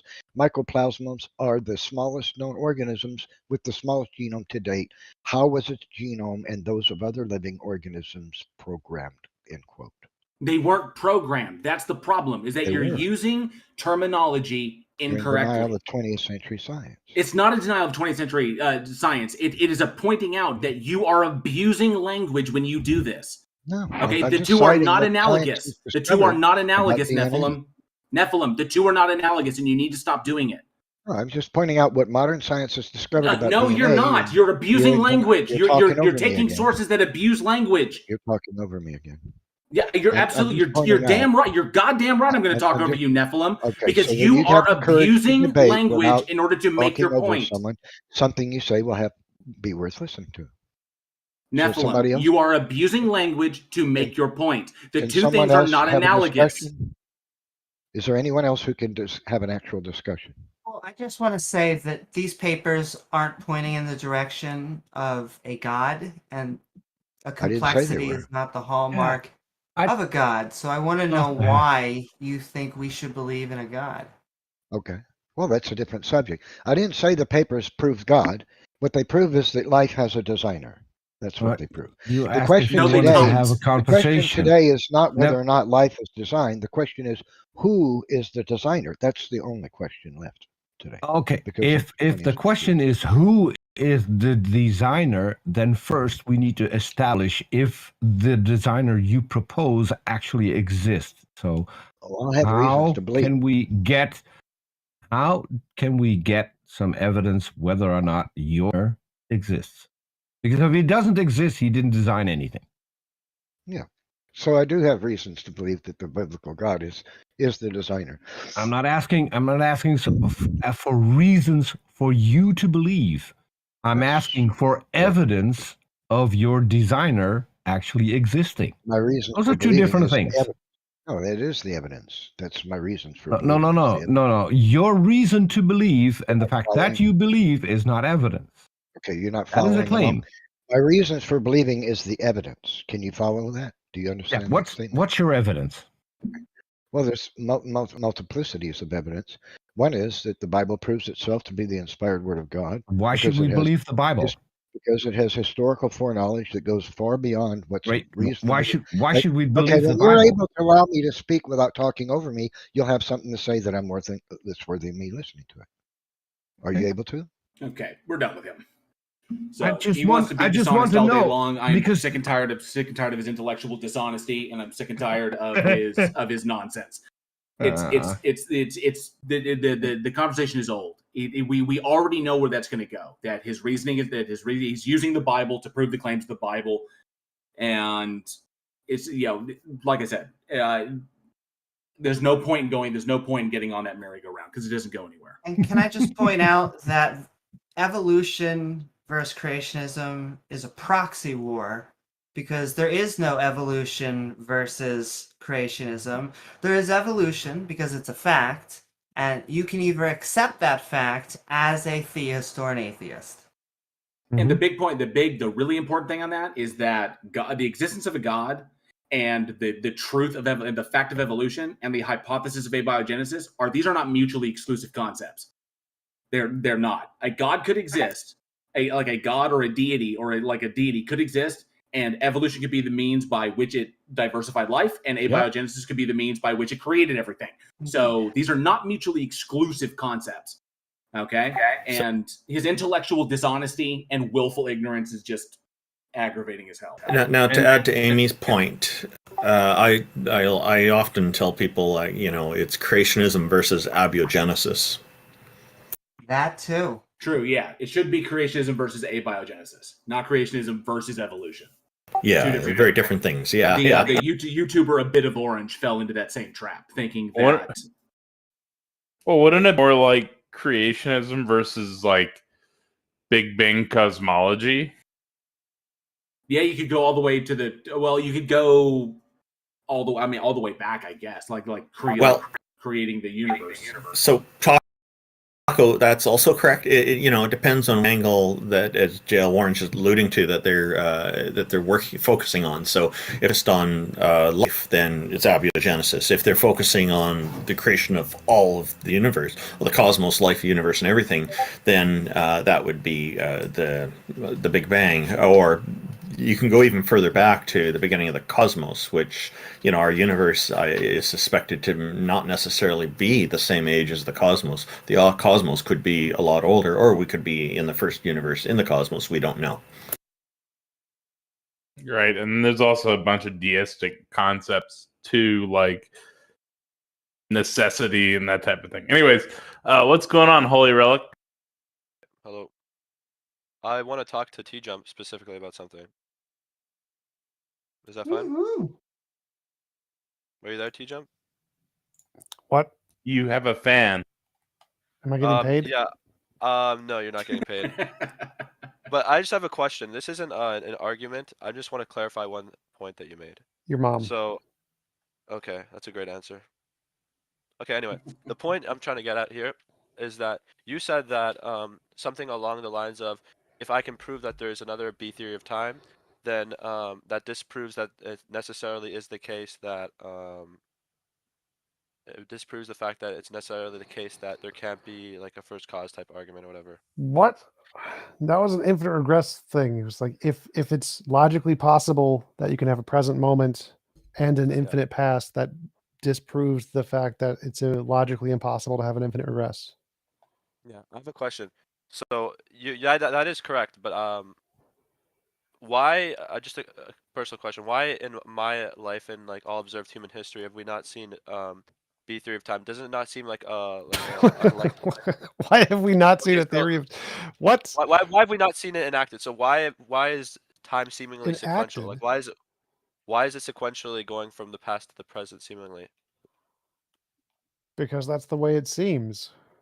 What does that have to do with anything? Because we're My three. point is that I feel like it's more likely that a theory of time exists. Technically, because we perceive in the literally third, doesn't matter. Like the point of we the perceive argument. in the third wait, dimension. Hold up. It doesn't. The point of the argument wasn't that B theory of time was likely or the most likely. Like I don't accept the B theory of time. That wasn't the point of the argument. The point of the argument was: is it logically possible to have a past infinite regression and a present moment? Like I don't accept the B theory of time either. So I got it. So if would you accept that the A theory of time is the most likely to be true or no? no, it's not. It's not the consensus in physics. I go with the consensus in physics, which is neither the A theory nor the B theory. Okay, that's all I wanted to clarify. That's it. Thank you. Well, thank you very much. See ya. Awesome. And if anybody would like to come up, feel free to raise your hand. We'd love to have you come up here and chat with us. But do any of y'all have any comments on any of the guests we've had so far, or any other discussions that we've had so far? Yeah, Nephilim, get good. God, Sorry. Nephilim's fun. He's just aggravating me ever since he ran from the debate that I was supposed to have with him on evolution. Hello, Viking Zek. Welcome. What is up, my fellow Canadian brother? So, all I wanted to say is thank you to you guys in particular for lowering the intelligence of the entire Discord by bringing up Nephilim. That was amazing. My brain hurts. You're welcome. Right? That was my idea. You are 100% welcome. The combination of Nephilim and physicists, just outweighs like Otangelo by Epiphysis was definitely the first step. Yes, and it was the natural progression. The only thing worse would now to be bring up Mr. Batman, and that is not a suggestion. Please don't. No, last encounter we had on here with him, he got into all kinds of bigotry that I ended up making some rather strong statements in response to. Nothing bad. It's just, Randolph had to make an executive decision. He had to make an executive decision in the only way a Canadian can.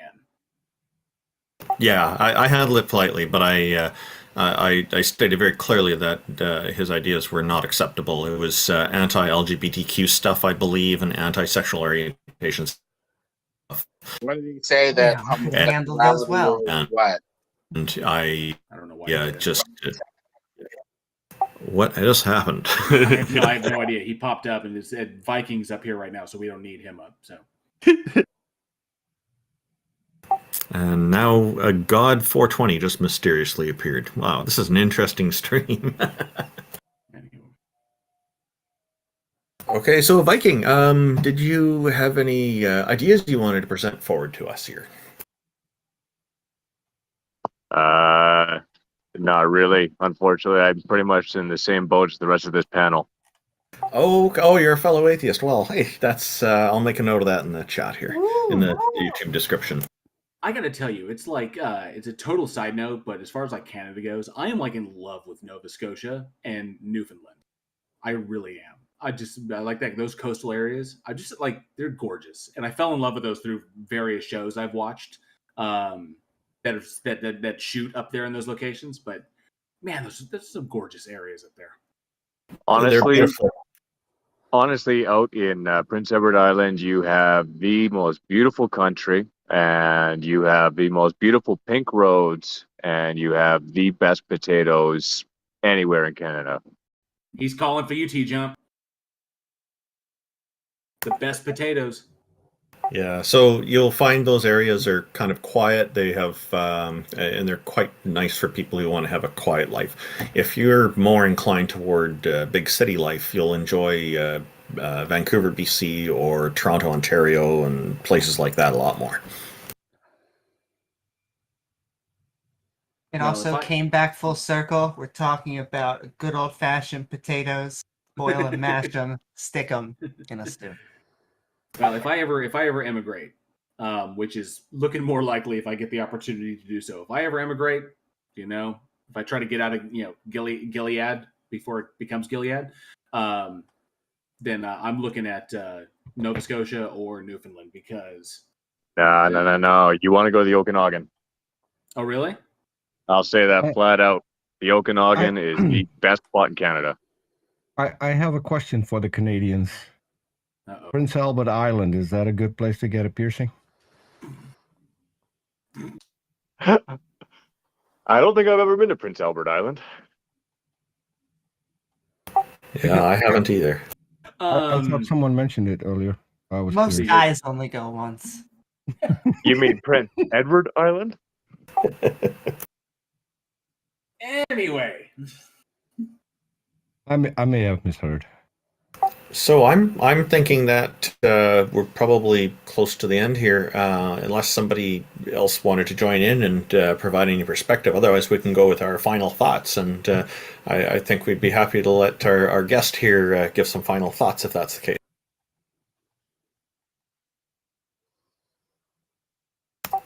Viking Zach, did you have any final thoughts on our program today on how various things went? Oh, there's somebody actually in the stream is wanting to raise their hand, but if you wanted to share some final thoughts about it before we end the stream.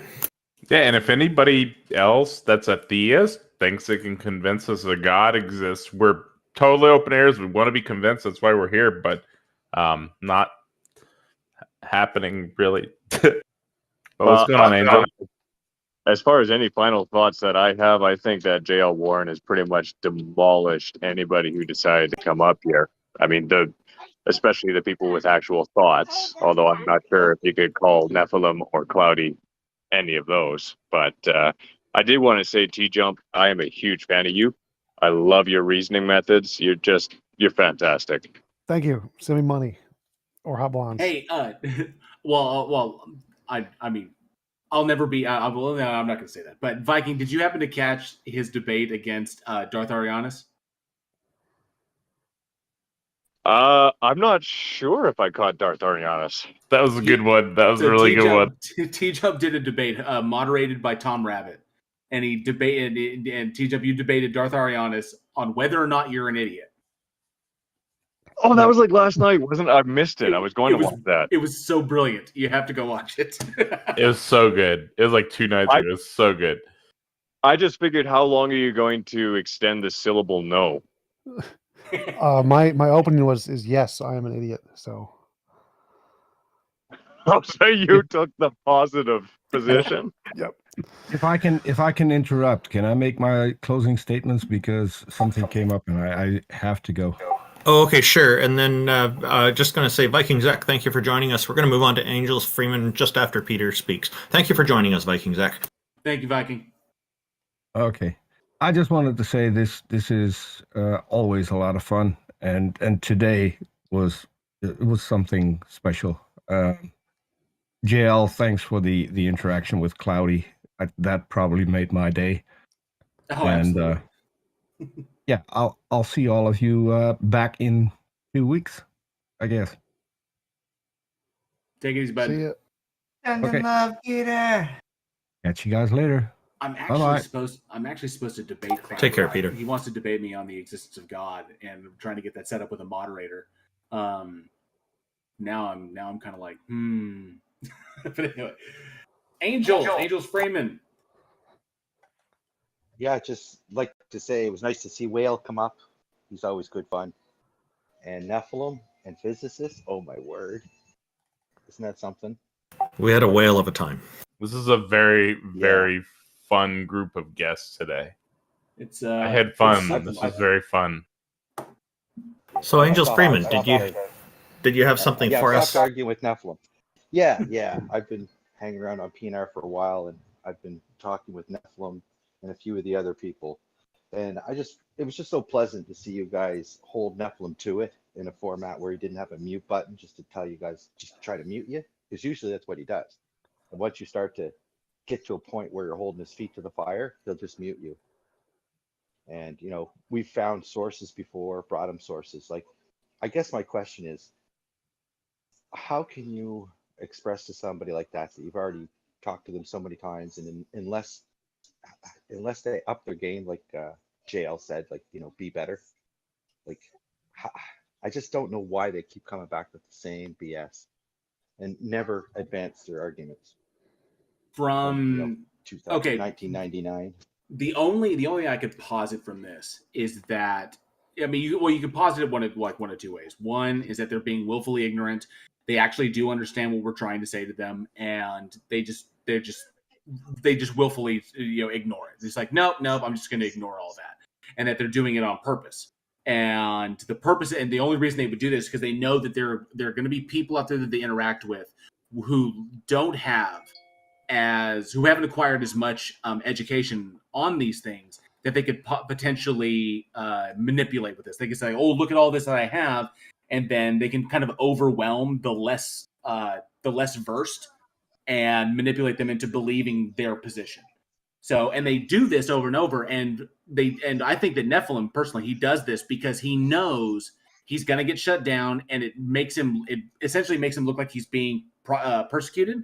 So it kind of fulfills the Christian persecution complex that he's got. Stealing my ideas, JL. Come on. Right. So Nephilim will come up here, and he knows he's going to espouse his stuff. We know he's going to espouse his stuff. He knows we're going to debunk him. We know he's going to debunk him. But if he's like, no, you keep interrupting me, you won't let me talk like that. I'm a victim. I'm being victimized. I can't. You're suppressing the truth. And then he eventually acts such a fashion that he gets kicked. Then he can say, I was the victim. They wouldn't let me speak. And blah, blah, blah, blah, blah. And basically, it fulfills his Christian persecution complex, and then he can go and appeal that to other people and be like, the atheists, they just won't let you talk. And, it's just the big vicious circle there. That, or, he's a Poe, and he's just doing it for the lulz. I think it's the lulz. Because he can't be that, I don't know what he's doing, but he's definitely not in the audience. He's already spoke, so he doesn't care to listen to anybody else. He could be busy. I don't know. But, it is the end.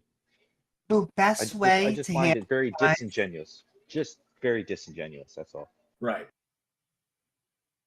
The best way to handle guys like that is like a lawyer, just like J.L. Warren was kind of holding his feet to the fire. It's what they want to do to us. It's what people like Darth Dawkins want to try and do. And so the mechanism that you need to use is just simply the Socratic method.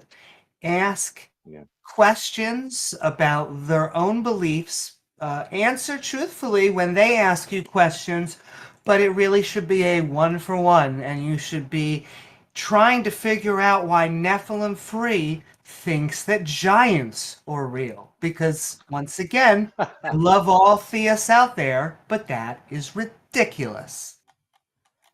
Well, he linked to me. Oh, go ahead. Sorry.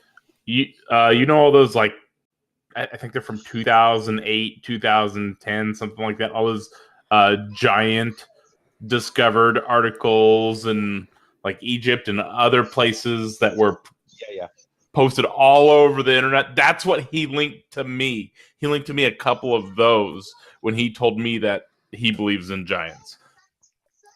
Yeah. Well, he's the joke article. Yeah, he's not interested in science. He's interested in filling his narrative to a way he feels comfortable. And then once he has a comfortable story, I think he just sticks to it. No need to change it. It works. I still think it's funny that he ran away from a debate from JL and then claimed that JL did it. That was funny. Oh, that was hilarious. Yeah, I forgot all about that. That's right. That's right. I mean, I got Come to in and read laid the down emails, so gauntlet. I know who's telling the truth there. Yeah, he laid down the gauntlet, and then he backed Ran out. away. Yeah. I Well, it challenge was you very to a nice to duel, see you do that, sir. JL. Again, I would like to find a way to calmly not, I don't want to hurt Nephilim. I guess I'm getting soft, but at the same time, it would be nice if he could up his game a little bit and be more honest when he doesn't know. And just, even if he just said it seems this way to me, that it must be this way, I'd have a lot more respect for him than him just telling me it is that way. Agreed. Right? So I guess that's what I'm after. I'm after having the Christians be less confident in their assumptions, and I'm kind of curious how they can be so confident, like all in. And it's got to be some kind of brainwashing, self brainwashing. I don't know. It's But the anyway, I'll just leave Dunning-Kruger it there. effect, but I don't know what it is. Yeah. it's the but I'm Dunning-Kruger curious. effect. And I'll attest. I will attest. Indoctrination goes deep. Goes like big time deep.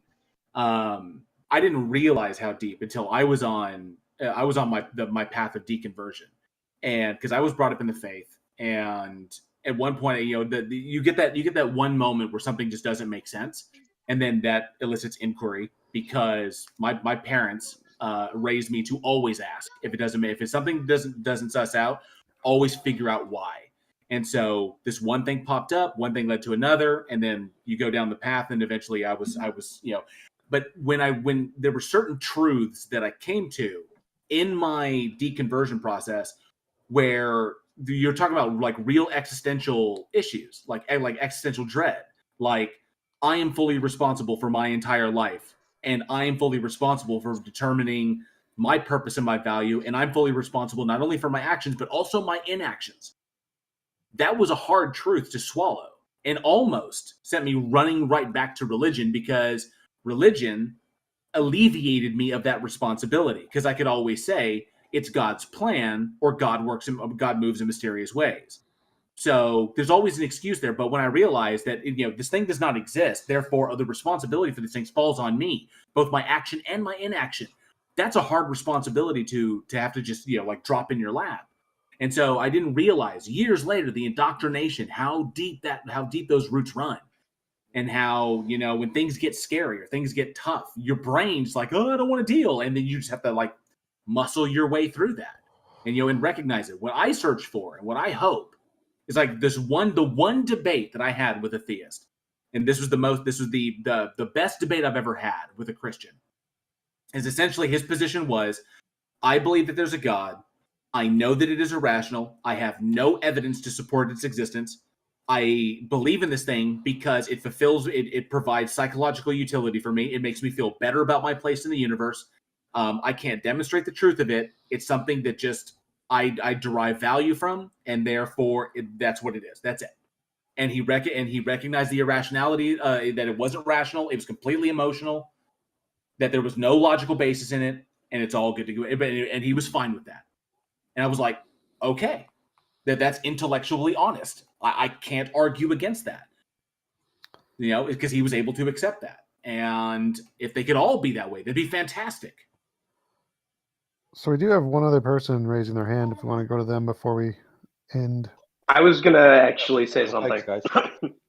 We actually already have Boomer Stein in here. Oh, gotcha. Yeah, I've been waiting. What do you want, Boomer? Yeah, what's up? I don't like defending Cloudy, but I feel like I kind of have to, even though he's pushing ex nihilo, whatever the hell it's called. Oh, the appeal to divinity? No. Because he was talking about ex divinity,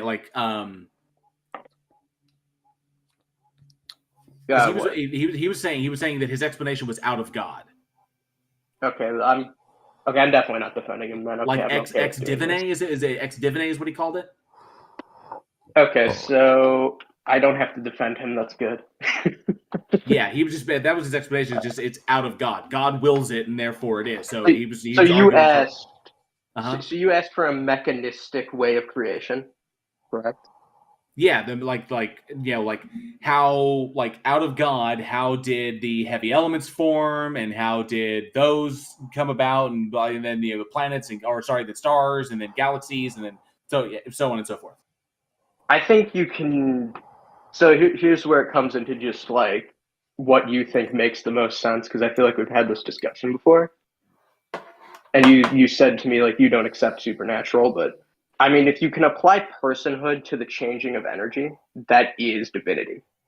Because the way like even though like the way we perceive time is pretty weird, I think you can argue that energy changing is within time, and any like rate of change is time. Right. But I don't see how you could apply personhood to like the first law. That's not what I mean. I mean the actual creation of like movement with energy and turning into the Big Bang could have actual personhood behind it. Oh, you're I talking think that about you can like argue you're talking about like the deistic explanation. Yeah, It's yeah, really that's what I powerful mean. enough agent. Oh yeah, yeah. I think that's a fair mechanistic perspective. It's not really helpful for Christians. Yeah, it's just there's nothing I can reject it just because on its unfalsifiable properties. It's just kind of like, okay, we can assert that. That's fantastic. There's nothing to support it, so I'll But just it's the reject same either way. It's an equal claim as saying nothing. That's I just think that's a fair. I don't know. I didn't think you disagree, but I think that is a mechanistic way it could happen. I believe Cloudy was one of those that was defending the contingency argument. Yes, he was. Mm-hmm. I'm gonna be honest. I dipped halfway through Cloudy's because I had to go get gas. I'm wary about debating the existence of God with him. Mm. Not that I can't That's defeat fair. it. The Abrahamic God is that's easy. Yo, when did Cloudy's voice drop? Last time I was here, he sounded like he was like 12, and now he sounds like he's actually a teenager. Weird. Okay, I think we should probably try to stay on topic here. Okay, I'll dip. I'm out. That's it. The joke, because that was an inside. I'm sorry, Randolph. That's an inside joke from way back, like way back early PNR when we would hang out in counter apologetics and Cloudy would come in. So yeah. So. Thank you for coming on, Boomer. Yeah. Thanks very much, Boomerstein. Who's next here? Thusness? Thusness. Thusness they came. I bring Thusness up. So, hello, Thusness. Welcome. Thank you for joining us. What have you got for us today? Yeah, hi. I'm just here to ask about the principle of sufficient reason. I remember in the discussion with Cloudy, it came up. I don't know if he was using it to bolster his creationism. I don't really, or theism. I don't really remember that discussion. But I remember the hosts were pretty opposed to the arguments of sufficient reason. So I'm just wondering as to what the arguments are against it, against the ability to invoke causes to explain like fundamental things.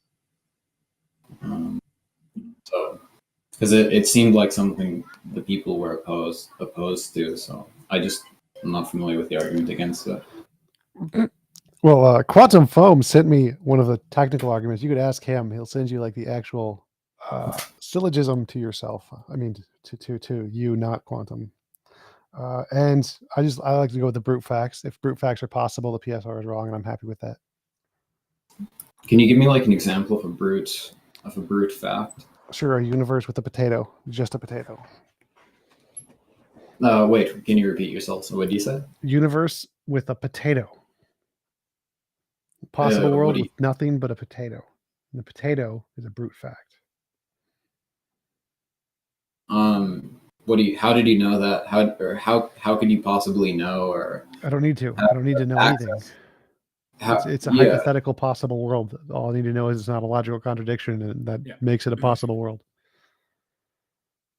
Wait, so how do you know that potato didn't come into becoming via previous causes? How do you know that it's brute? Because it's a possible world I literally just imagined in my brain, which it isn't that. So if I made up the possible world where it's a potato that wasn't caused by anything prior, that's how I know it wasn't caused by anything prior, because it's the possible world I literally just imagined. So thus there's a universe, and in the universe there exists nothing but a potato. That's it. Is there a logical contradiction with this universe? Well, like, I don't understand how this is relevant.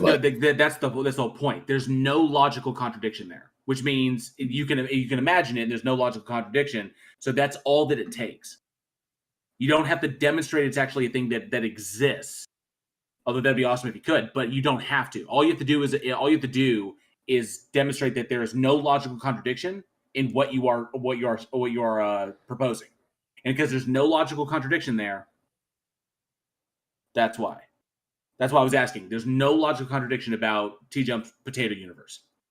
Okay. So in terms of like physics and like existential experience, do you think that the principle of sufficient reason is true?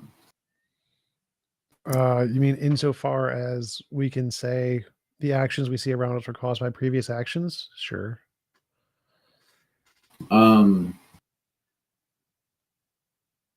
Yeah, I don't. Does the principle of sufficient reason pertain to like random hypothetical possible worlds where there only exist potatoes? Like it doesn't. It just.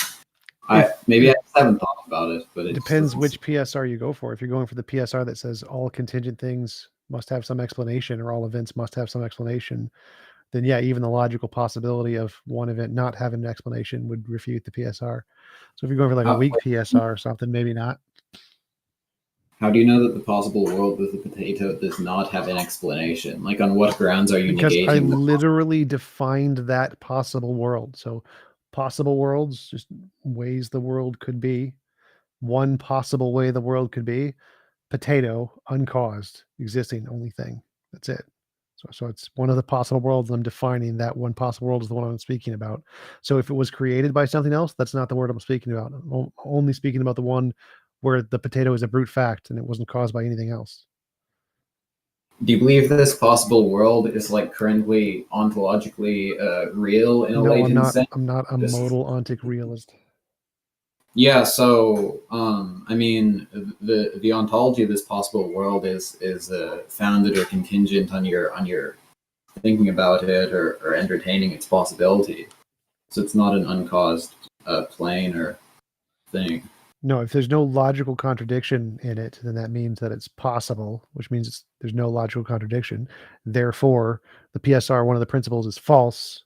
Things that are contingent don't need a prior explanation. All it needs to be is logically possible. It doesn't need to be actually proven to be the case. You just need to show how it's possible. That's it. Wait, so what's the potato contingent on? Like, it just seems completely abstract and not related to anything. It doesn't seem contingent. What contingent means could be otherwise. So it could be a tomato instead of a potato. Could be an apple, watermelon. Are you asking what is it dependent upon? Well, what do you mean? Like what's We're asking if it relied on something, right? Well, yeah, like the ontology. Well, this guy says he doesn't believe in the ontology of the possible world, so I think that question would be kind of irrelevant, or not it wouldn't apply. But I think I misunderstood. Actually, I think it clears up the the argument that these people were making, because I wasn't even familiar with the formal argument or the principle of sufficient reason. I don't really read like modern philosophy, so I just wasn't familiar. Don't sweat it. Just if somebody ever brings up PSR, just say omni potato, and you've got them. I think that works for every argument. Just omni potato. Yep. Well, yeah. Well, anyway, I mean, yeah. You cleared it up. I mean, I don't have any other further questions, I guess. Okay. Thanks, Thesness. See you. Bye. Thanks for coming up. Thank you, Thesness. So TJump, is that going to be like our answers for everything they bring up? Just omni potato? It should be. We should just have one day that that's the only answer we can give to any question. Be great if Nephilim came that day. It'd be phenomenal. Omni potato. So Otangelo sent me a PM saying he had a previous conversation with TJump. Let me pull it back up. So last time I was talking about the genetic code, but I was interrupted by TJump. I think there's more to be debated about it. The genetic code is language, which in my view is strong evidence of design. I want to explore the topic a bit further.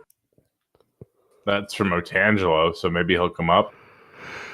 I'd rather not, because it's just an abusive language. It's an abusive Oh yeah, for language. sure. For sure. Like when he said the genetic code is a language, 100%. That's an abuse of language for sure. Right. All right. So we don't have anybody else in queue really. So I think we were planning on calling it a little bit early. If Tangela wants to pop up, you're welcome to pop up. Does anybody have any closing words that hasn't already said their closing words? Omni potato. I'm going to go take a nap. See you later. Thanks for coming, everyone. TJump. I have